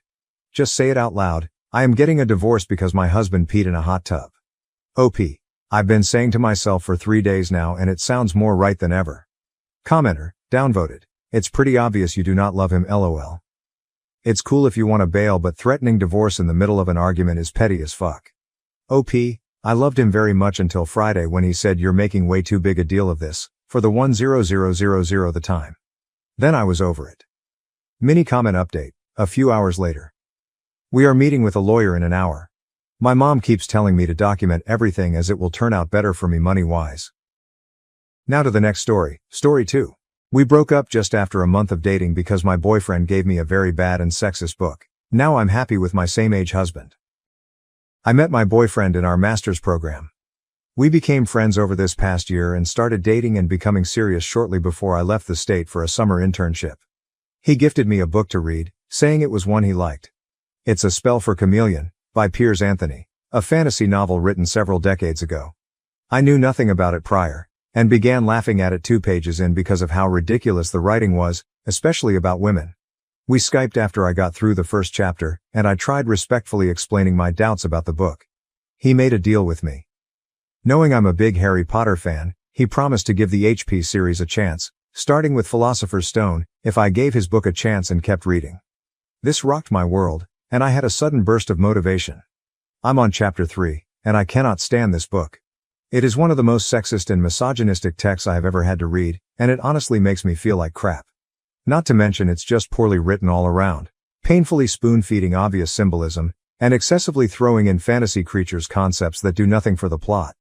The protagonist is a complete dillhole that I couldn't care less about, and as a reader, I don't want to follow him or anything in the fantasy world of Xanth. But of course, flat out telling my boyfriend those thoughts about a book he enjoys would be hurtful, and he has every right to have different preferences. I am shocked that he would recommend such a book to me though.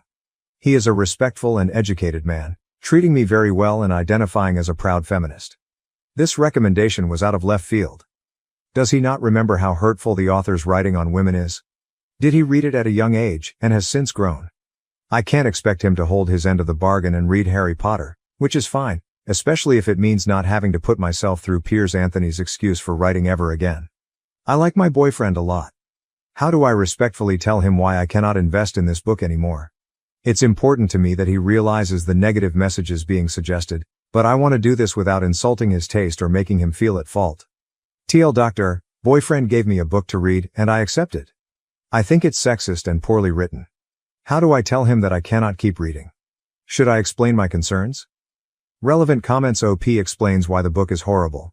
Example 1, I like beautiful girls, he said. And I like smart girls, but I don't trust the combination. I'd settle for an ordinary girl, except she'd get dull after a while. Sometimes I want to talk with someone intelligent, and sometimes I want to...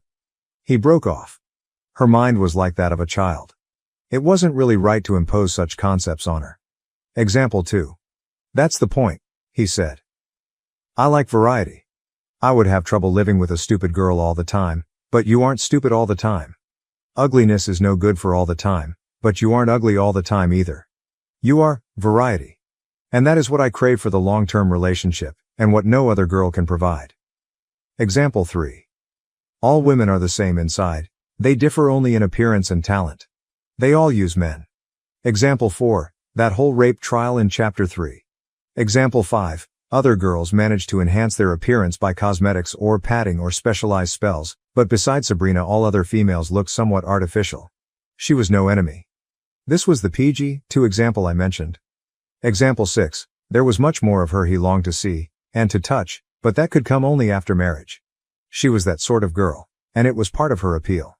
The girls who had it didn't need to put it on casual display. PG-3, Mikatoba. Oh good lord. I looked up the book and thought, this couldn't be that bad, could it? I guess it is that bad. Top comment. The first thing to ask is when he last read this book. If, like you said, he hasn't read it since adolescence, he may not remember how truly awful it is.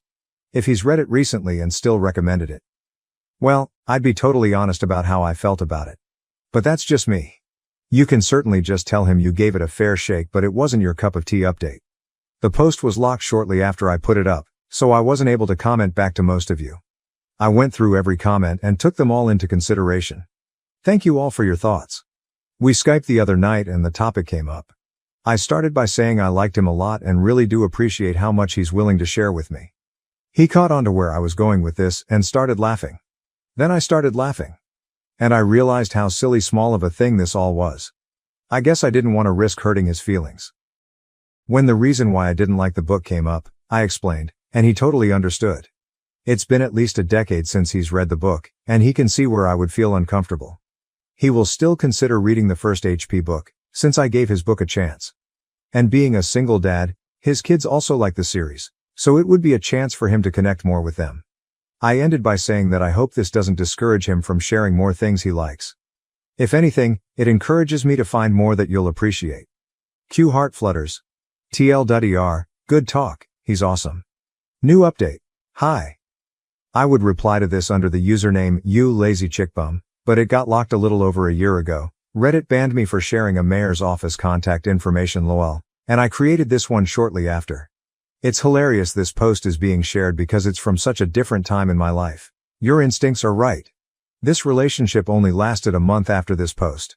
I took an opportunity to live and study abroad for a few months and it was clear that he didn't want anything that deep, dodged any conversation that required vulnerability, didn't like that I wasn't always 100% perky, etc. I also had a rough breakup before this and wasn't making the best judgment calls when it came to dating. I could have caught a few more things about him that give similar concerns now as this book recommendation then. So I called it off. Oh my god, then he suddenly wanted to make it work, and kept it up for over a year after the breakup. We weren't even together that long. He would text me as if we never ended, and I would shut it down. He eventually stopped, but I still get occasional notifications on LinkedIn that he viewed my profile. I'm now happily married to someone my age, not knocking appropriate relationships with age gaps. I'm good friends with a couple who are 12 years apart, but I dodged a bullet, folks. Thanks for giving me a good laugh with this flashback. Now to the next story, story 3. I'm 15 weeks pregnant with our poly family's second baby and here I am thinking of running away from the family that we've created. Married for 9 years, me and my husband have been doing the polyamory thing for 4 years now. This started when my husband confessed to having feelings for one of our mutual friends. He really sold me on the idea of a poly triad and we started living together. My family disapproved and stopped visiting us. That hurt, but things were okay. I did struggle with some jealousy issues. Although I told my husband that I was open to dating someone new and bringing the new person into our fold, in reality, I wasn't ready at all. The guys I liked quickly distanced themselves romantically as soon they heard that I was a married female in a non-monogamous relationship. It was hard. As for the guys who were okay with my situation and pursued me, I wasn't attracted to them. Things changed in 2017 when my husband's girlfriend became pregnant with my husband's first child. I love the kid, I really do. She calls me Maman and loves me a lot. Right around the same time my company promoted me. I went from working 4 hours a day to essentially living 4 months out of my state. I immersed myself in my work and in 2019 my husband talked about having one of our own to complete the family. Fast forward to June 2020, I find out I'm pregnant and we are having a boy. We had a big gender reveal and everything. The kiddo knows that she's getting a baby brother. I'm currently 15 weeks along and 2 nights ago, my company offered me a permanent position in the new city. Because of COVID they had to lay off many people, and they now need more people in leadership roles. From a career standpoint, it would be foolish of me if I let this opportunity go. But if I do that, it would break my family apart. Right now my husband and his girlfriend are working on the baby room and I'm here sitting conflicted. I'm really tempted to take up the job offer and run away from the life that we've created. I'm also secretly contemplating an abortion. My friend thinks that I should take up the offer. He thinks I'm unhappy with my life and that a change would do me good. I would be working with him if I take up the offer. I have friends in that city so I know that I wouldn't be alone. I'm really stressed out thinking about it. What should I do? Commentator asks. This whole situation stems from the fact that you became poly under duress by nature of your cheating husband. You don't become poly because you have someone else lined up already. All these people telling you to just work it out fail to see that you were coerced into this situation. I'm baffled why you let it go on so long, especially since you didn't have a kid together, but I suppose it is your visceral desire for stability. I would get an abortion and go create a life you know, actually enjoy instead of this day-to-day, colorless life of acceptance you've tolerated for way too long. OP comments. This was blunt and maybe the honest response that I needed. My husband and his girlfriend swear that they didn't start a romantic relationship until I was fully in the loop of things. But to be really honest, I don't know. Maybe they did start out by cheating. But that ship has sailed and I accepted the situation. So looking back on that won't help my situation. But I do feel that I need a fresh start now. Away from the mundane life that I have. 15 weeks pregnant, I'm getting an abortion next week and moving on from my poly family. I made a post a few days ago about being conflicted with a new job offer and an existing pregnancy. Just thought I'd share it here first. Last night I accepted the job offer and I'm getting an abortion next week. My friend is helping me every step of the way. I'll be filing for divorce in a week or two. I've had great years with my poly family and my husband, and now it's time for me to make the jump and dive into the unknown. Thanks to all the people who sent me supportive PMS and helped me make my decision. And yes, I did talk to a therapist via Zoom. That session helped me clear my head in a way that I hadn't felt before. And, no, I haven't talked to my husband. I will talk to him after I actually get the abortion procedure done. I'm really focused at this moment and don't want conflicting opinions to derail my journey. So I will talk to him after it's all done. Thank you. OP comment. I'm not poly. My husband became poly a couple of years into our marriage when he fell in love with a mutual friend, and I went along with it because I wanted to please my husband and I was afraid of our marriage breaking up. He was, and is, my only partner and I was terrified of losing him. Clearly, that was a mistake and it built a lot of resentment inside me over the years which I couldn't understand or justify to myself. I finally aborted my 15-week pregnancy and I'm ending my polyamorous marriage. I moved out this Wednesday. If you check my post history you would know what I'm talking about. Just an update for the people who reached out to me. I did get an abortion last week, on Friday. I finally told him this week, on Wednesday. I'd never seen him so broken. It broke my heart to see him cry, but I had to do it. His girlfriend hugged me, little kiddo hugged me and bid me goodbye. My husband refused to talk to me. I'm waiting for him to reach out. I'm giving him space right now. I'm at peace and I don't regret my decision. With this I'm bidding my poly lifestyle a final goodbye. Thanks to all the people here who supported me. My husband is in love with his student, he is a piece of trash, and I have no fucking idea what to do. My husband and I, both 35 years old, met in college. We fell in love and got married 8 years back. I gave birth to our daughter in 2020. My husband is a professor at this med school, he's a doctor himself. My friend Sarah also works in the same college, and she's in the same department as my husband. Few months back in December, Sarah took me out for lunch and told me that she suspected something's going on between my husband and this med student, 25 female. She claimed she'd seen both of them give yearning looks to each other. She said that she's known my husband for so long, and she'd never seen him talk to any other woman like this, that he'd been so aloof around women all these years, but it's just different with this one girl. At that moment, I had laughed at her face. I remember telling her that she's jumping to conclusions based on these supposed yearning looks. That's why I didn't tell you before, she had said. I was confused too. It's not like he goes out of his way to talk to her, but whenever they do talk, it's like watching a slow burn romance movie. She looks at him like he's Brad Pitt and he looks at her the way he used to look at you. I remember the exact words because they sting. Internally I was breaking down, externally I just smiled and told her that she's probably overthinking. That night, I casually mentioned this to my husband. I was laughing at the absurdity, and I expected him to join in and deny the wild possibility that he's in love with a student. But he didn't. Instead he looked at me, all teary-eyed and said, "I'm sorry. I can't get her out of my mind. I've tried, trust me. I should have told you sooner. But I thought I could save our relationship. I really wanted to." I asked him if he'd cheated on me. He said no. He said he didn't even talk to her. Nor did they have any contact outside of college, and that he completely understood how morally depraved it is to try and pursue a relationship with a student.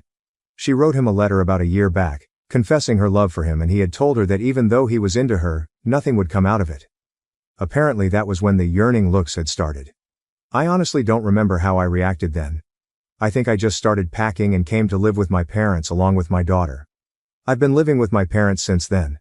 Half of me wanted him to come and beg for forgiveness. But he never did. He comes by sometimes to spend time with our daughter, but that's it. He never talks about the elephant in the room, nor do I bring it up. I keep checking that girl's social media. She's insanely beautiful, almost doll-like, and intelligent. I can't help but think that someone like him should be with someone like her. He's always been very good looking and I'm more of a plain Jane. She's Meredith to Derek. I don't know what to do. What do I even tell people? I don't even know who I am without him. Some part of me still wants him to come back. Edit. I've decided to talk to him. I know I've been avoiding this for months, but after reading all the responses, I feel it's time I rip that band-aid out. I'm going over to our house. I'll update on what happens. Too long. Didn't read. Husband just admitted that he's in love with this young woman who is also his student. She loves him too. Relevant comments, Moss Valley. So he didn't actually cheat? He has a crush? If I understand that right, he hasn't betrayed you yet. Crushes sometimes happen that don't mean the relationship is over. Get therapy with him. OP answer. I mean, cheating for me isn't just physical. He's had crushes in the past and I've had crushes in the past, but we'd always been upfront and then laughed about it. This one feels like a betrayal because he was attracted to someone for more than a year. This someone gave him a freaking love letter, he told her that he's attracted to her, and not once did he mention it to me. That's a huge breach of trust for me and I don't think I can look past it. OP answer. Added more about her friend Sarah and what she observed. I know. He said he entirely stopped interacting with her after the letter incident. It does seem absurd, but even my friend Sarah corroborated this. She said he never went out of his way to talk to her before, and then almost entirely stopped talking. Given that Sarah and him are in the same department 24/7, and that she noticed something as small as them giving each other looks, I'm sure she would have noticed anything out of the ordinary. I've had access to his phone and his passwords throughout, and he wasn't texting or calling her either. That's why this feels weird laughing out loud. Update. For those who don't want to read the boring details. In short, I have decided to go ahead with the divorce. Long story. The day I made the post, I met up with Sarah for dinner. I thanked her for telling me about my husband and the student, and also for being such a good friend. I asked her about my husband. She said there's nothing unusual. He's been a bit withdrawn and aloof with everyone lately, but that's about it. Yesterday I went over to my house unannounced. He was there alone in his office. I told him I wanted to talk. He said he'll explain everything. So apparently this woman has had a crush on him for 2 years, her friends ship her with him. She would stare at him during her rotations, and would blush whenever he looked or talked to her. Back then, he didn't think much of it. Many girls have had crushes on him and he always ignored them. About 1.5 years back, they were in the same research group thing. I don't know how this works, but there were 5-6 people along with these two. Because of this, they had to spend some time together working, and it was then that he started noticing her. He went into detail about how he was impressed with her intelligence blah blah blah and her beauty blah blah blah. The moment he realized that he had a crush on her, he dropped out of the research thing. This was a year ago. Few weeks later she gave him the letter confessing that she has feelings for him. The first thing he told her after reading it was, "You can get into trouble because of this." She didn't care, she wanted an answer. "Is it all in my head?" she had asked, to which he replied with, "It's not just in your head, but nothing can come out of it. I hope you understand." That was the last time they interacted. According to him, the yearning looks Sarah described were more of awkward eye contacts than anything else. He told me that even though he is still attracted to her, he has no intention of pursuing any sort of relationship with her regardless of whether we stay together or not.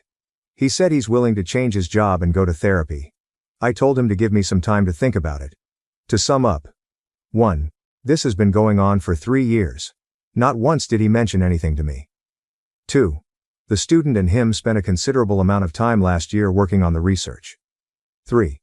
He told her he liked her back lol. 4. He's still very much attracted to her, and that's why I've decided to go ahead with a divorce. I don't think I can trust this man again. And a relationship without trust isn't something I am interested in. I've told my parents about it. They're not exactly on board, but they're still supportive. I've also contacted my lawyer about the same. It's going to be a long process, I believe. That's it. I believe this is my last update. Too long. Didn't read. He's still attracted to her. I won't ever trust him again. We're getting a divorce. Relevant comments. Chance. Reason, 6617. It's a crush. He is not in love. OP answer. That doesn't matter. He crossed a line he shouldn't have by telling her he likes her. This is not an exit. Literally. I can't believe these comments. He's gushing about her beauty and intelligence. He told her the feeling was mutual? He could have easily denied it to her and then kept his distance, but he liked the attention. OP answer. I mean, to be fair to him, he wasn't exactly gushing about her. I kept asking and he kept answering. Deal breaker for me was him telling her the feeling is mutual. All but look Lamau these dumbass comments. You too hasty, it's a cruise, chill. Like Stafu, the man literally said, I can't get her out of my head. If he was committed to his wife, he would have changed job proactively. Not wait until now. He let it develop to a point he can't take his mind off of her, and y'all saying it's no big deal. You guys obviously never had a real relationship. OP answer. He said he didn't change his job earlier because, quote, I'm a doctor and there are people counting on me. I couldn't just walk out on them one day. He said he's willing to change his job if that's what it takes to make you stay. New update. For context, my ex-husband is a doctor and he was in love with his student for years. She was into him too and wrote him a love letter, etc. When I confronted him, he told me it was a crush and that he put a stop to it as soon as he could, and that nothing physical ever happened, but the damage was done. You can read the posts on my account if you're interested, but that's the gist. Nothing more there.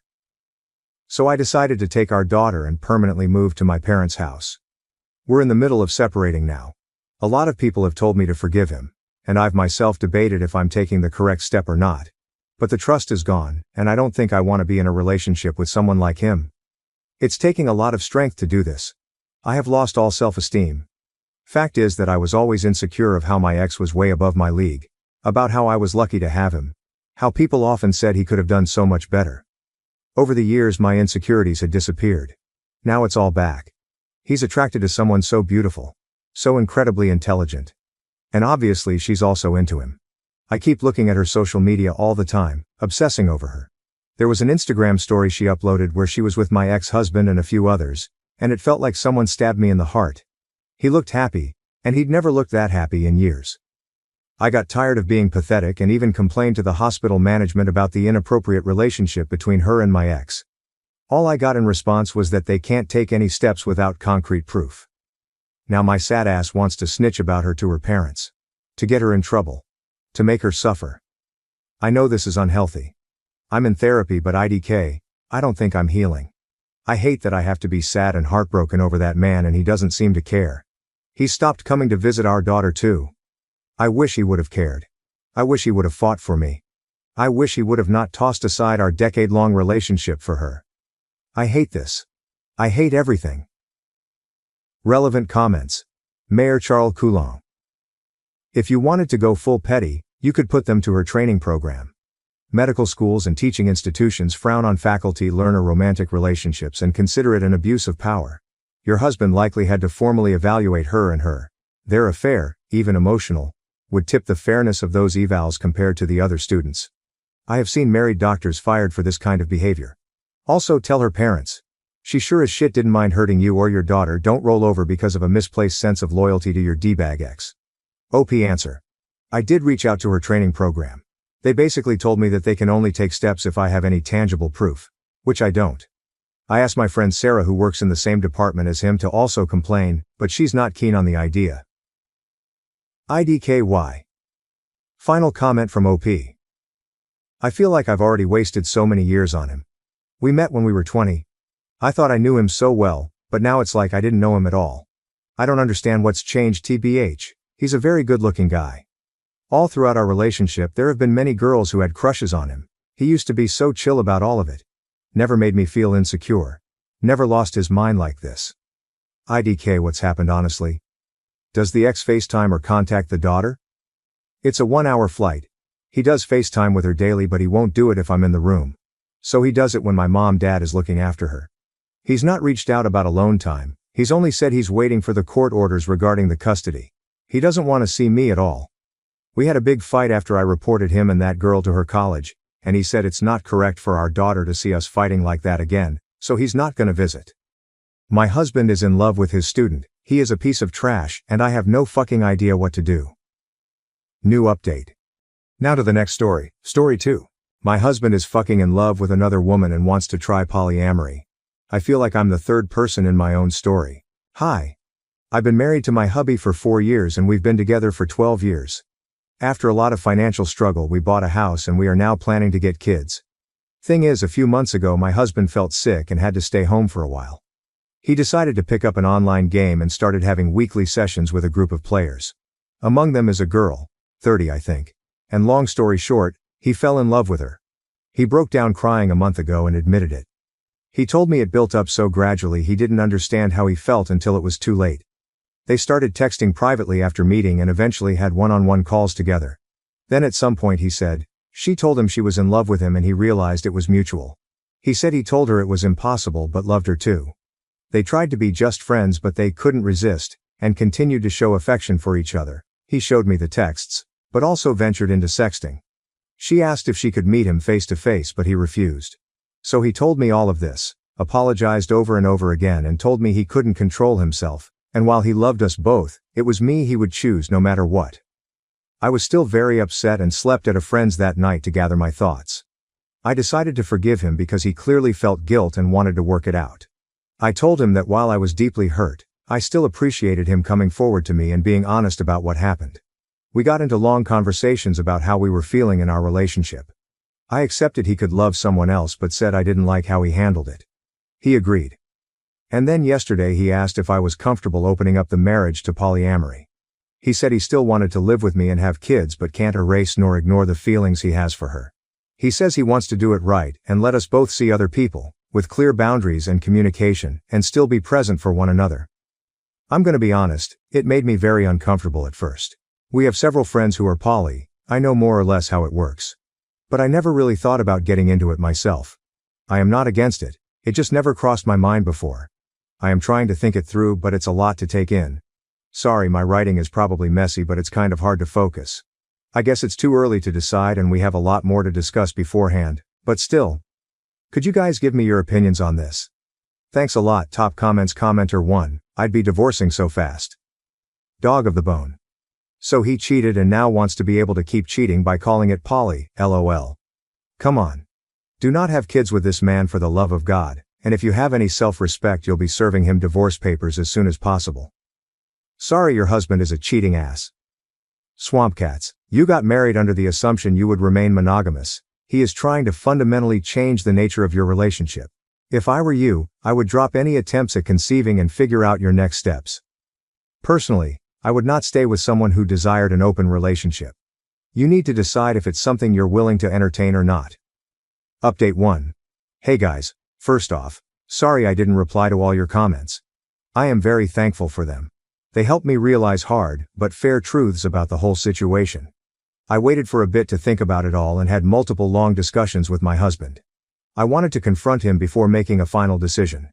To answer some of your questions, the other girl wanted to meet him, but they never did. Partly because my husband refused, but honestly, mostly because she lives too far from here. I still got checked for sexually transmitted diseases, though, and I'm clean. Yay. As for our polyamory friends, they apparently were the ones who suggested he go down the polyamory road. I stopped talking to them for now. I'll deal with the bigger problem first.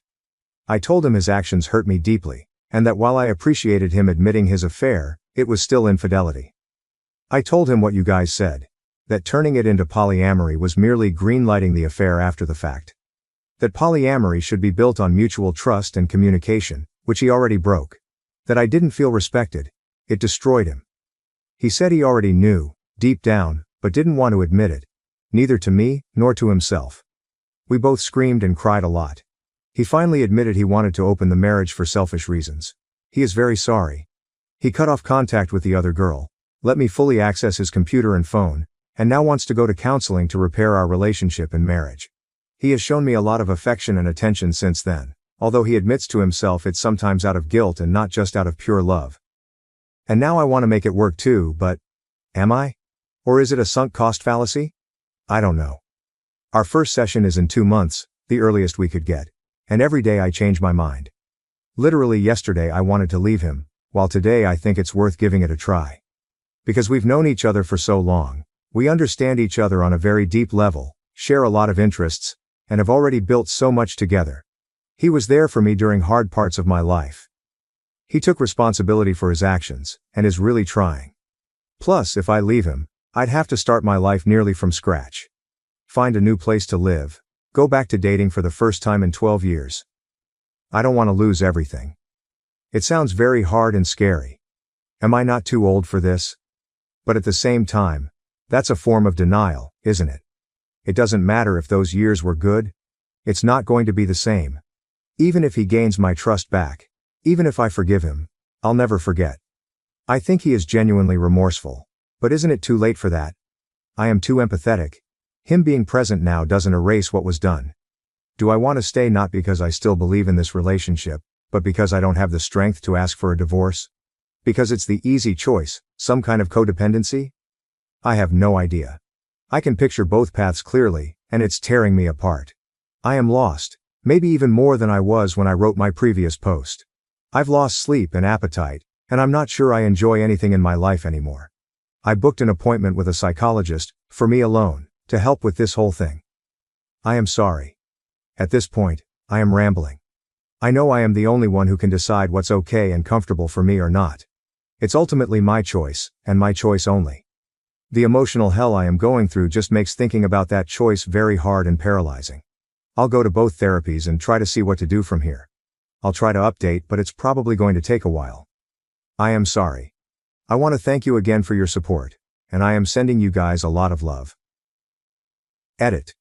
A couple of infos I should have mentioned but didn't because putting all of that into writing without omitting something is much harder than I thought.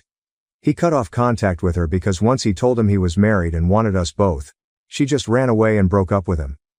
There are times since then where my husband starts feeling sad or angry because of what's basically withdrawal. And for that he's smart, at least sensible enough not to blame me. What kind of marriage did we have before this crisis? It will sound so naive. It's my first and only romantic relationship. We were very close and basically grew as adults together. We could talk about anything and understand each other. We shared the same values and interests. What changed, I think, is that we got into a routine and he got bored. During our argument he said he was addicted to the attention the girl was giving him and that he felt I didn't show him I was in love with him enough anymore. I told him that even if it was true, he should have told me instead of having an affair. On one hand I have my faults too and I could accept this as one of them. On the other I was taking care of him and the house while he was sick. I don't think he believes it. I don't think he means it. But it makes me wonder whether I was actually a good wife for him. Even though I am not responsible for his actions.